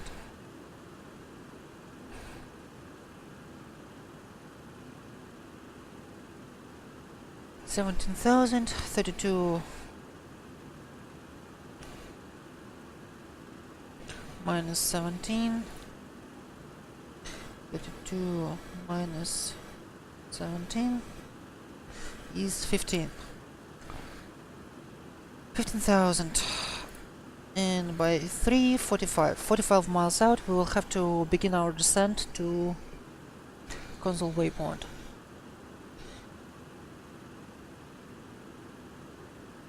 which is right after Twin Palms. Looks fine to me.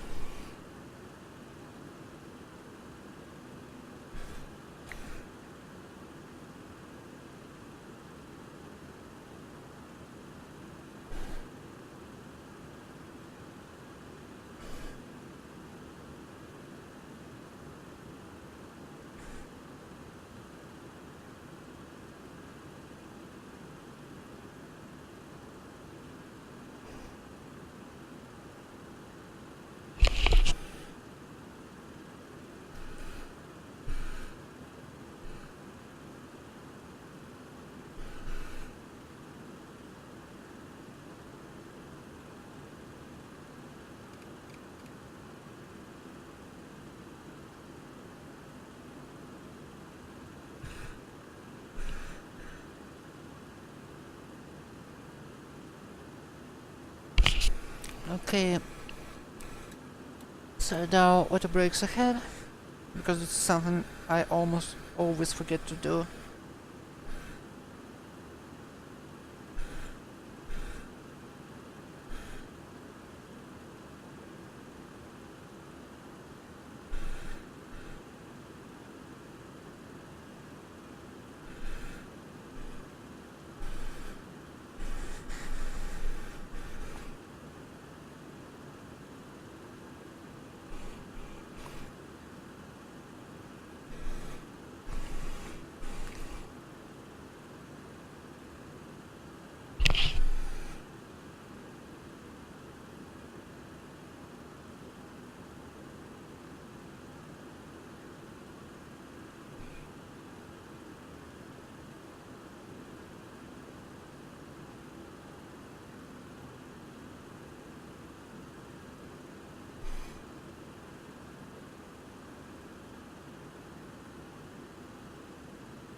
Okay guys, I'm done with my pizza and we're coming up on Drake VR.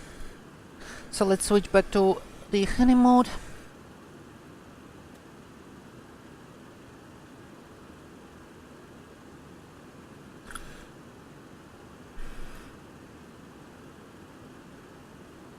Yeah.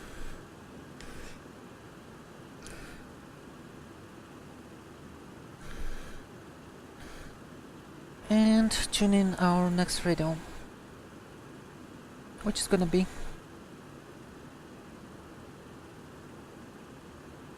Okay, I'm not even sure.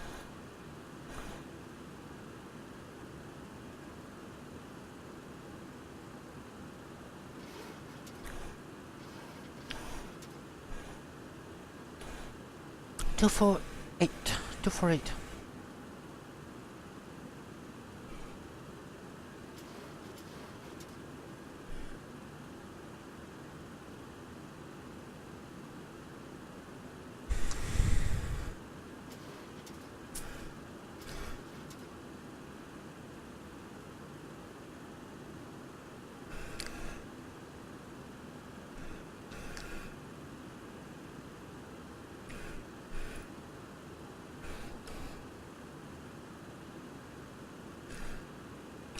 Here we go. Station pass.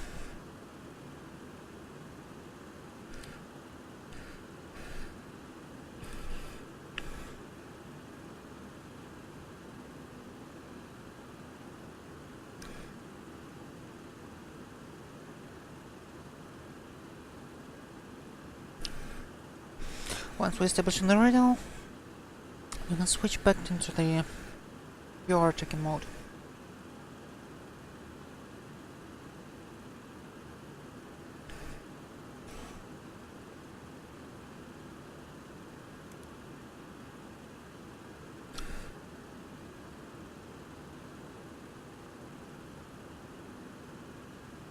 Okay. Cool.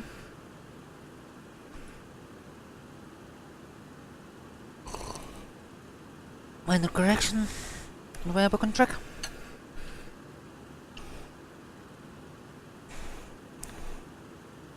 I see some more people hopped in.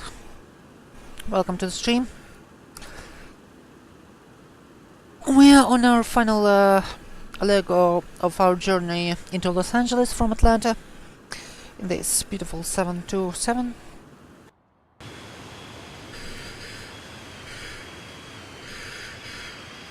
Classic tree jet. The absolutely beautiful bird. Made for speed and with maximum Mach no less than 0.9.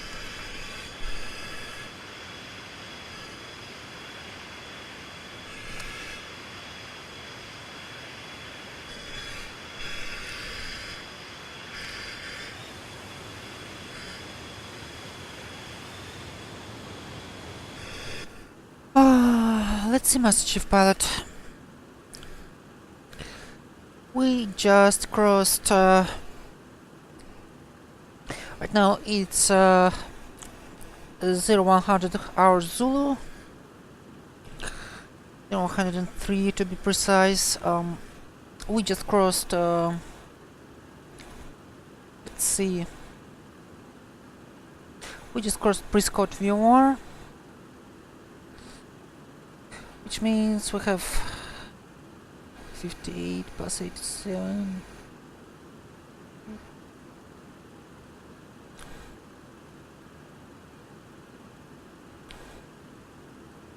Wait, Drake. 58 plus 87 plus 22.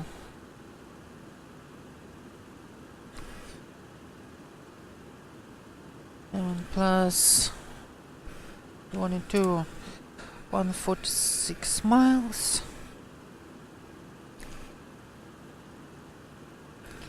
Our ground speed is 383, 80 plus 167. 7 by 38, 393. 0.4. So we are gonna do we are gonna begin our descent in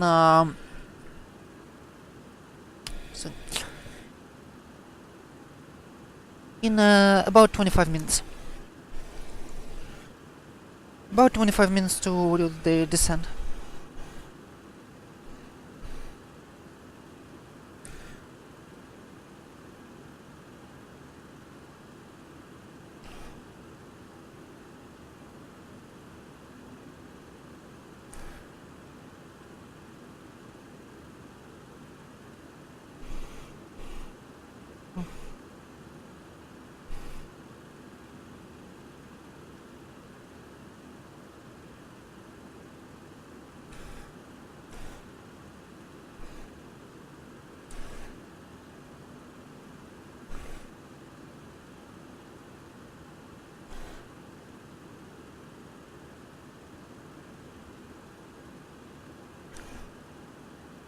Okay, give me a second, guys.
Okay, guys, I'm back. 47 miles already from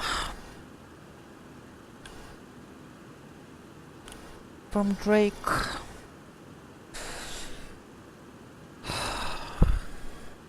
$7:38. Okay, this is honestly starting to worry me.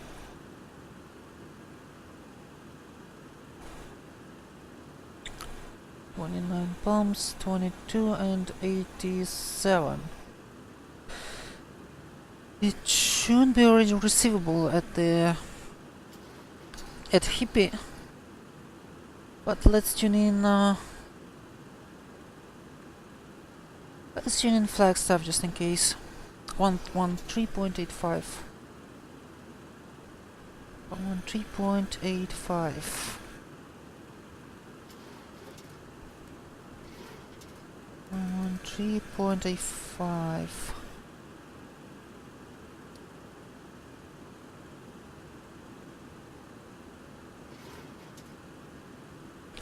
$100 miles from it.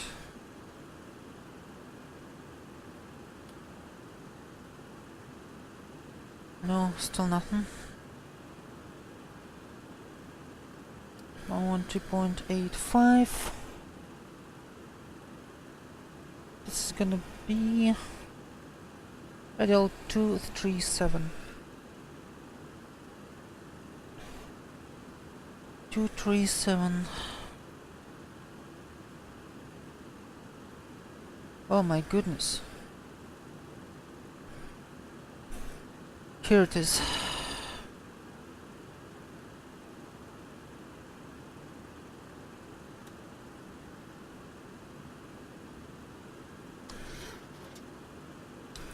One 113.85, 113.85, 137, 237s, I mean, sorry. Here it is.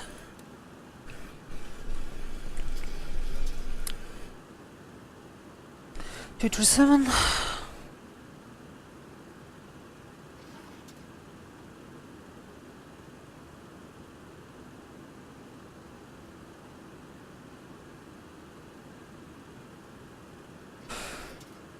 Okay, and again 114.2.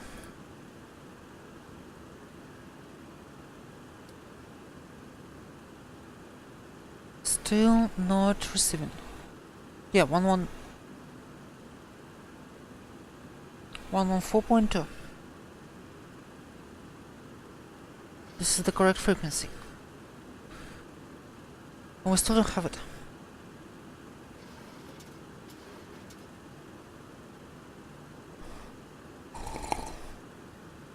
This is starting to worry me.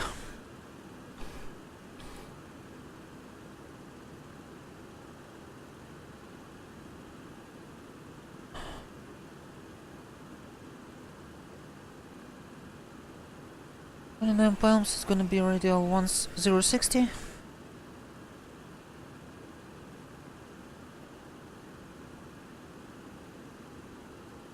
There 4040.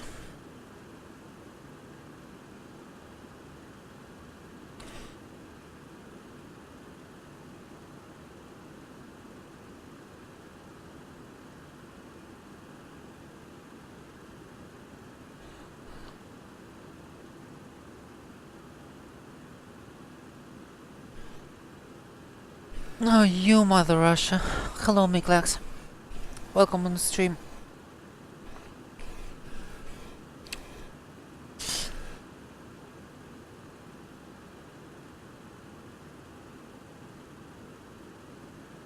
This is definitely not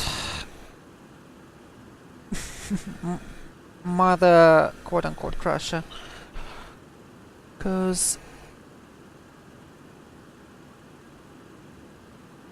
coming into the LA. But I believe there is almost a literal Russian town in LA, so I don't know.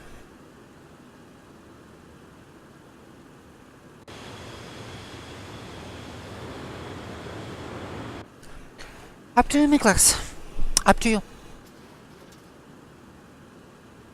Where do you live? Where were you raised?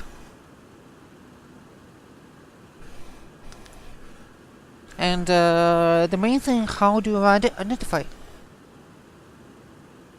Because I'm American despite being born and raised. Well, Serbian, I guess. Again, it depends on who you feel most at home with.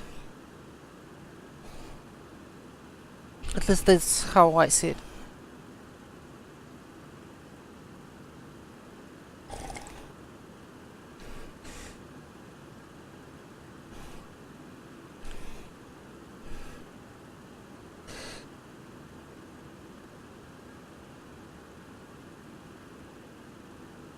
And I'm still not getting 29 palms.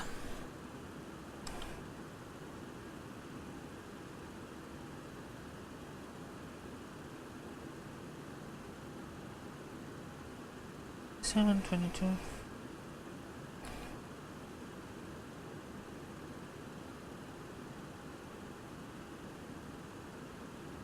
Nope.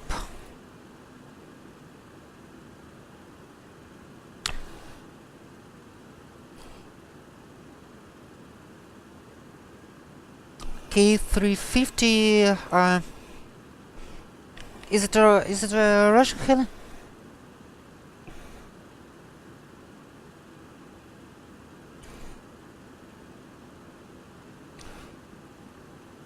Oh, finally! We are finally receiving 29 palms. I think we can change now to the... Oh, gotcha. I'll check it out.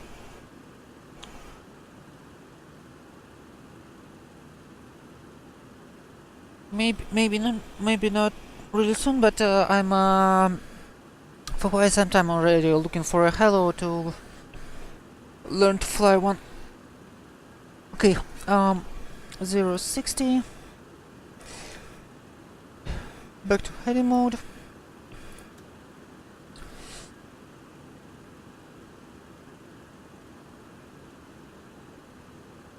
To 40.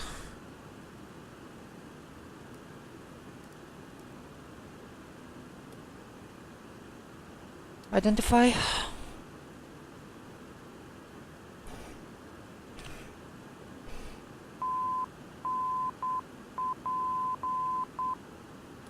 "29 palms identified.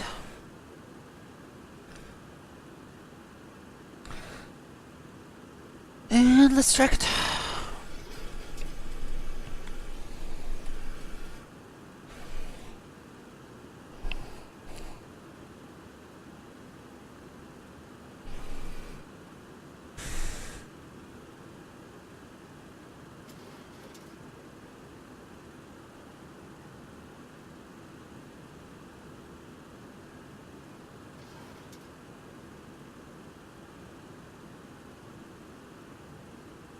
To 59 now.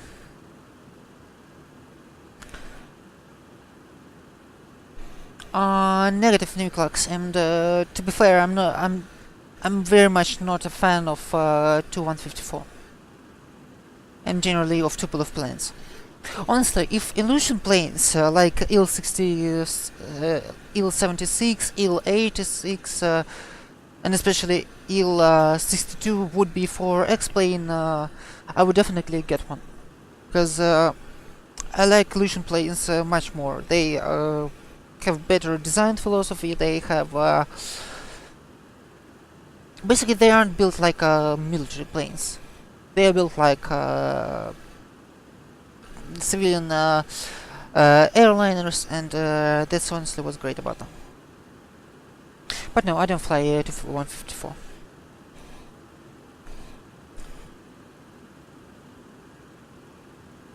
Okay.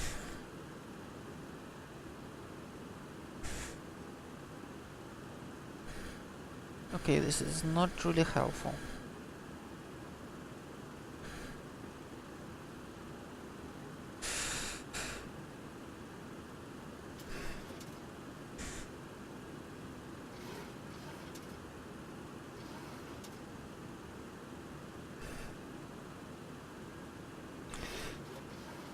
Okay, now that looks like an intercept.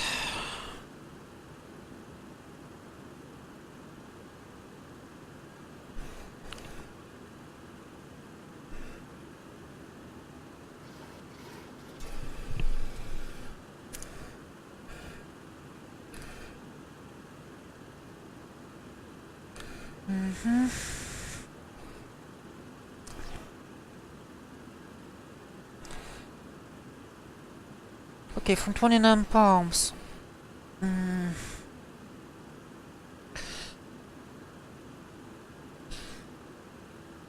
Hold on. We'll intercept and then we'll get to the approach briefing. Alright.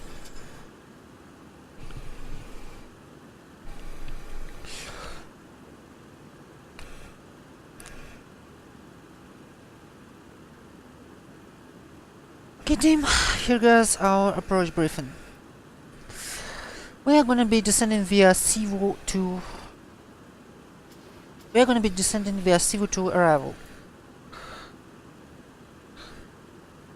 After 29 palms, we will begin our descent to 17,000, and we will be going on course 285, tracking the Paradise VOR radial well, to 45 for 36 miles until we intercept Paradise Radial 69.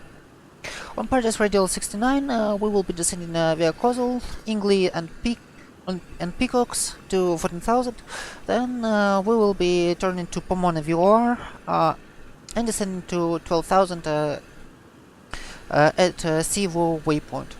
Then we're gonna start to eyeball and vector ourselves into the visual for 26 left, for correction 26 right into LAX. This is basically gonna be our approach, so here's that.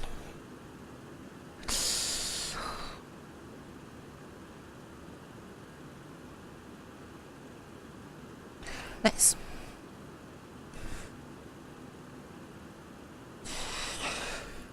Okay, now let's get to... oh my goodness. Now let's get to our descent checklist.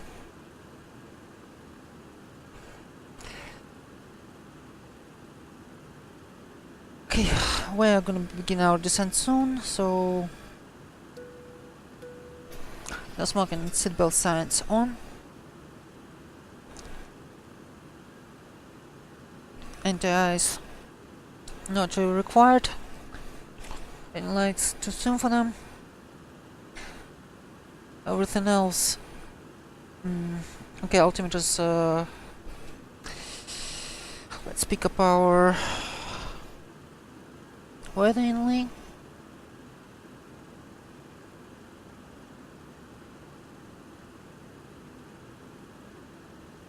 Altimeter 3000.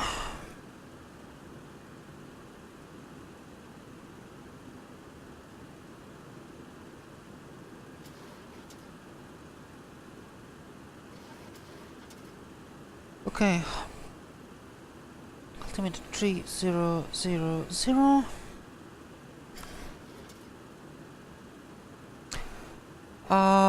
0422.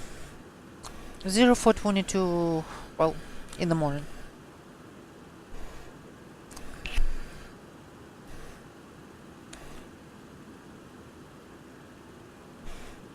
Okay. Altimeter 3000.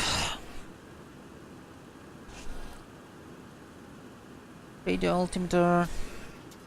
No need to set anything because we're going visual. Wait. Instruments FJS and radios set and cross-checked. Go around EPR in VRF. Let's see what we can do here. Flaps, of course, gonna be 50.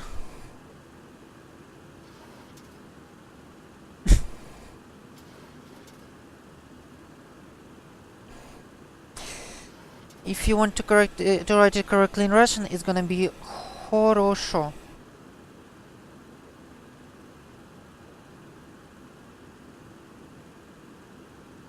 Sorry, no, that's wrong.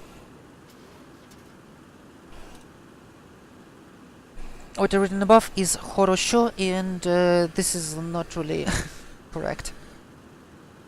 Or хорошо is in Serbian. Sorry, I'm just not familiar with Western Slavic languages.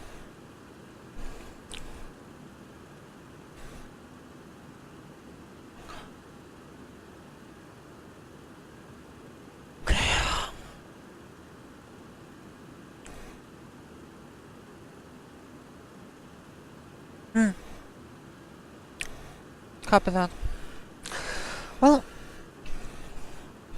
it's not a simple language after all. Okay.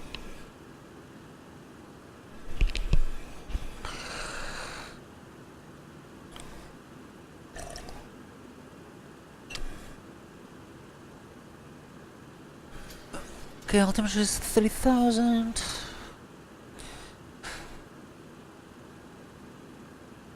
VRF is gonna be 135. takeoff EPR, go around EPR is gonna be 204.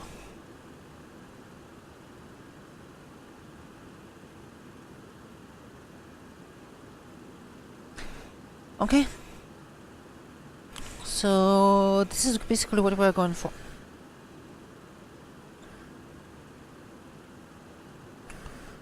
Up to 30, ref at 35, and flaps extension after the 1000 first notch, then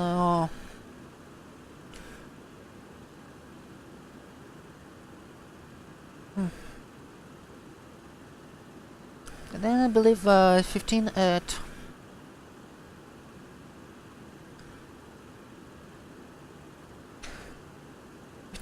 155, which is VREF plus 20.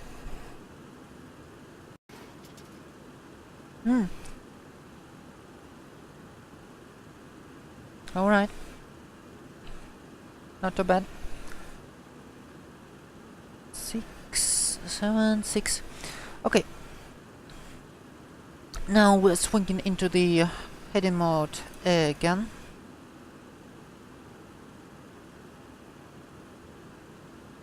Oh my goodness, that was crazy. 245 from 29 palms.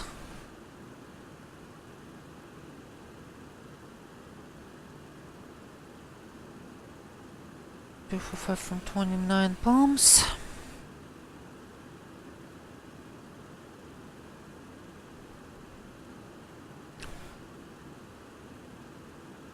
Mach point 8.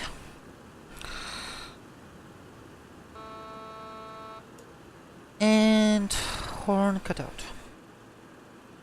Slowing down. Switching to Mach hold. And descending to 17,000.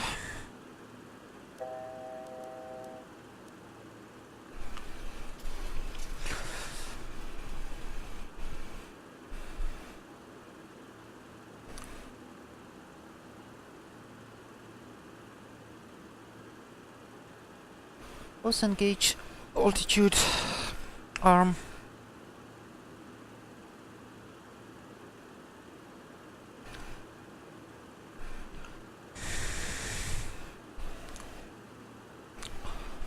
GMP. We are descending.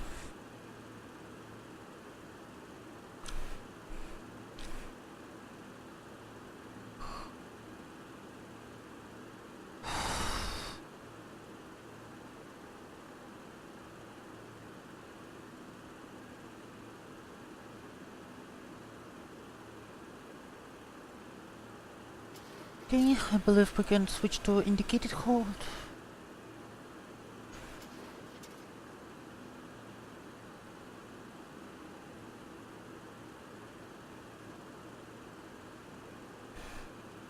Oh yeah, crazy, isn't it?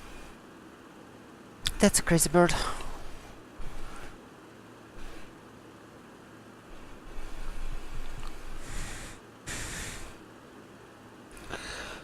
Time to descend into the alley.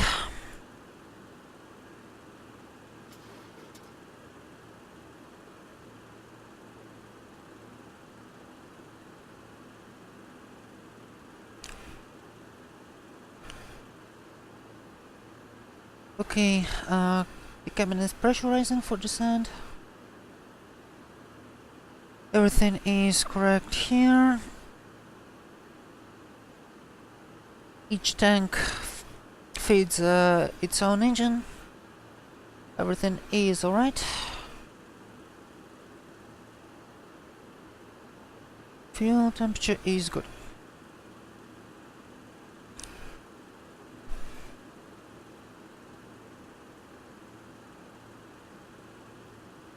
Okay.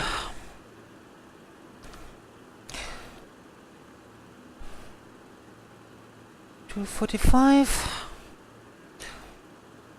Our next floor is gonna be 112.2.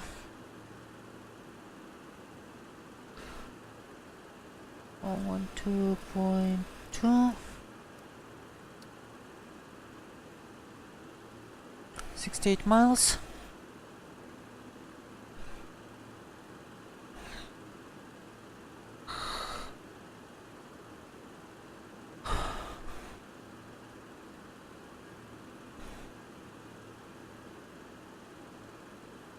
And this is gonna be radio 069.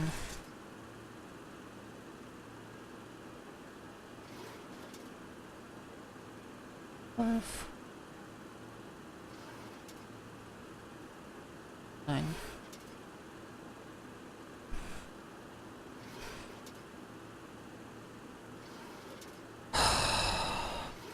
Which we actually can turn into effectively now. 112.2.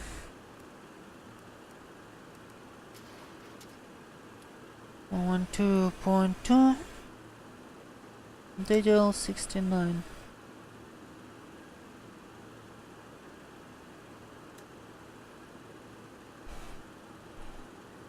Oh, absolutely, absolutely. Actually, with both, with the 737-200 but I honestly just like 727. The bird of golden age.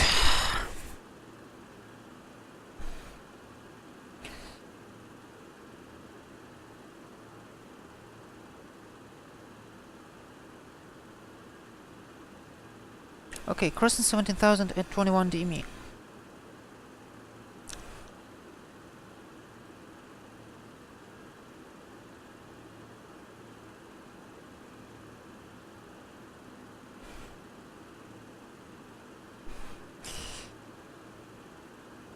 Okay, let's see.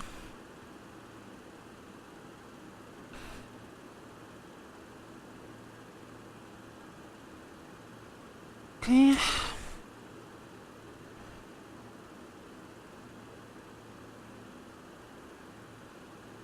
Perfect. Send. Yeah.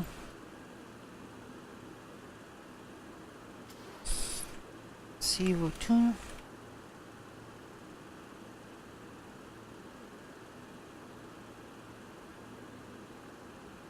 Traffic.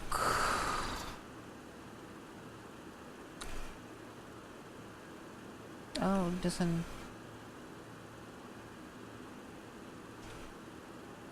Not flight level 200, doesn't via CO2.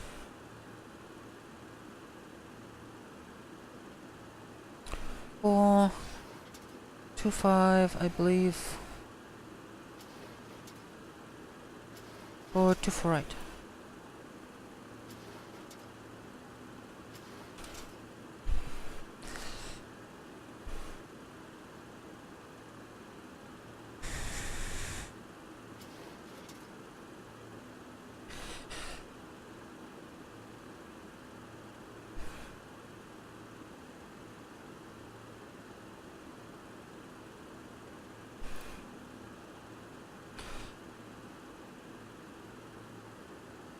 Curious if anyone showed up. Nope. We aren't lucky today. No HC for us.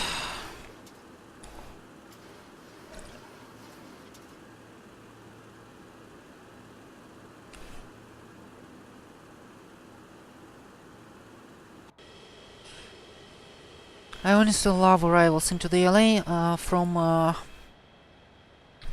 the east, overflying these mountains. This is active sky. Okay, 1,000 to go.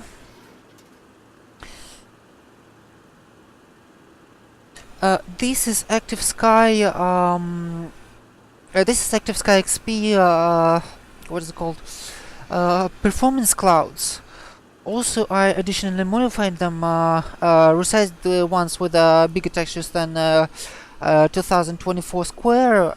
Sorry, with the 1024 square. I basically resized them all to 1024 square. So basically, it's the high performance textures from Active Sky made even more high performance.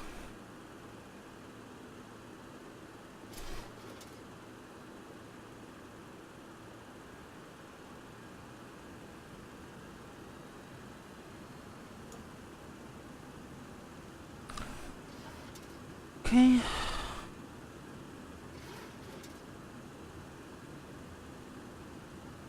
Set some APR here. Now until 20 miles out, we will be continuing.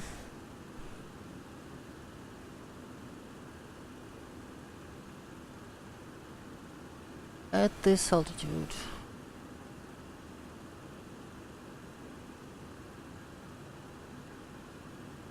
Total temperature was already over the freezing, so definitely no need for a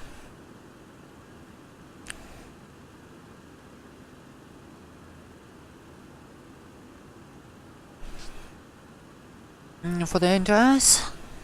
Let's tune in Pomona VR 110.4.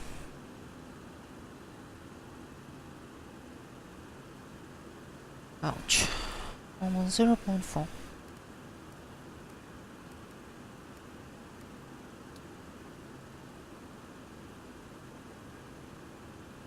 And radial 098. Radial 098.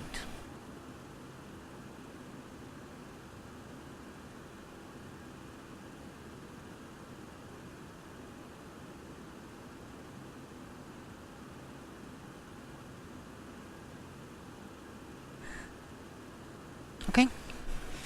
This looks correct.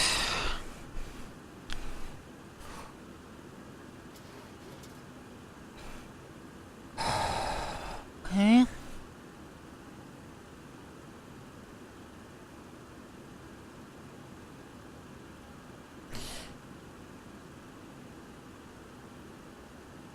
Oh right, completely forgot about this one.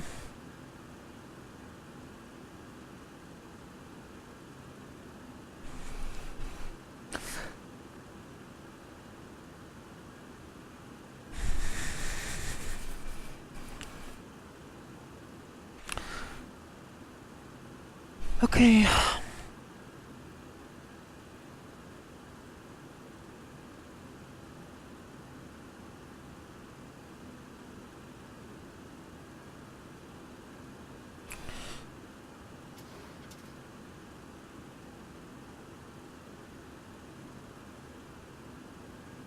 $14,000 at Peacock's VR.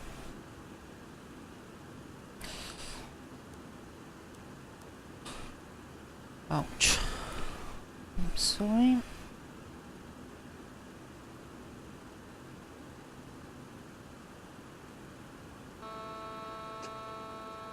Ouch. That was stupid. And indicated hold. Continue our descent.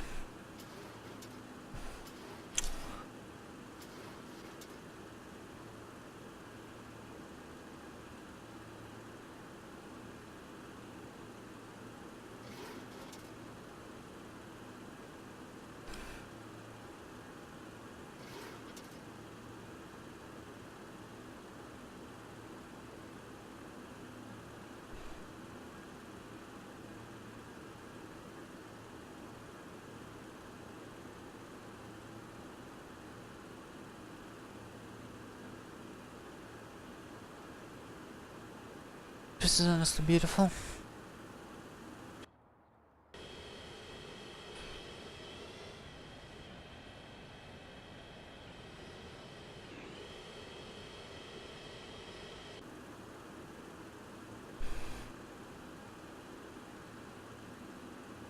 $14,000 at Peacocks.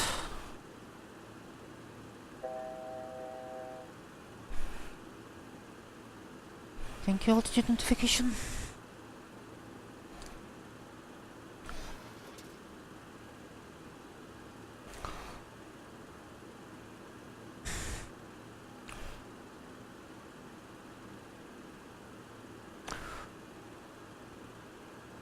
Okay, this is gonna be 110.4.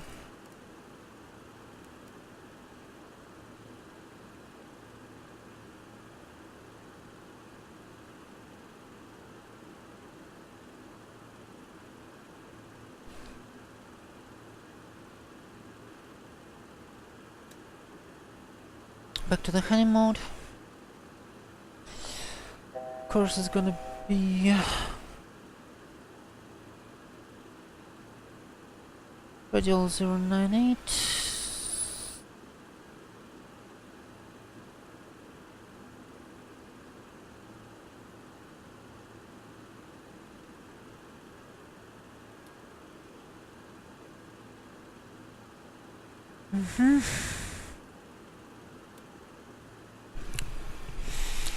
And intercepting.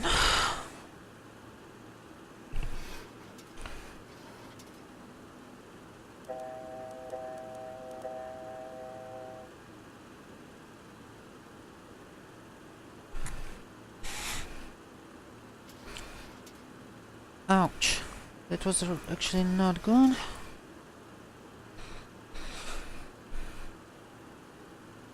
But at least I haven't had any trouble with it. So, yeah.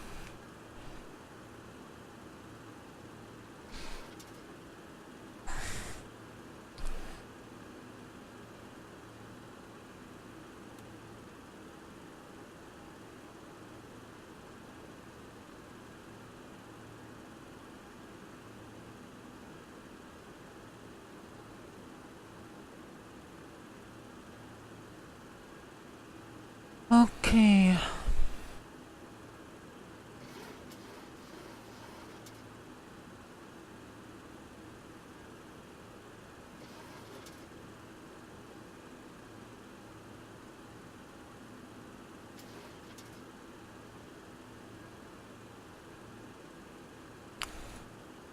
Okay.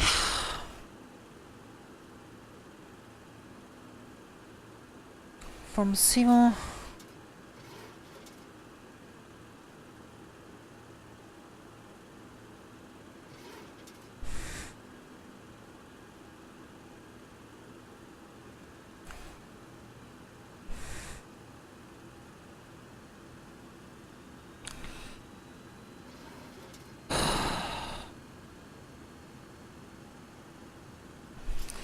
After zero we can descend to 10,000.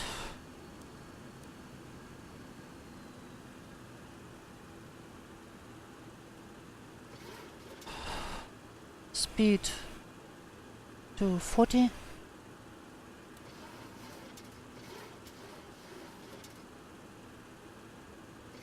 We are getting ready for our arrival.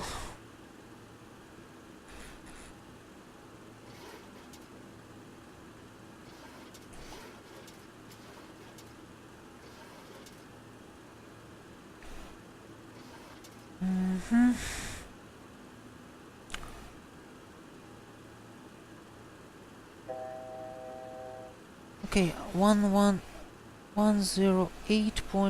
108.5. DME is 108.5.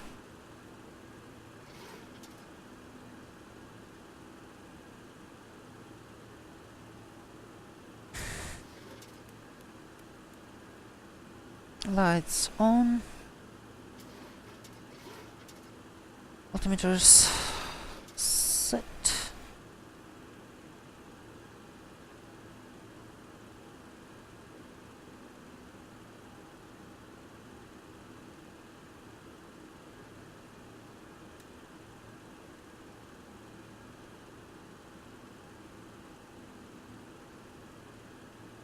Two, 7, 4.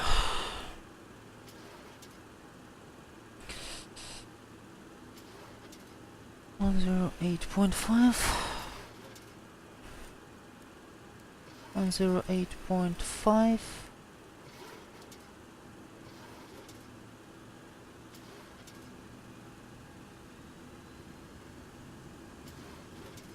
And the course is gonna be 251.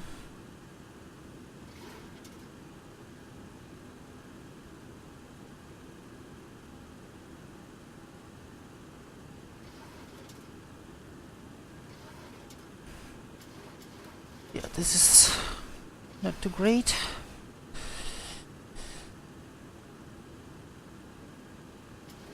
But this is what we have for now. First is gonna be 215.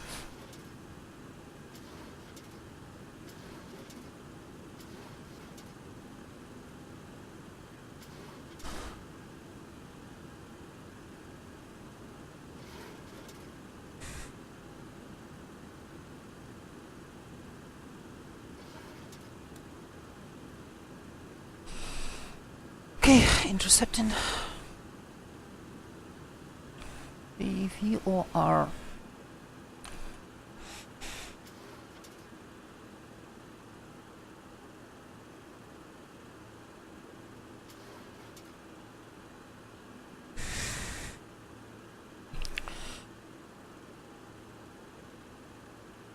Let's see.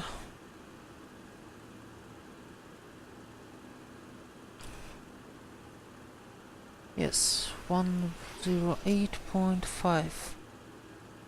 It should be DME. Should be ILS DME.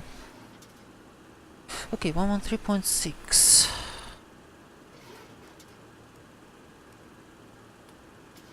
This is some kind of reference after all. I think we can descend to 8,000 now.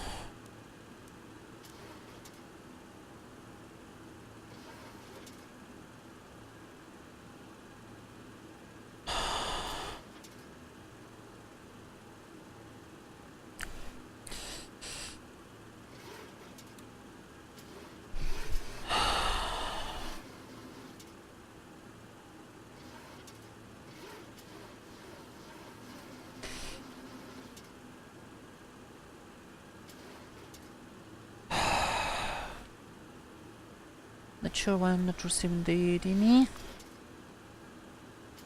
It's 27, so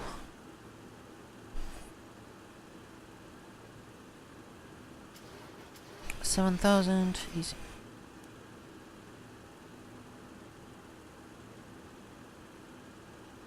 Okay. Let's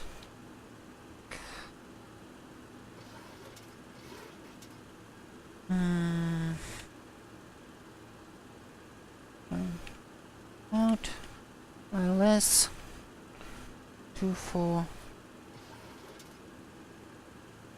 Right. Final. KLAX.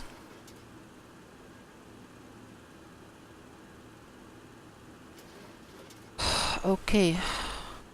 And now we're chasing the glide slope.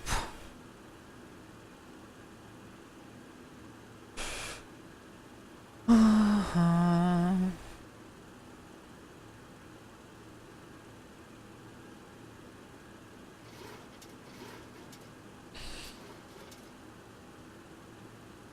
$22. 5,000.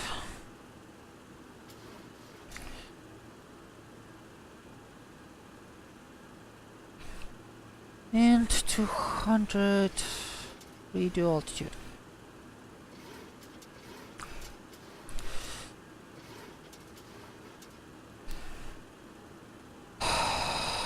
Okay.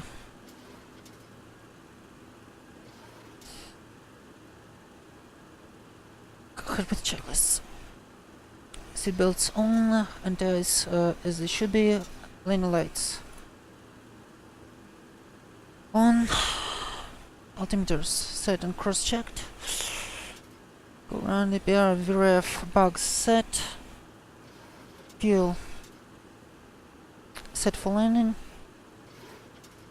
Hydraulics pressurized and normal. Pressurization and cooling doors. I think we can go ahead and drop the gear.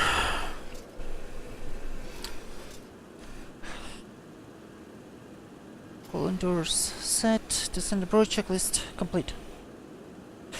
Okay, no smoking on. Gear.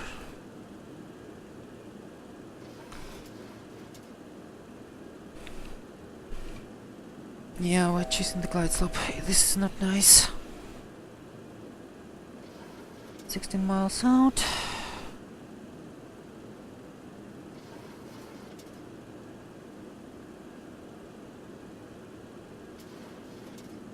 $220. So 2,200.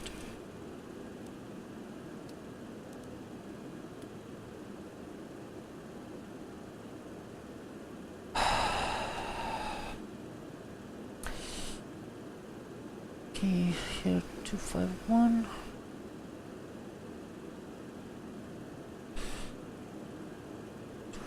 And 108.5.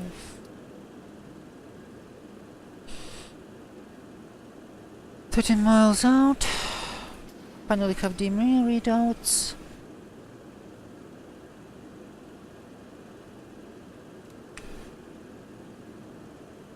Okay. I think we can go ahead and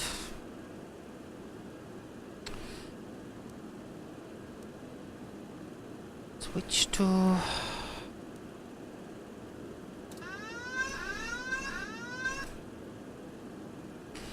approach.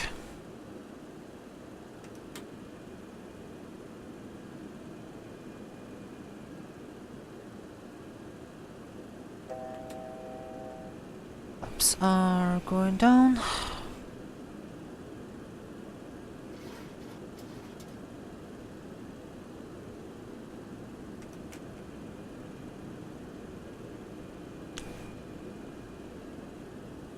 $15.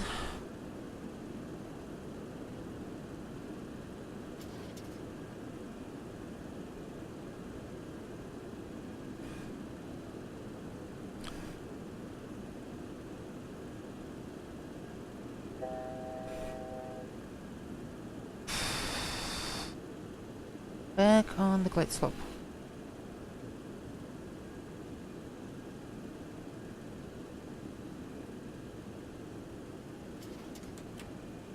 Mm-hmm.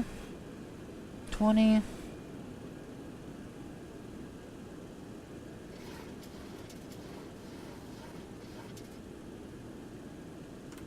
$25.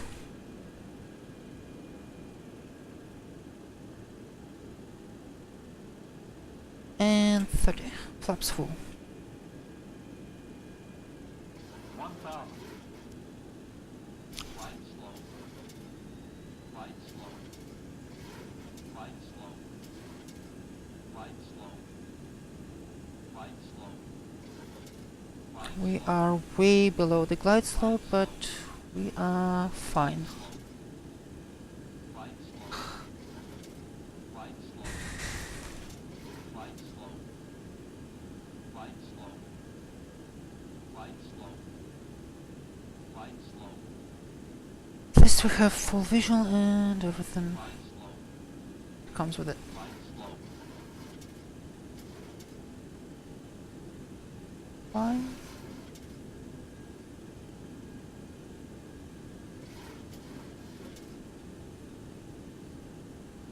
Mm-hmm.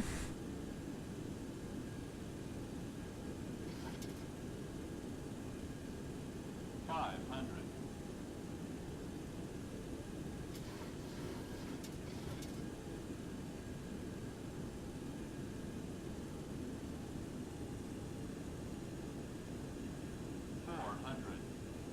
Mm-hmm.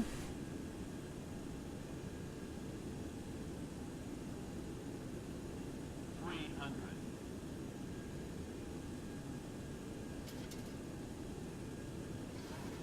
Minimums. Landing.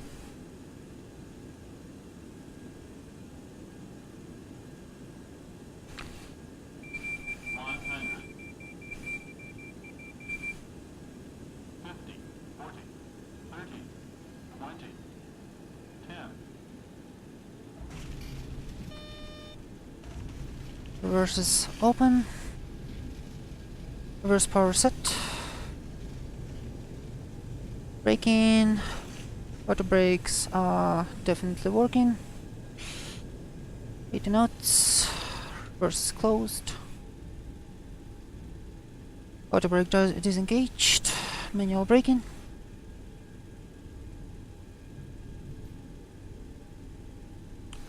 And welcome to Los Angeles, everyone.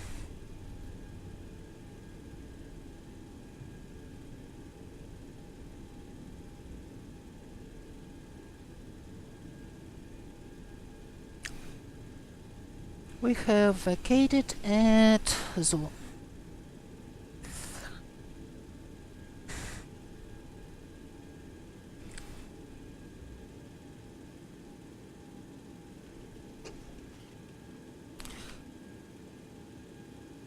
KATL-KLAX.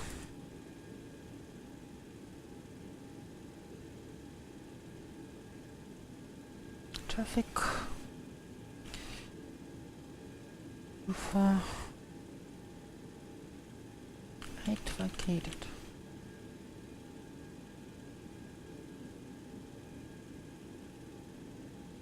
Crossing. 2, 4, left.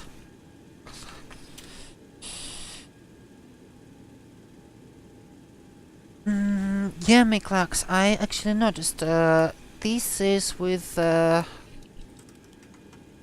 is something with this exact plane. 135. 135, or 135, and I was, holding 140. I mean, I was exactly on the threshold, so I don't think that's, too bad.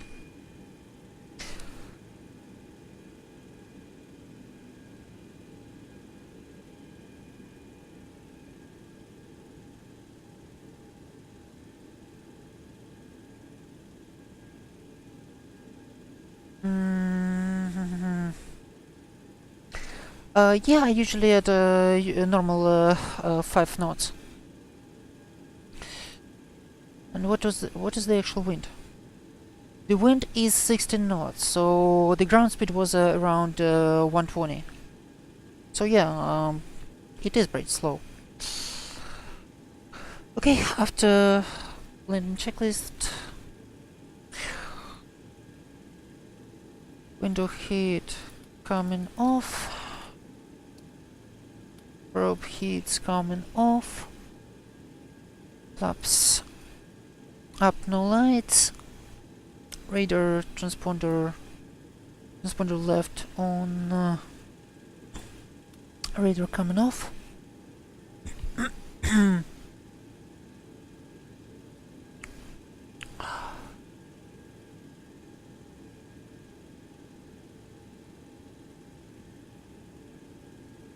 Coming off, speed brakes.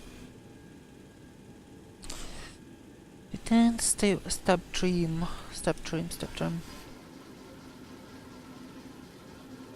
Back to 0.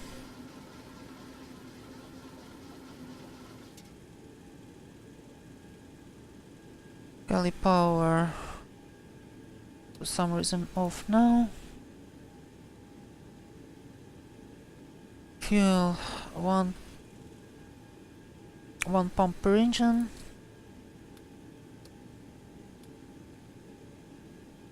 Hydraulics, open interconnect. Pressurization to ground. Cabin is depressurizing. Air conditioning. APU bleeds on.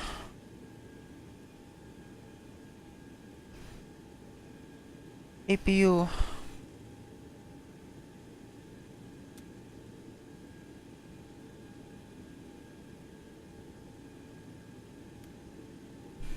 firing up.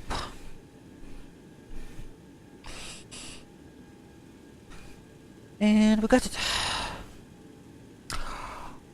I actually can explain because give me a second, please. After landing checklist complete. Flight director coming off.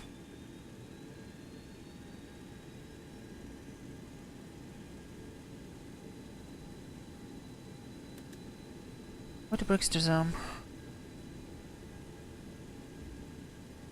See, KATL-KLAX, both MD-88 and 72, they are old planes, and they have a really big, a really sharp wing sweep.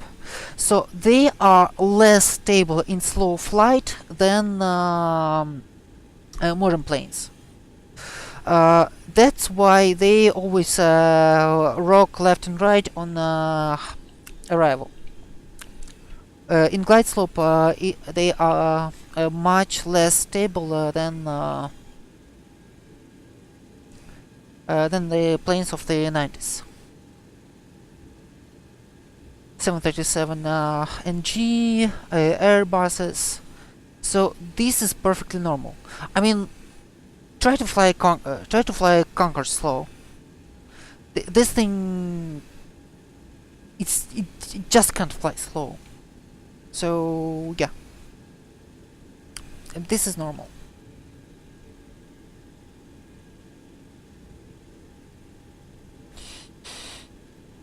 Okay, we are taxiing on Echo.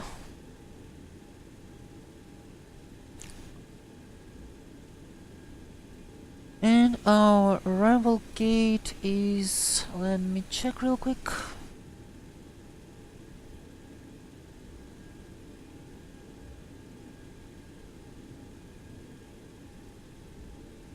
Dispatch remarks, dispatch remarks. I wrote it down somewhere. KLAX gate 28.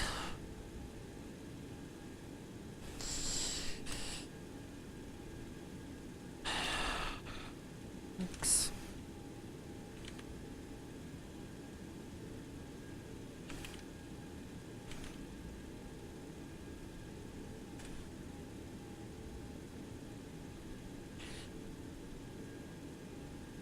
Somewhere near Delta 78, I guess, parking.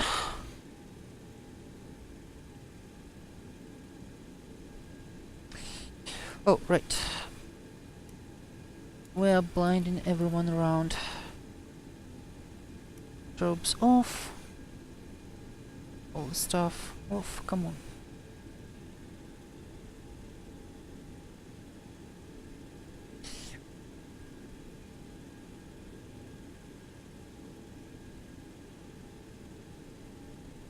Somewhere around Delta 9.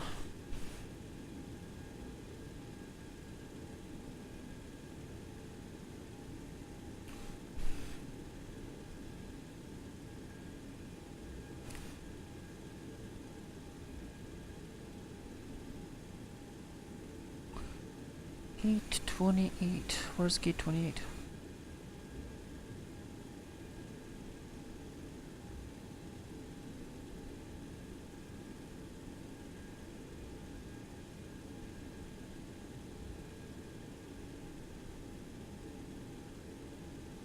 Somewhere here. Gate 28 by the Terminal 2. Taxiway Delta 9er.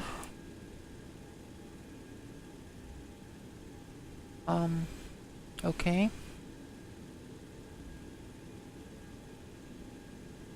Okay, this is Delta 10. Next one is Delta 9er. This is gonna be our taxiway.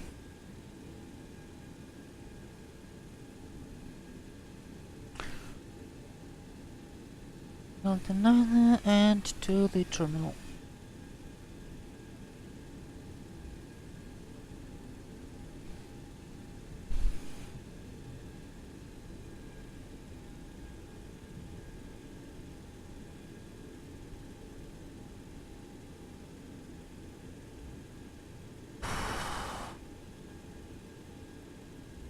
And in the middle is gonna be our gate.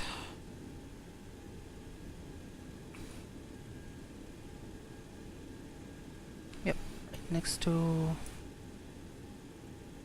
is Delta 78.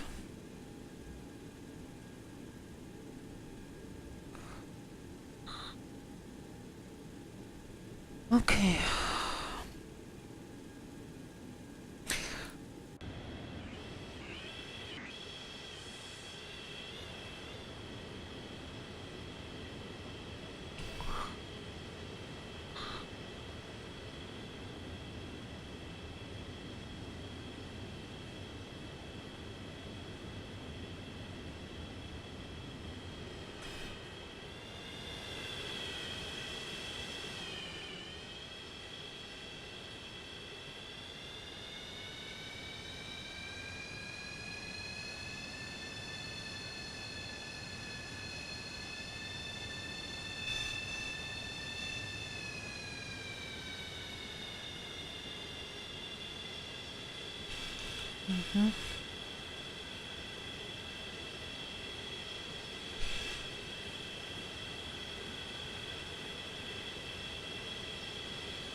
Okay, parking brake set.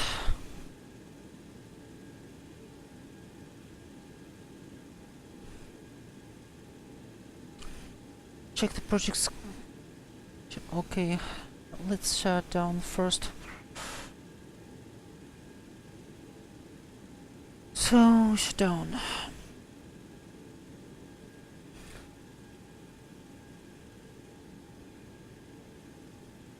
Wait a minute.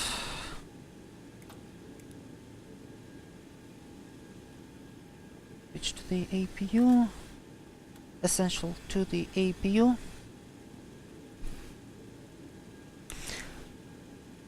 Good morning, Ernie. Sadly, I'm already finished. I already finished. Landed in LAX in this 727 200. Was a pretty interesting flight. We made sense of the SIVA.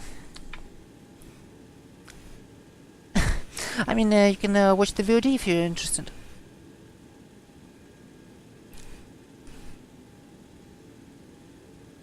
It's a really interesting jet to fly, but be careful, it's over 5 hours long, I believe. Alright. Now we can shut down the engines.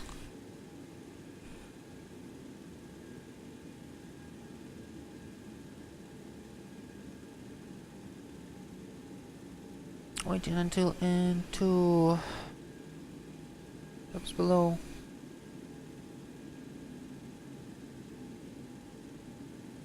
Yeah, thank you, Kitten. Welcome to the stream. Glad you showed up at least right now. And yeah, thank you for the. Oh, you use Sivas in real life? Why? Why hate? Because very imprecise. I mean, here's one unit only could be installed, and I'm planning to go over the ocean with it. Go figure. Yeah. Beacon coming off. Taxi light coming off.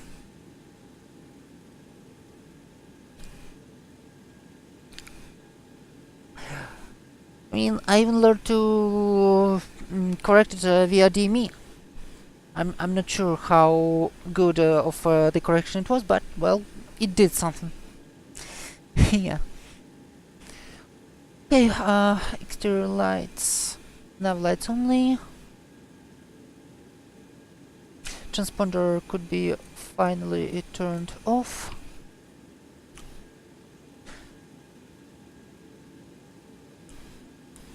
Brake set. Okay, we are right now on APU, and we can connect the external power. Wait a minute.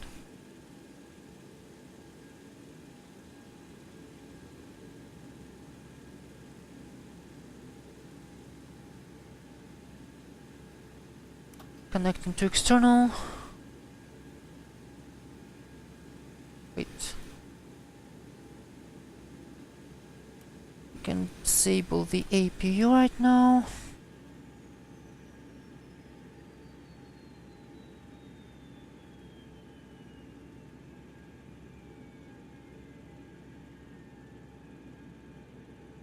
You mean in you mean the one by Philip for FlyGSim 2?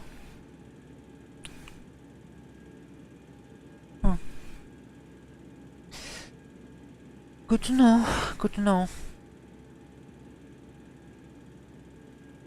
Okay.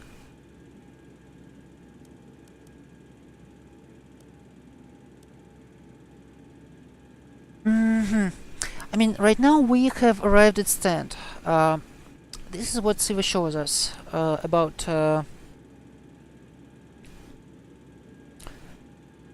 This is what Siva shows us as the current position. Let's see. Let's compare it to the parking stand position from the. Let's compare to parking gate position in the Jeppesen charts. KATL-KLAX.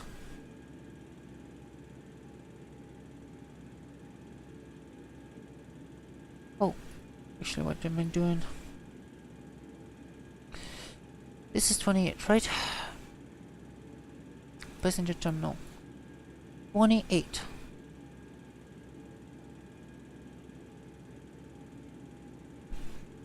Okay, north 33, 56 and 8, north 33, 56 and 8, and west 118, 24 and 2. I would say it's very precise for what I would imagine them, for what I would imagine it to be, and I only corrected it once. Approximately after half the route. So where is it?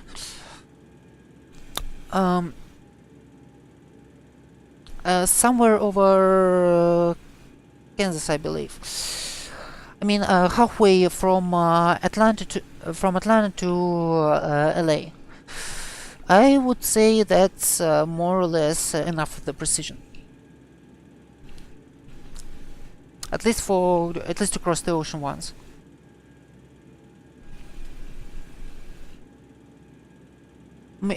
Maybe that was some previous version. I mean, it was updated numerous times, and this is actually version 131, which was made specifically for Explain 1120 plus. So it might be different right now.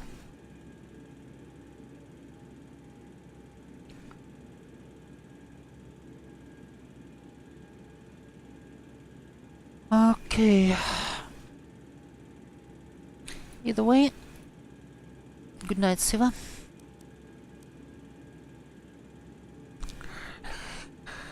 Thank you for your service, and thank you for service earning too. Hope you had a good Memorial Day. It's quite an important celebration, I would say. But let's continue with our shutdown. Fuel. Okay, we are right now on external power.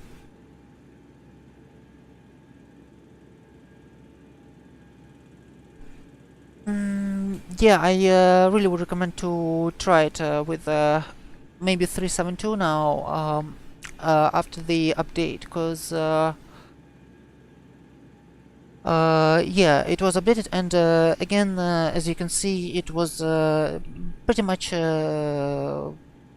precise enough to show the correct location. Yeah, Ernie, absolutely, anytime. Okay, finally, fuel is coming off.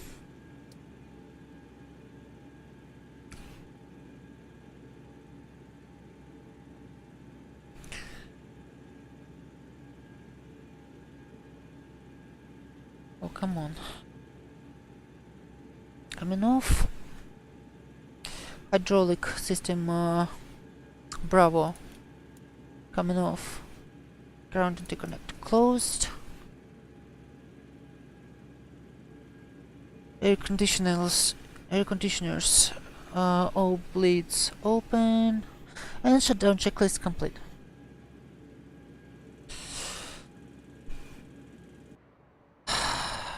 Okay, everyone, that was a pretty interesting flight, if you ask me. I liked it like much more than a lot of my flights. I hope you liked it too. So follow me if you want to see more. I hope in the Discord to stay in touch with me and to just hang out. And thank you everyone for being here. See you soon.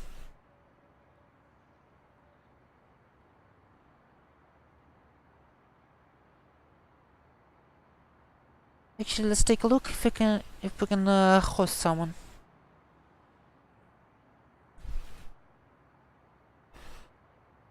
Host and no, not really. No one actually is online right now, so yeah.